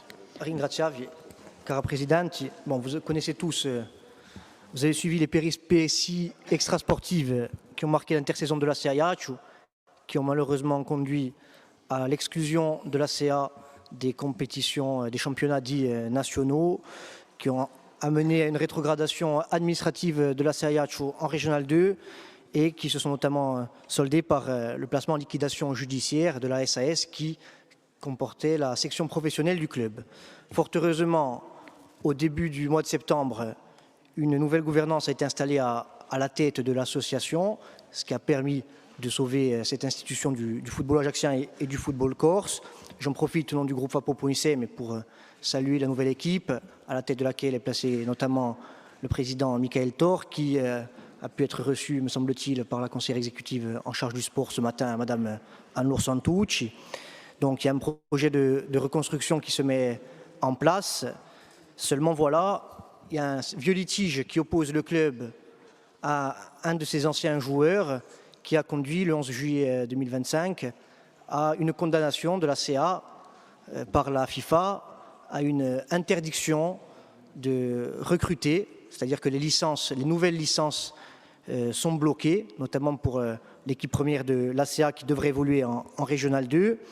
Alors, cette décision est intervenue le 11 juillet 2025 dans un contexte particulier, puisqu'on était en pleine tempête pour la survie du club et aucune démarche de défense n'a pu être entreprise par les dirigeants d'alors. Les délais de recours ont été dépassés. Donc, la nouvelle équipe placée à la tête de l'association a hérité d'une situation un petit peu ubuesque et catastrophique. C'est ainsi qu'elle est qualifiée dans une lettre ouverte que le bureau de l'association de la CAIH a adressée au président de la FIFA. Cette décision d'interdire à l'ACA tout recrutement pour son équipe première, elle menace la survie du club alors que la nouvelle équipe œuvre à la mise en œuvre d'un projet de reconstruction. Et là où le bas blesse, c'est que la fameuse décision du 11 juillet 2025 prise par la FIFA aurait été prise sur la base d'un faux document. Il y a un certain nombre d'éléments et de pièces en justice sur lesquels je ne reviens pas, qui ont été versés au débat public et médiatique, y compris par le club dans le cadre d'une lettre ouverte. Il y a eu, suite à cela et à cette situation de difficulté extrême et d'urgence aussi, une saisine par le président de la Ligue Corse de football, que je salue parce qu'il est dans les travées, me semble-t-il, des invités, de la Fédération française de football et de son président, M. Diallo. Il y a d'autres initiatives qui ont pu être prises, y compris au niveau parlementaire. Et donc, à travers cette motion, le groupe FAPO-PONICEM propose que l'Assemblée de Corse, bien sûr, apporte son soutien à la CAIH dans l'ensemble de ses composantes, sa nouvelle direction, ses salariés, ses bénévoles, ses supporters, qui sont confrontés aujourd'hui à une nouvelle situation d'injustice. Il est également proposé à l'Assemblée de Corse d'appeler l'ensemble des instances françaises et internationales du foot à régler dans les plus brefs délais cette question, à travers notamment la suspension de la décision d'interdiction de recrutement notifiée à la CAIH. Et puis, ça fait l'objet d'un amendement, mais j'y reviendrai, Madame la Présidente, on propose également que l'Assemblée de Corse mandate le Conseil exécutif et son président pour relayer cette demande auprès du ministère des Sports, de la Jeunesse et de la vie associative, parce qu'après les péripéties extrasportives qu'a connues le club, et considérant ce que représente le club pour Ajaccio et au-delà pour la Corse, il est temps que le sport reprenne tous ses droits. Ringraziavi. Ringraziabi. Je me tourne vers l'exécutif pour avoir son avis et sur la motion et sur les amendements.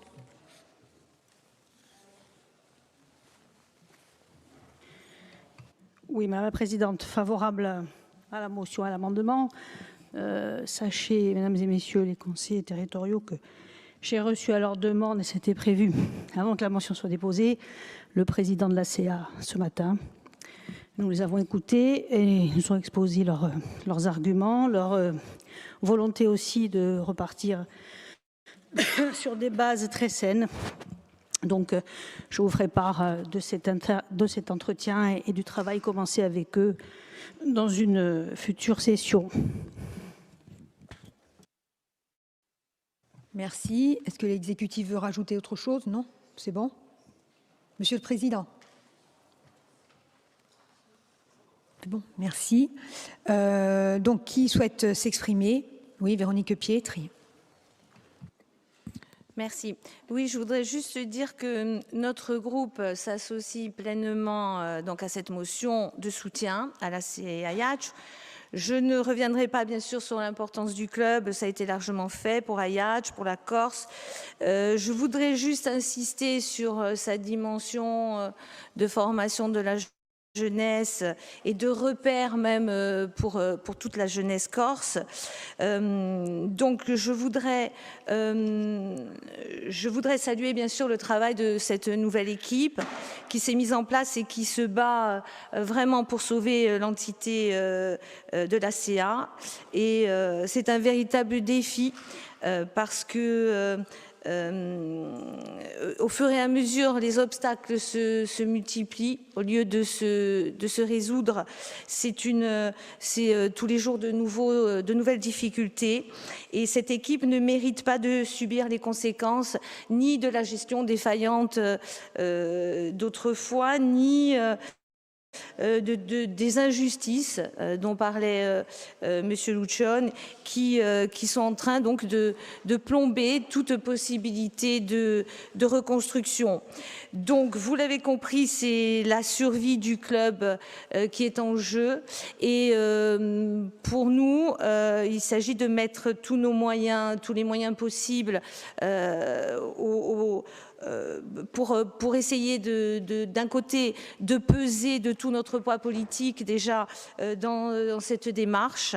Et ensuite, j'espère aussi pour aider, surtout pour le volet formation, comme le disait Madame Santouch, j'espère que nous aurons la possibilité d'aller même au-delà dans le soutien avec quelque chose de plus concret aussi rapidement. Voilà, donc bien sûr, nous sommes favorables et nous nous associons à la motion.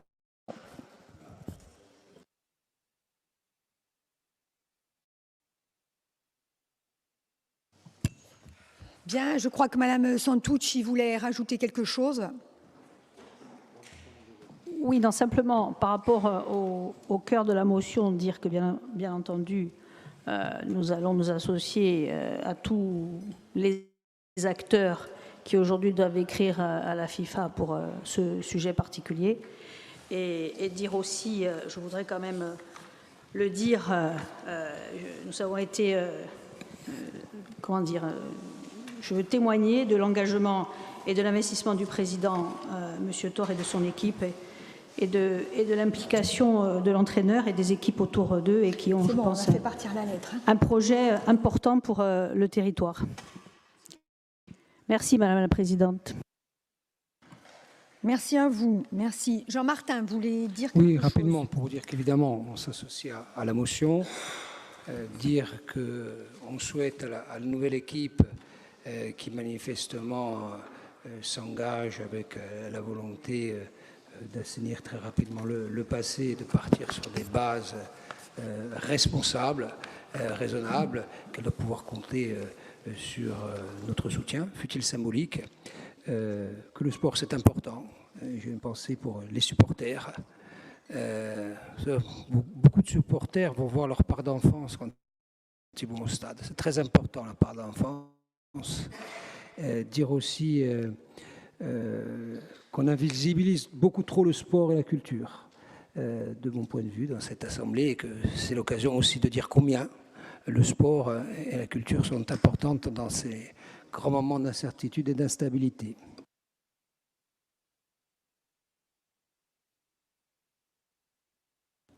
Bien.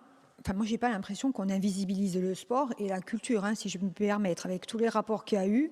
En particulier, sur l'OACA, on en a beaucoup discuté. Pour ce qui est du sport, hein, ci capisco io in ballo, ma dopo, da cultura di noi, non possiamo mica che non c'è mica sta di rapporti e travai nella cultura e lo sport. Ecco, penso che au contrario. Je rappelle que l'OCDE, d'ailleurs, a fait du capital culturel identitaire de la Corse un des facteurs d'attractivité. Voilà. Bien. Donc, je soumets au vote... On n'a pas la même définition du mot invisibiliser. Oui, voilà, peut-être.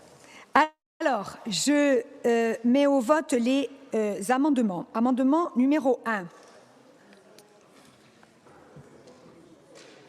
Qui est contre? Vous nous avez dit que vous étiez d'accord sur les amendements. Donc, qui est contre l'amendement numéro 1? Qui s'abstient? Qui ne participe pas? Qui est pour? L'amendement est adopté. Amendement numéro 2. Qui est contre? Qui s'abstient? Qui ne participe pas? Qui est pour? L'amendement est adopté. Je soumets au vote, et ne partez pas à la suite du vote, s'il vous plaît. Merci. Je soumets au vote le rapport ainsi amendé, la motion ainsi amendée. Qui est contre? Qui s'abstient? Qui ne participe pas? Qui est pour? La motion est adoptée à l'unanimité. Merci. Je voudrais vous faire part d'une information, certains le savent. Nous avons été saisis par plusieurs associations et des groupes aussi, notamment Corinne Front a été saisi. Ont déjà été arraisonnés, hein, bien évidemment, par l'armée, par la marine israélienne. Je vous informe que dans le dernier bateau qui est parti hier d'Italie, il y a une Corse. Il y a Isaline Chouri, qui n'est autre que, notamment, la sœur de Hyacinthe Chouri, qui est au CESEC, et la petite nièce, la nièce, de Daniel Casanova, la résistante, qui elle-même est une forte, une membre, pardon, active de nombreuses associations concernant la mémoire de la résistance en France et ailleurs. Voilà, je tiens à vous préciser donc qu'elle est actuellement sur un bateau, qu'elle a 84 ans, je le précise, et je tenais à ce que nous soyons les uns et les autres, quelles que soient nos opinions politiques, que nous soyons vigilants au devenir de cette femme courageuse, que moi personnellement je soutiens, mais je ne veux engager que ma parole, et que par ailleurs nous soyons vigilants aussi à ce qui pourrait arriver si demain elle était interceptée et en prison dans les geôles israéliennes. Voilà, il faut quand même le savoir. Je tenais à vous le préciser. Merci. A ringraziarvi, se non c'è nulla da dire, vi prego una buona domenicata e ci ritroviamo da qui a poco. Le courrier, le fameux courrier du cardinal. Non? Et le courrier du cardinal est parti, c'est fait. Voilà, merci, voilà. Pardon, vous avez raison, vous avez raison, le courrier du cardinal est parti, il vous sera transmis, bien sûr, on le transmet. Merci. Merci.